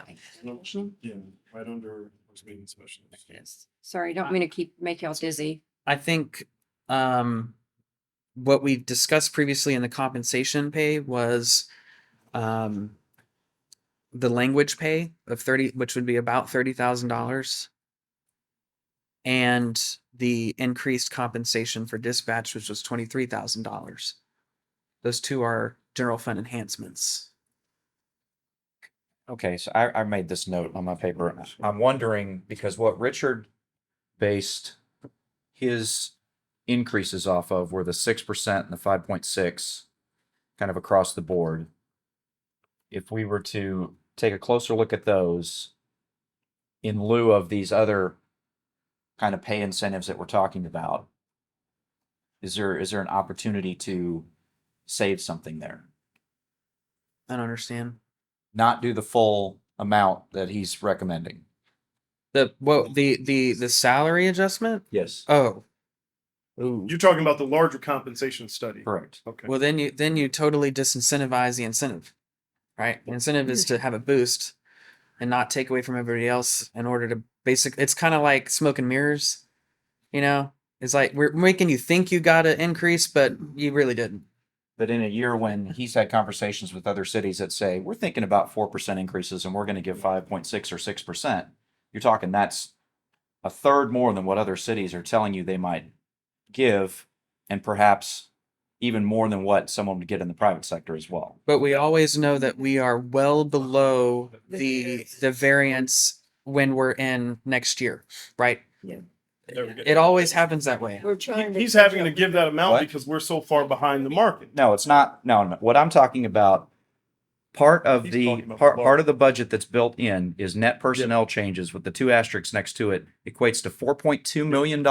Wait, that includes the 9 firefighters too. That's not just the pay plan adjustment. That's bringing $1 million is bringing $1 million. He's bringing the 9. Pay plan increase is about $3.4 million. Right. And part of that is because the city has historically, as you saw from the graphics, lagged so far behind the market. Now, again, it is a policy decision whether or not you give us a certain amount. But keep in mind, you can't have it both ways.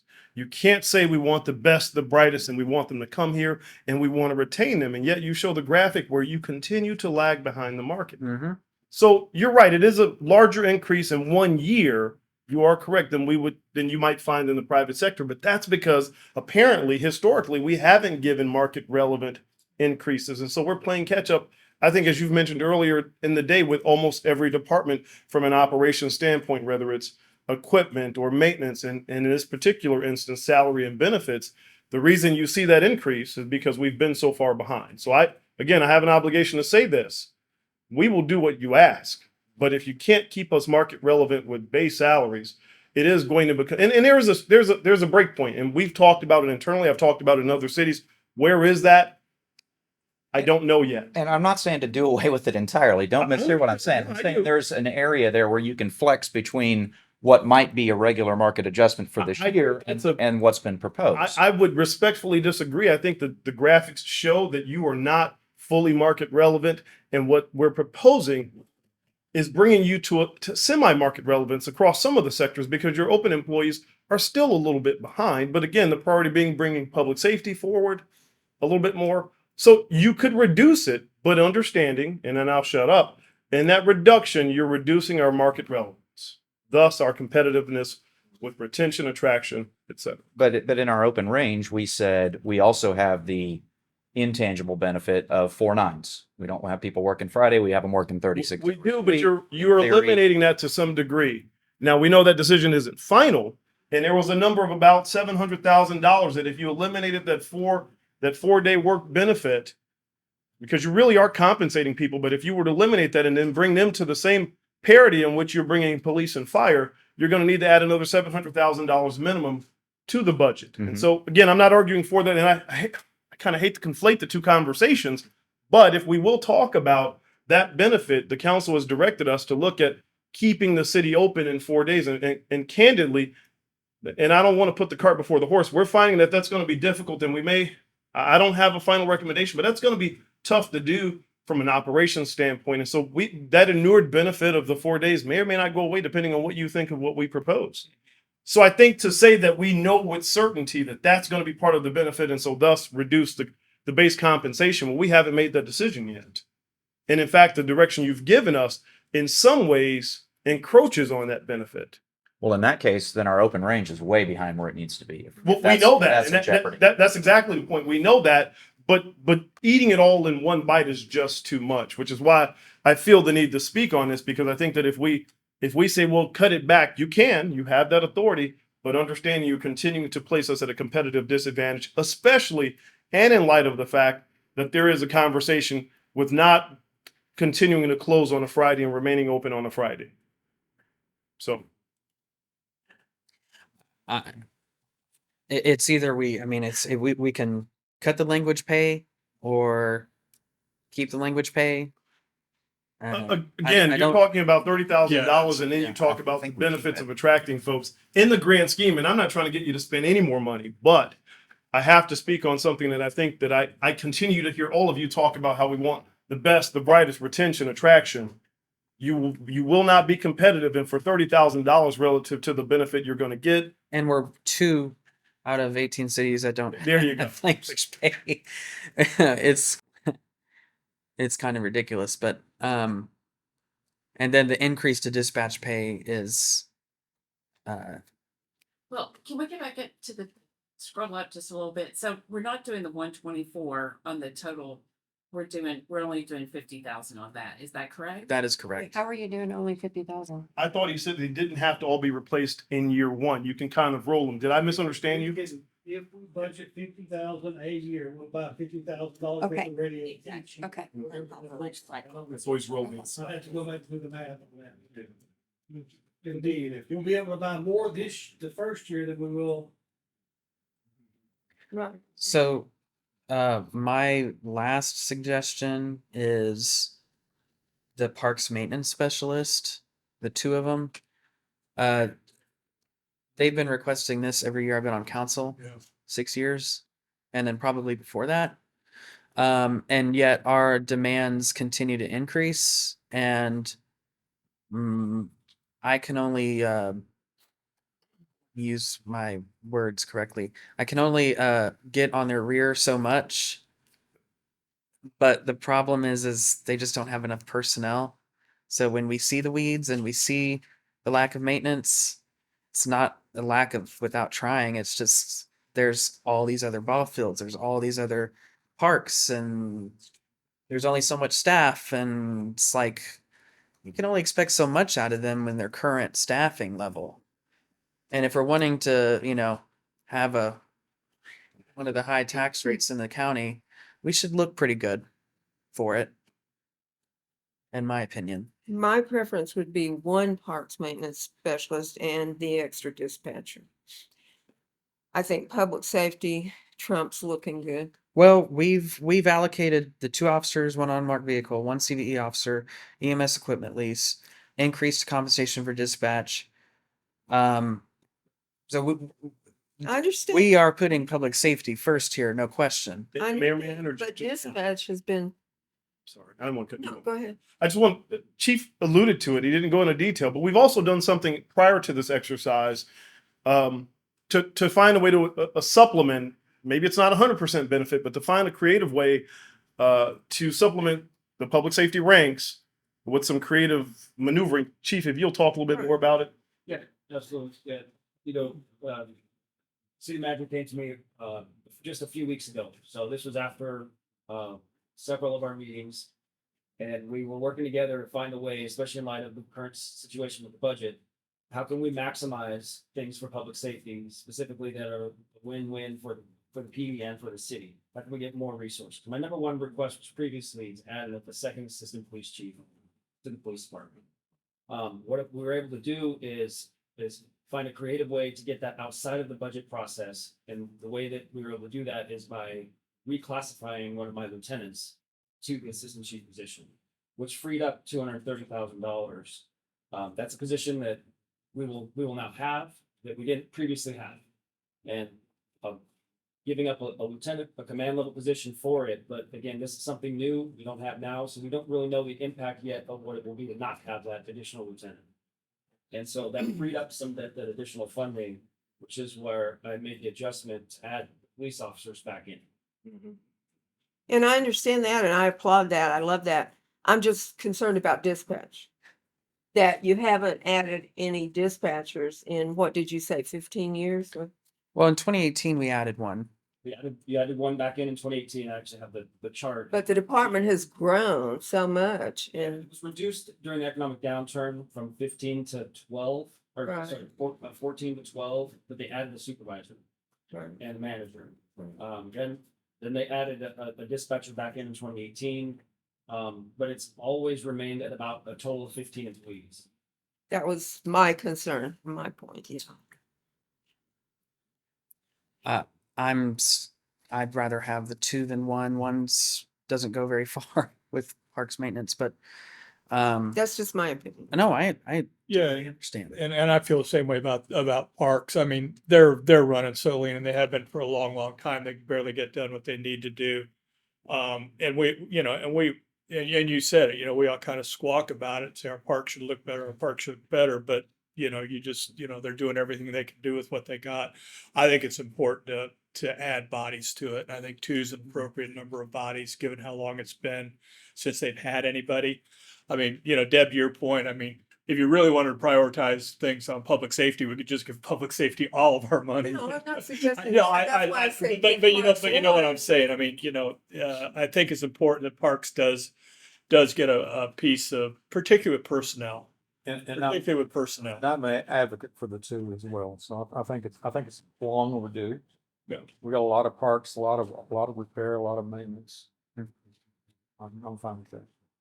So, but I'm concerned that we haven't addressed IT at all. And given what we have just seen Dallas go through, I think we need to at least look at certainly the public safety systems administrator. I mean, isn't that important from your point of view? It is, but respectfully, Aaron would probably speak to this. That wasn't his number one request. Joey. Okay. Joey. I'm sorry, Joey. Thanks, Joey. They look a lot. He's still learning. That is it is an extremely important position. Yeah, our critical systems, our CAD, our systems, when they go down, we've got to have the ability to have someone that's dedicated to that assignment. And what we have is a lieutenant wearing multiple hats, really, and dealing, and even more so on the side of getting laptops back up and running on a daily basis. And you just took a lieutenant out. So, We're reducing. Yeah. so question, Number one request, so. So- He has a position he wants to learn that. question, did this Yeah, so, I guess during my presentation, what I was gonna let you guys know is that, we haven't added a position in my department since 2015, I believe. And the city has grown 30%, so our user base, we've added 30% more people that my department has to provide equipment, support, license for, just got each of my department to, we basically just added extra workload and not extra workforce.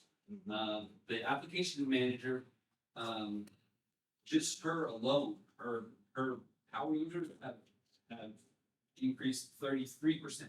So that's one person taking on that 33% extra workload that she has to support, as well as do upgrades and projects. That's not sustainable. That's why I'm looking at spending a lot of money with a consultant this year to get us through an upgrade that we have to do by the end of the year. We need to provide next year. But the other percentages are, again, the overall 30% has increased, but that's been swallowed up by my little department. The actual applications manager has 30% just on that one position. And that is why, one of the main reasons why it is my number one request this year. It was also my number one request last year. Yeah. Both of these positions have been requested by my department multiple years. That's where I'm coming from and asking for people for my department. Does this analyst position abate any of the costs associated with the consultant? So I think the applications analyst, especially since it was ranked number one on the list, I think that's reasonable. It is $96,000, but he makes a strong argument. So good job on that. Mayor, I don't want to speak for you. You previously, when we were talking, mentioned the Stryker heart monitor program, but you didn't have it in your list. Oh, Was that intentional? that was not intentional. I'm sorry. No, that's pretty darn important. Where is that? Is this something that we could also phase in? No, $139,000. Add it. We're taking 100,000 out of our current budget to get to that number. You're taking what? Well, that's because we had already put in for replacements. Now we're gonna replace all of them at one time instead of replacing overtime. Moving money from one pot to the other to make sure we can cover it. They don't offset the 200. Okay. Well, So so what?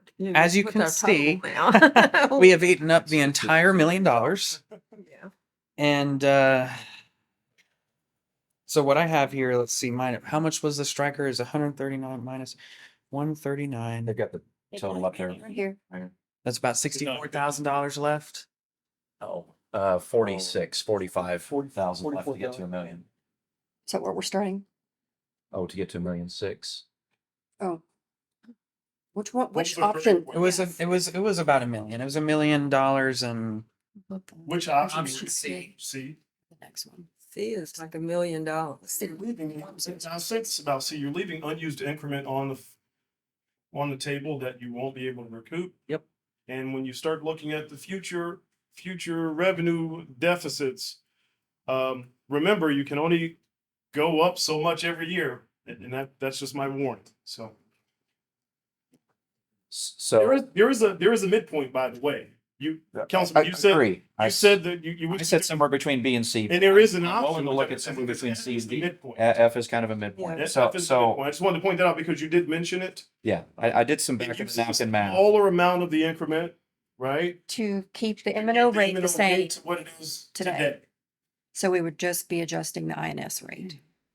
I did some back of the napkin math, and I happen to live in one of these average residential taxable value homes. Okay, my home is valued at right at about 300, so I'm right in that realm. Currently, I pay just under $2,000, 1970 of city tax dollars, not overall, because the school district gets a lot of my money. But And I use 1980, so we're right on par. so I pay 1970. I voted myself a 4.6% increase in my tax dollars that I pay. The $91 that's on here as a result of the bond election, right? What we're talking about with option D is an additional 3.7% dollars increase in what I would pay. That's 3.7%. That's the $73. So in total, that's 8.3% that my city taxes are going to go up if option D were selected. Just throwing that out there. I don't know how many people are getting an 8.6% raise every year, but Because this Probably not most of our this residents. includes the facilities bond. Yes. This includes the facilities bond. it does. The $91 does. That's Right. I voted myself a 4.6% increase. Right. And we're now talking about an additional 3.7% increase in what I pay.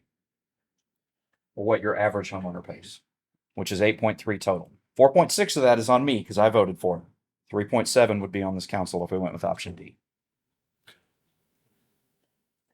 So if we go with option C, we will not have any.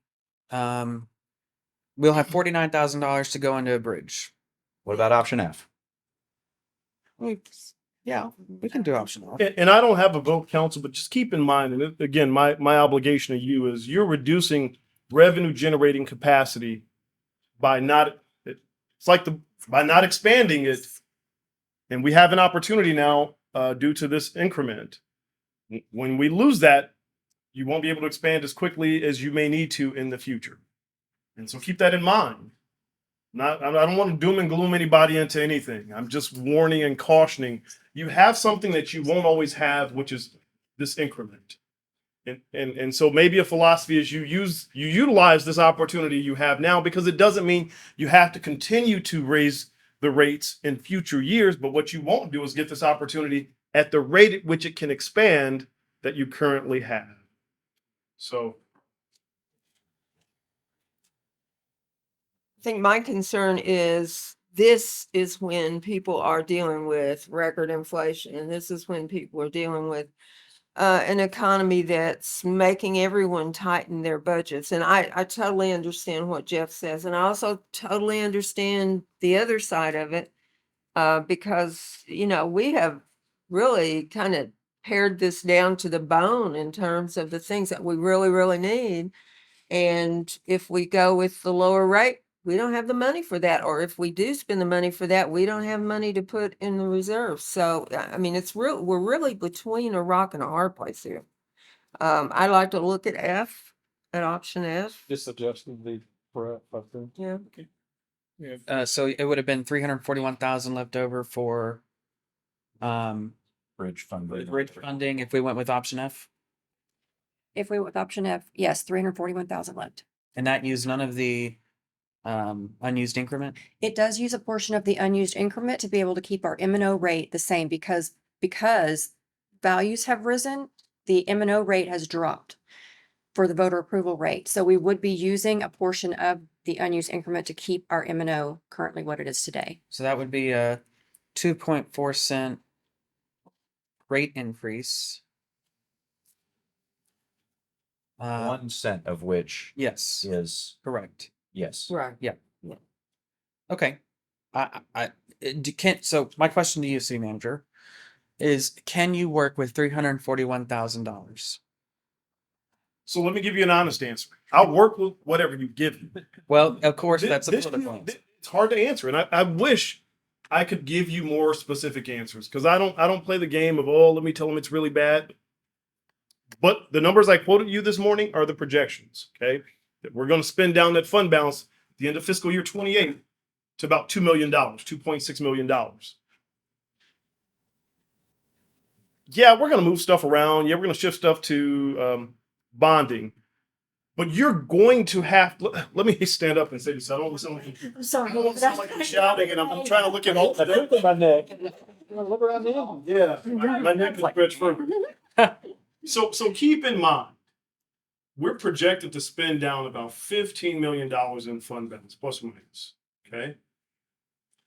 Where's that coming from? So yeah, we can shift some of the bonding over. That's going to be maybe $6 to $9 million, maybe over a three-year period. Okay, that helps. 6 probably safer than 9, but move some of the money that we're sending over from taxes to ED until we start spending that. Maybe 300 to 400,000, maybe 6. That's 1.2 million plus or minus. We're close. We're getting closer.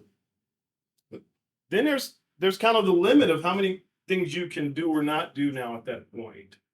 What do? You start to increase your transfers from the utility funds. Well, that's only going to be so much before you cross a reasonable limit. There may be we may get some additional money from the protest values and other things, but who knows what's happening with some of the property tax relief, right? None of us have a crystal ball yet to see the full impact. And so I go back to this premise of you want to preserve your ability to generate revenue. Doesn't mean you have to do it, but in this particular instance, you have a moment in time that you will not have really again to the same degree. That's what Michael and I were kind of talking about as an aside. Just, he's a little bit smarter than I am with this stuff. And so we were talking about this, and he was corroborating what I thought I knew is what I knew, that if you don't inflate this balloon now, right, you won't ever have the ability to expand it to the same degree. Not ever. You won't have it when you need it, if you need it. So then what are you going to be faced with? And it's not 24, 25, maybe even 26. It's 27. It's starting in 26 and 7 and 8. So then the question is going to be before you, oh gosh, we need $5 million in revenue, because if you look at some of those projections, in some of those years, we're dipping into the fund balance by over $4 million. And so then the question before, and again, we can offset it, but the question before you may be, how much revenue can we generate? Well, what's your greatest revenue generator? It's property taxes, as it is with every city. Well, you're going to be capped, and your balloon won't expand as quickly and as much as you need it to. And therein, you can always reduce it. There's no limit on how much you can reduce, right? Remember that. And I've done this in other cities where we saved a bunch of money, put a bunch of money to, that wasn't fake when I said I increased general fund savings by 700%. We were able to significantly increase our general fund amounts. And so then we could significantly reduce our M&O, but we did it after we were able to make that general fund reserve sustainable. What I'm arguing for you to think about is capacity. Yeah, maybe it's going to be a little bit painful this year. I won't argue that point. That's political, and you, thank goodness you vote and I don't. What I'm arguing about is 3 to 4 years from now. It's going to be much more difficult to play catch up, but you certainly have the ability then to reduce. If we have found that we've stabilized and reserves are looking good and everything else, then you reduce the tax rate. And so there's that offset. So that's all I'm arguing. Again, I think it's important that you consider this, that today it may be a very unpleasant thing, and politically you have to consider those things, unpalatable as they may seem. But I think anyone who's looking at just the numbers will understand that you are taking a long-term view of the health of the city. And that, again, I'll reiterate this point, you can come back once we've stabilized and reduce the rate that you find more acceptable. I mean, I'm happy to try to answer any questions on that, but that's the only reason I keep going back to this point, that you really want to make sure that you consider some utilization of this unutilized increment. So two comments to that, and thank you for those remarks. First is really short. Just because it's there doesn't mean we have to use it. Nope. The second is we only have so much political capital as a city with our residents. And that's not with me as city council place two. It's not with us as a council. It's a city as a whole. And when we're going to go before the citizens again next year, most likely, and do a bond election again, and we're going to request infrastructure funding. And if the wheels fall off because we haven't done everything that we can do to tighten our belt, and that bond fails, then we're really in a spot, more so than we are now. And we have additional bond requests that are going to be coming down the pike. That it's a long-term game, and it's a long-term game with what you're talking about too, because you're talking about the M&O piece of the long-term game. I'm talking about the political capital and the bonding capacity that we have as a long-term game, and it's a holistic look. I don't know the right answer. Yeah, I don't either. I don't want to expend all of our goodwill. I just caution, because here's the thing about the bonds, pass or fail. Capital investment is extremely necessary. And you thankfully have to make the decision at some point this year, next year, 2 years from now, of weighing that against the operational aspects of things. Because again, that gap, that it's staring us in the face. And at some point then, to a point, just because we get it doesn't even mean we have to spend it. Well, that's what I'm saying. But this balloon, if you don't expand it, you won't be able to when you need it. And you may be faced then with choices that are strictly operational. And again, this isn't doom and glooming you for next year. This is very possible for year 3. So one of the things that I didn't appreciate about previous leadership in this city is that we had to hold the bag on a bunch of stuff that was basically, let's defer the problems for the next council. We don't have to deal with them because we're in office now. We'll let the next council deal with them because we're politically safe. And now council, we're holding the bag on some of those same decisions. And right now we face something pretty similar. Are we going to make this the next council's problem? I don't want to kick that can down. Me either. Or are we going to have to make the tough decisions and us buckle up? We were elected to make some difficult decisions. And I respect, if we have to go with option F or option C, fine, we'll make do, but we are deferring a problem for a next council. That's something we have to understand. Are we okay with that being the things that we don't want to be, that we are currently dealing with those issues today because the last council and the council before and the council before said that's the next council's problem. I won't be here. Do we want to continue that? Do we want to be like them? Or do we want to lead by example, make the difficult decisions that we were elected to make? Yeah, we're going to have to face maybe some upset citizens. That's a Monday. You know, it happens, but I can go to sleep at night knowing that I didn't leave this mess for the next council to deal with, and that we're planning for the future generations of this city and not just today and tomorrow. So I would encourage us to take another look at option D. It's $164 a year per the average residential home value, as compared to option F, which is $158. Frank froze up. Sorry? I'm froze.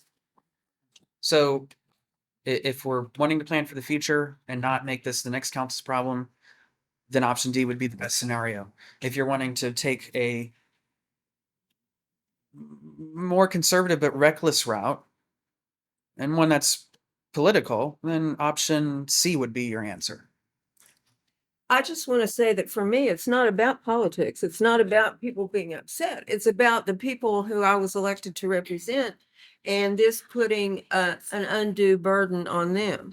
Okay, now, that said, I am perfectly willing to consider option D because the actual impact on those people is not that much more. And I know the state that the city's in, but it's not a political reason that I'm reluctant and that I don't want, that I would prefer to go with option C or F.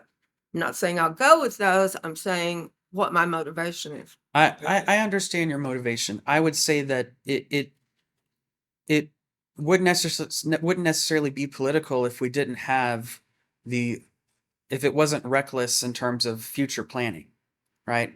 Then it wouldn't be political because it'd be the right thing to do. Reckless is an awfully strong word. I don't like that. I think that it potentially could be. And I appreciate what Deb said. 'Cause I agree with you.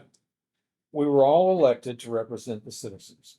Now, unfortunately, we have insight that most citizens don't have, and we're faced with that insight right now. So I believe it's not about making a political decision, it's about making a courageous decision. And I agree with the mayor. I don't want to kick things down. I don't want to take the easy route, say, I don't want to do that because I know it's going to have this impact or what. It's going to have an impact one way or the other. And I think we just have to bite the bullet and make those kind of choices. We're either going to deal with it now or we're going to deal with it, and the next house is going to deal with it. So are we gonna discuss anything that we can cut from what you sent us? That wasn't part of this exercise. It was sent because the questions were asked. I'm not prepared and staff's not really prepared to have it as a meaningful discussion because then that's an operational question. And if you're directing me to start cutting operations, I'll go back and have the conversation. But we'll do it in a way where we're bringing metrics and other things where people have the opportunity to defend what they think needs to be defended. And you'll understand the true impact if you decide to make cuts. And that's really what I'm trying to forestall by saying, if you don't expand that balloon, it's not tomorrow, 24 or 25, I'm worried about. But you will be having conversations, you or some other version of you will be having a conversation. And I have to make sure I'm doing my duty in saying this, that will be unpleasant. That said, if the council wants to have a conversation about reductions, which I did not know was part of this, I sent that as an exercise, theoretical, so you could begin to sense, then we can go back and do that and have that at a later time. If that's your direction. I did not know that was any part of the direction here today. But again. And one other thing, do you have the chart where it shows us bringing down our reserves? I'd like to see that chart. Will you bring up the fiscal year, the forecast, the 5-year forecast? For the general fund? Thank you.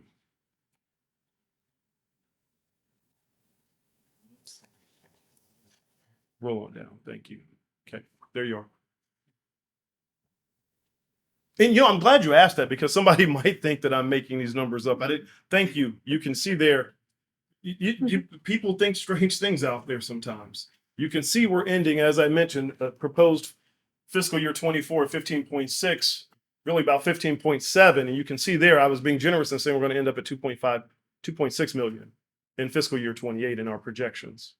And what does that, if, say that happens in 28, what does that do to our bond rating? I couldn't predict, but I'm sure it won't be positive. Won't be good. Won't be good. I don't think it'll be very good. It's probably like going down to a 300 in your personal score, probably. I can run the numbers and take a look at what we do our score based on the methodologies, but it's not positive. Yeah. Well, those are things we have to look at. I mean, I agree with you, Blake. We have to look at this holistically, and that is a problem. Yeah, here we go. But then, it's future bonding capacity for projects, now the interest cost is higher. So the tax rate generates the same dollar amount, but it doesn't go as far because the annual cost is higher, so that's projects funded. And interest rates are higher by far. And you have a negative A rating. I mean, good luck out in the bond market.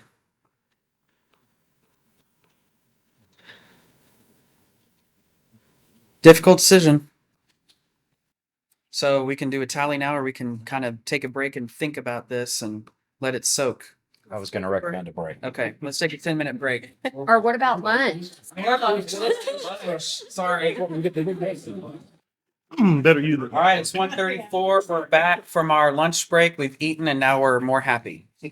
So we were at the preliminary values and the options for which to select. We were kind of going back and forth between option D and option F. Option D would allocate about $1.47 million. Option F would allocate about $1.29 million. And so, and discussing the impact on future obligations and deficits. So, where do we want to kick this back off at? I've already talked too much. So, we've heard everything. We've heard the arguments. I think probably the best thing to do is just kind of, go around the room and state our position and what we're gonna go with, and then figure out who's in the majority. So, I don't like it, but if I'm not willing to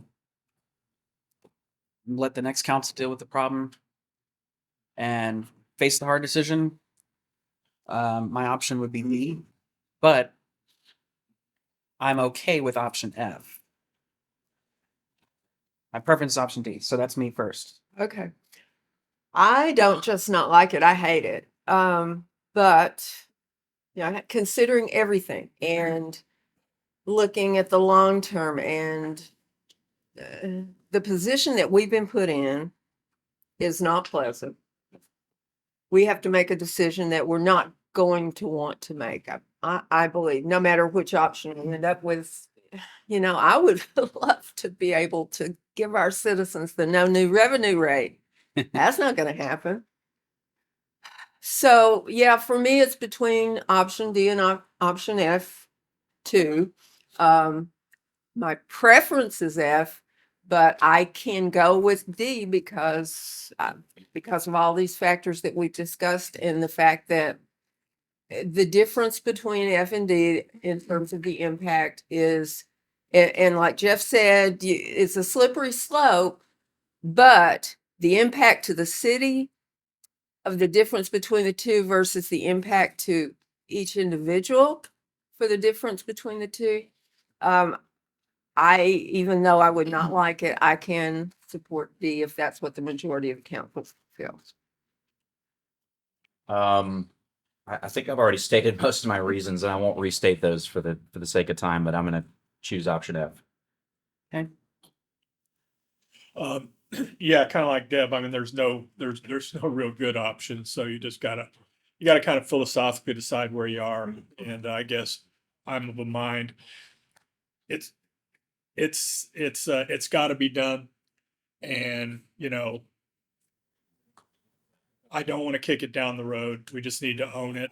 I probably am leaning towards option F. I think Option F. option F is where I'm going. And I think it's a responsible thing to do. Option F or D? F. F. Okay. And D. What? That's very succinct. B? D. D, okay. D. Delta. Well, I think I've made my arguments clear. Yeah, I don't want to incur any more tax burden. I mean, I don't want to pay it myself. I'm a fixed income like a lot of people, but I see the need and I'll go with D. So here's where this is funny. Oh, this is. This is kind of funny. All right. So we need a tiebreaker. Wait, he Oh, said there was D, she said D, and D and you D. said D. Yeah, So- so D1. Well, I'm okay with D. I'm okay with D. I said I can support D. Yeah.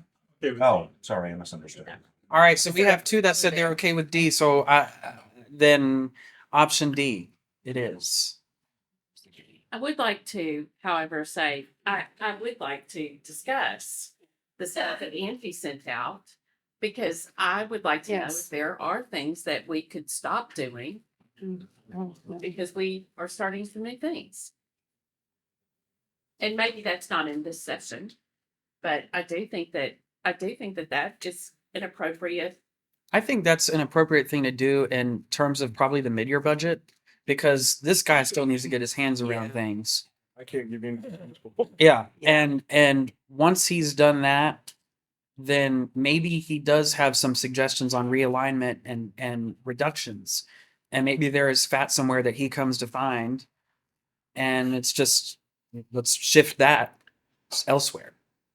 Yeah, I'd like to see what in particular Mr. Hall has to say, because this is more a list of what we could cut. I want to know what we should cut, right? If there are cuts to be made, what should those be, not what could they be? And I wouldn't remotely be prepared to the mayor. We have to remember, he's only been Which here. point is taken, and it's part of just looking at the operations as a whole. That's okay. I think even in looking at selecting option D, I think Councilman Winget, you said it best. There's whether anyone wants to acknowledge it now on our side, there is a lack of faith.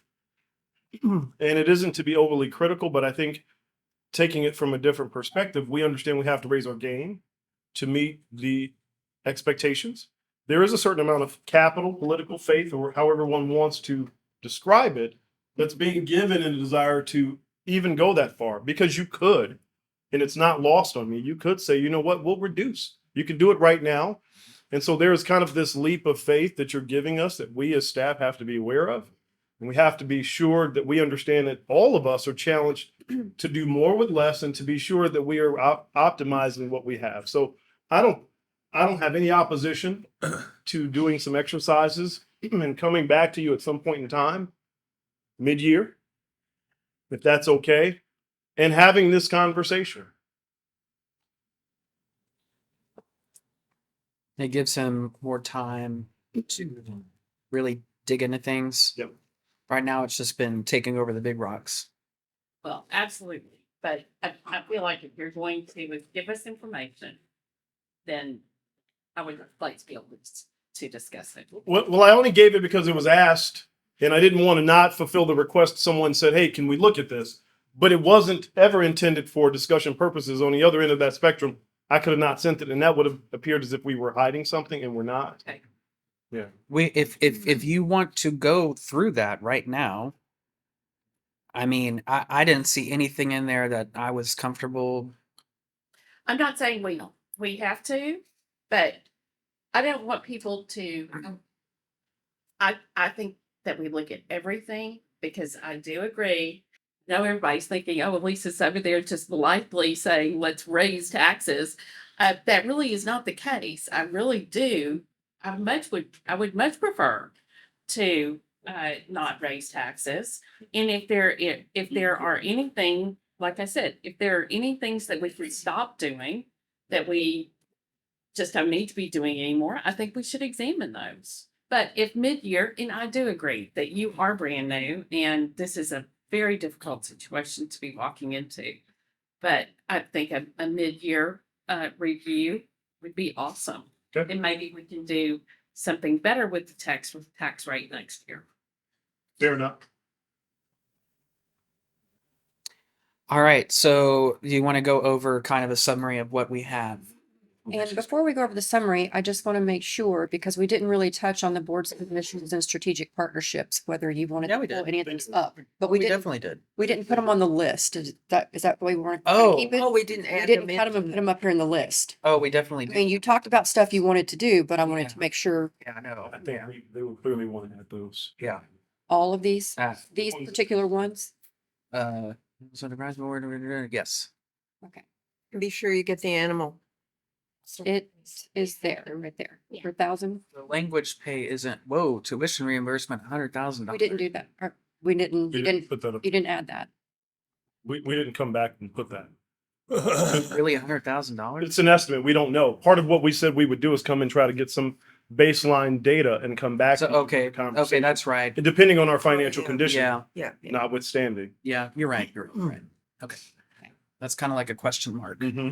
Gotcha. Okay, so council is going with option D, which would provide approximately $1.47 million in excess revenue to fund the following additional enhancements, and that is service contract for street rating and consultation services for 25,000, 2 officers and 1 unmarked vehicle for 270,000, 1 CVE officer, 54,000, EMS supplies for the 43,962.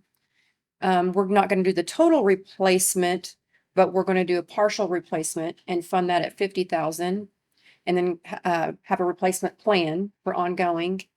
Fleet maintenance increase for 45,000, air conditioning and heating maintenance 57,000, increased dispatch pay by an additional 1.3%. That's approximately 23,000.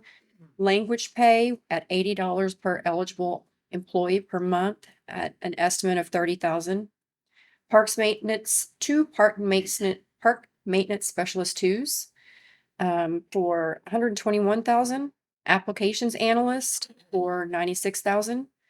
EMS equipment lease for the Stryker cardiac monitors, that's almost 140,000. RDEIC boards and commissions funding for 29,780. Boards and commissions for arts and humanities, an annual increase of 5,000. VIPS create an initial standalone budget for them of 5,000. Animal shelter advisory boards create 1,000. board budget for $1,000, Friends of the Rowlett Animal Shelter for 10,000, and the RCCC increase of 10,000.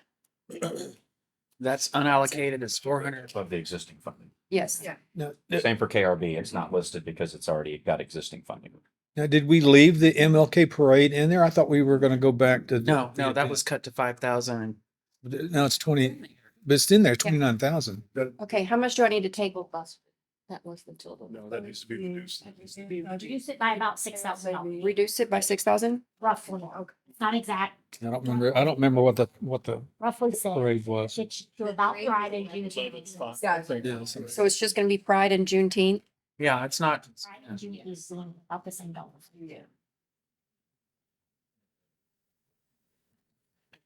Okay. That leaves $458,000 to maintain in the reserves of the general fund for future. Beats 200,000. Yeah, it does. It does. Okay, so that's between that plus the unallocated mid-year excess reserve fund. That's about $1 million. So that's making progress for the future. That's making progress. Come back mid-year. Yeah. We'll come back mid-year. See where we are. All right. Any other questions? Then I think we've covered it all today. So we don't have to come back tomorrow. Woohoo. Thank you all. Thank you all for your time. Done? Oh, We're done. Really? and yeah, that's it. Yeah. I had to get warmed up. All right. It is 1:48 p.m. and I call this meeting That is so true. adjourned. That's like we do our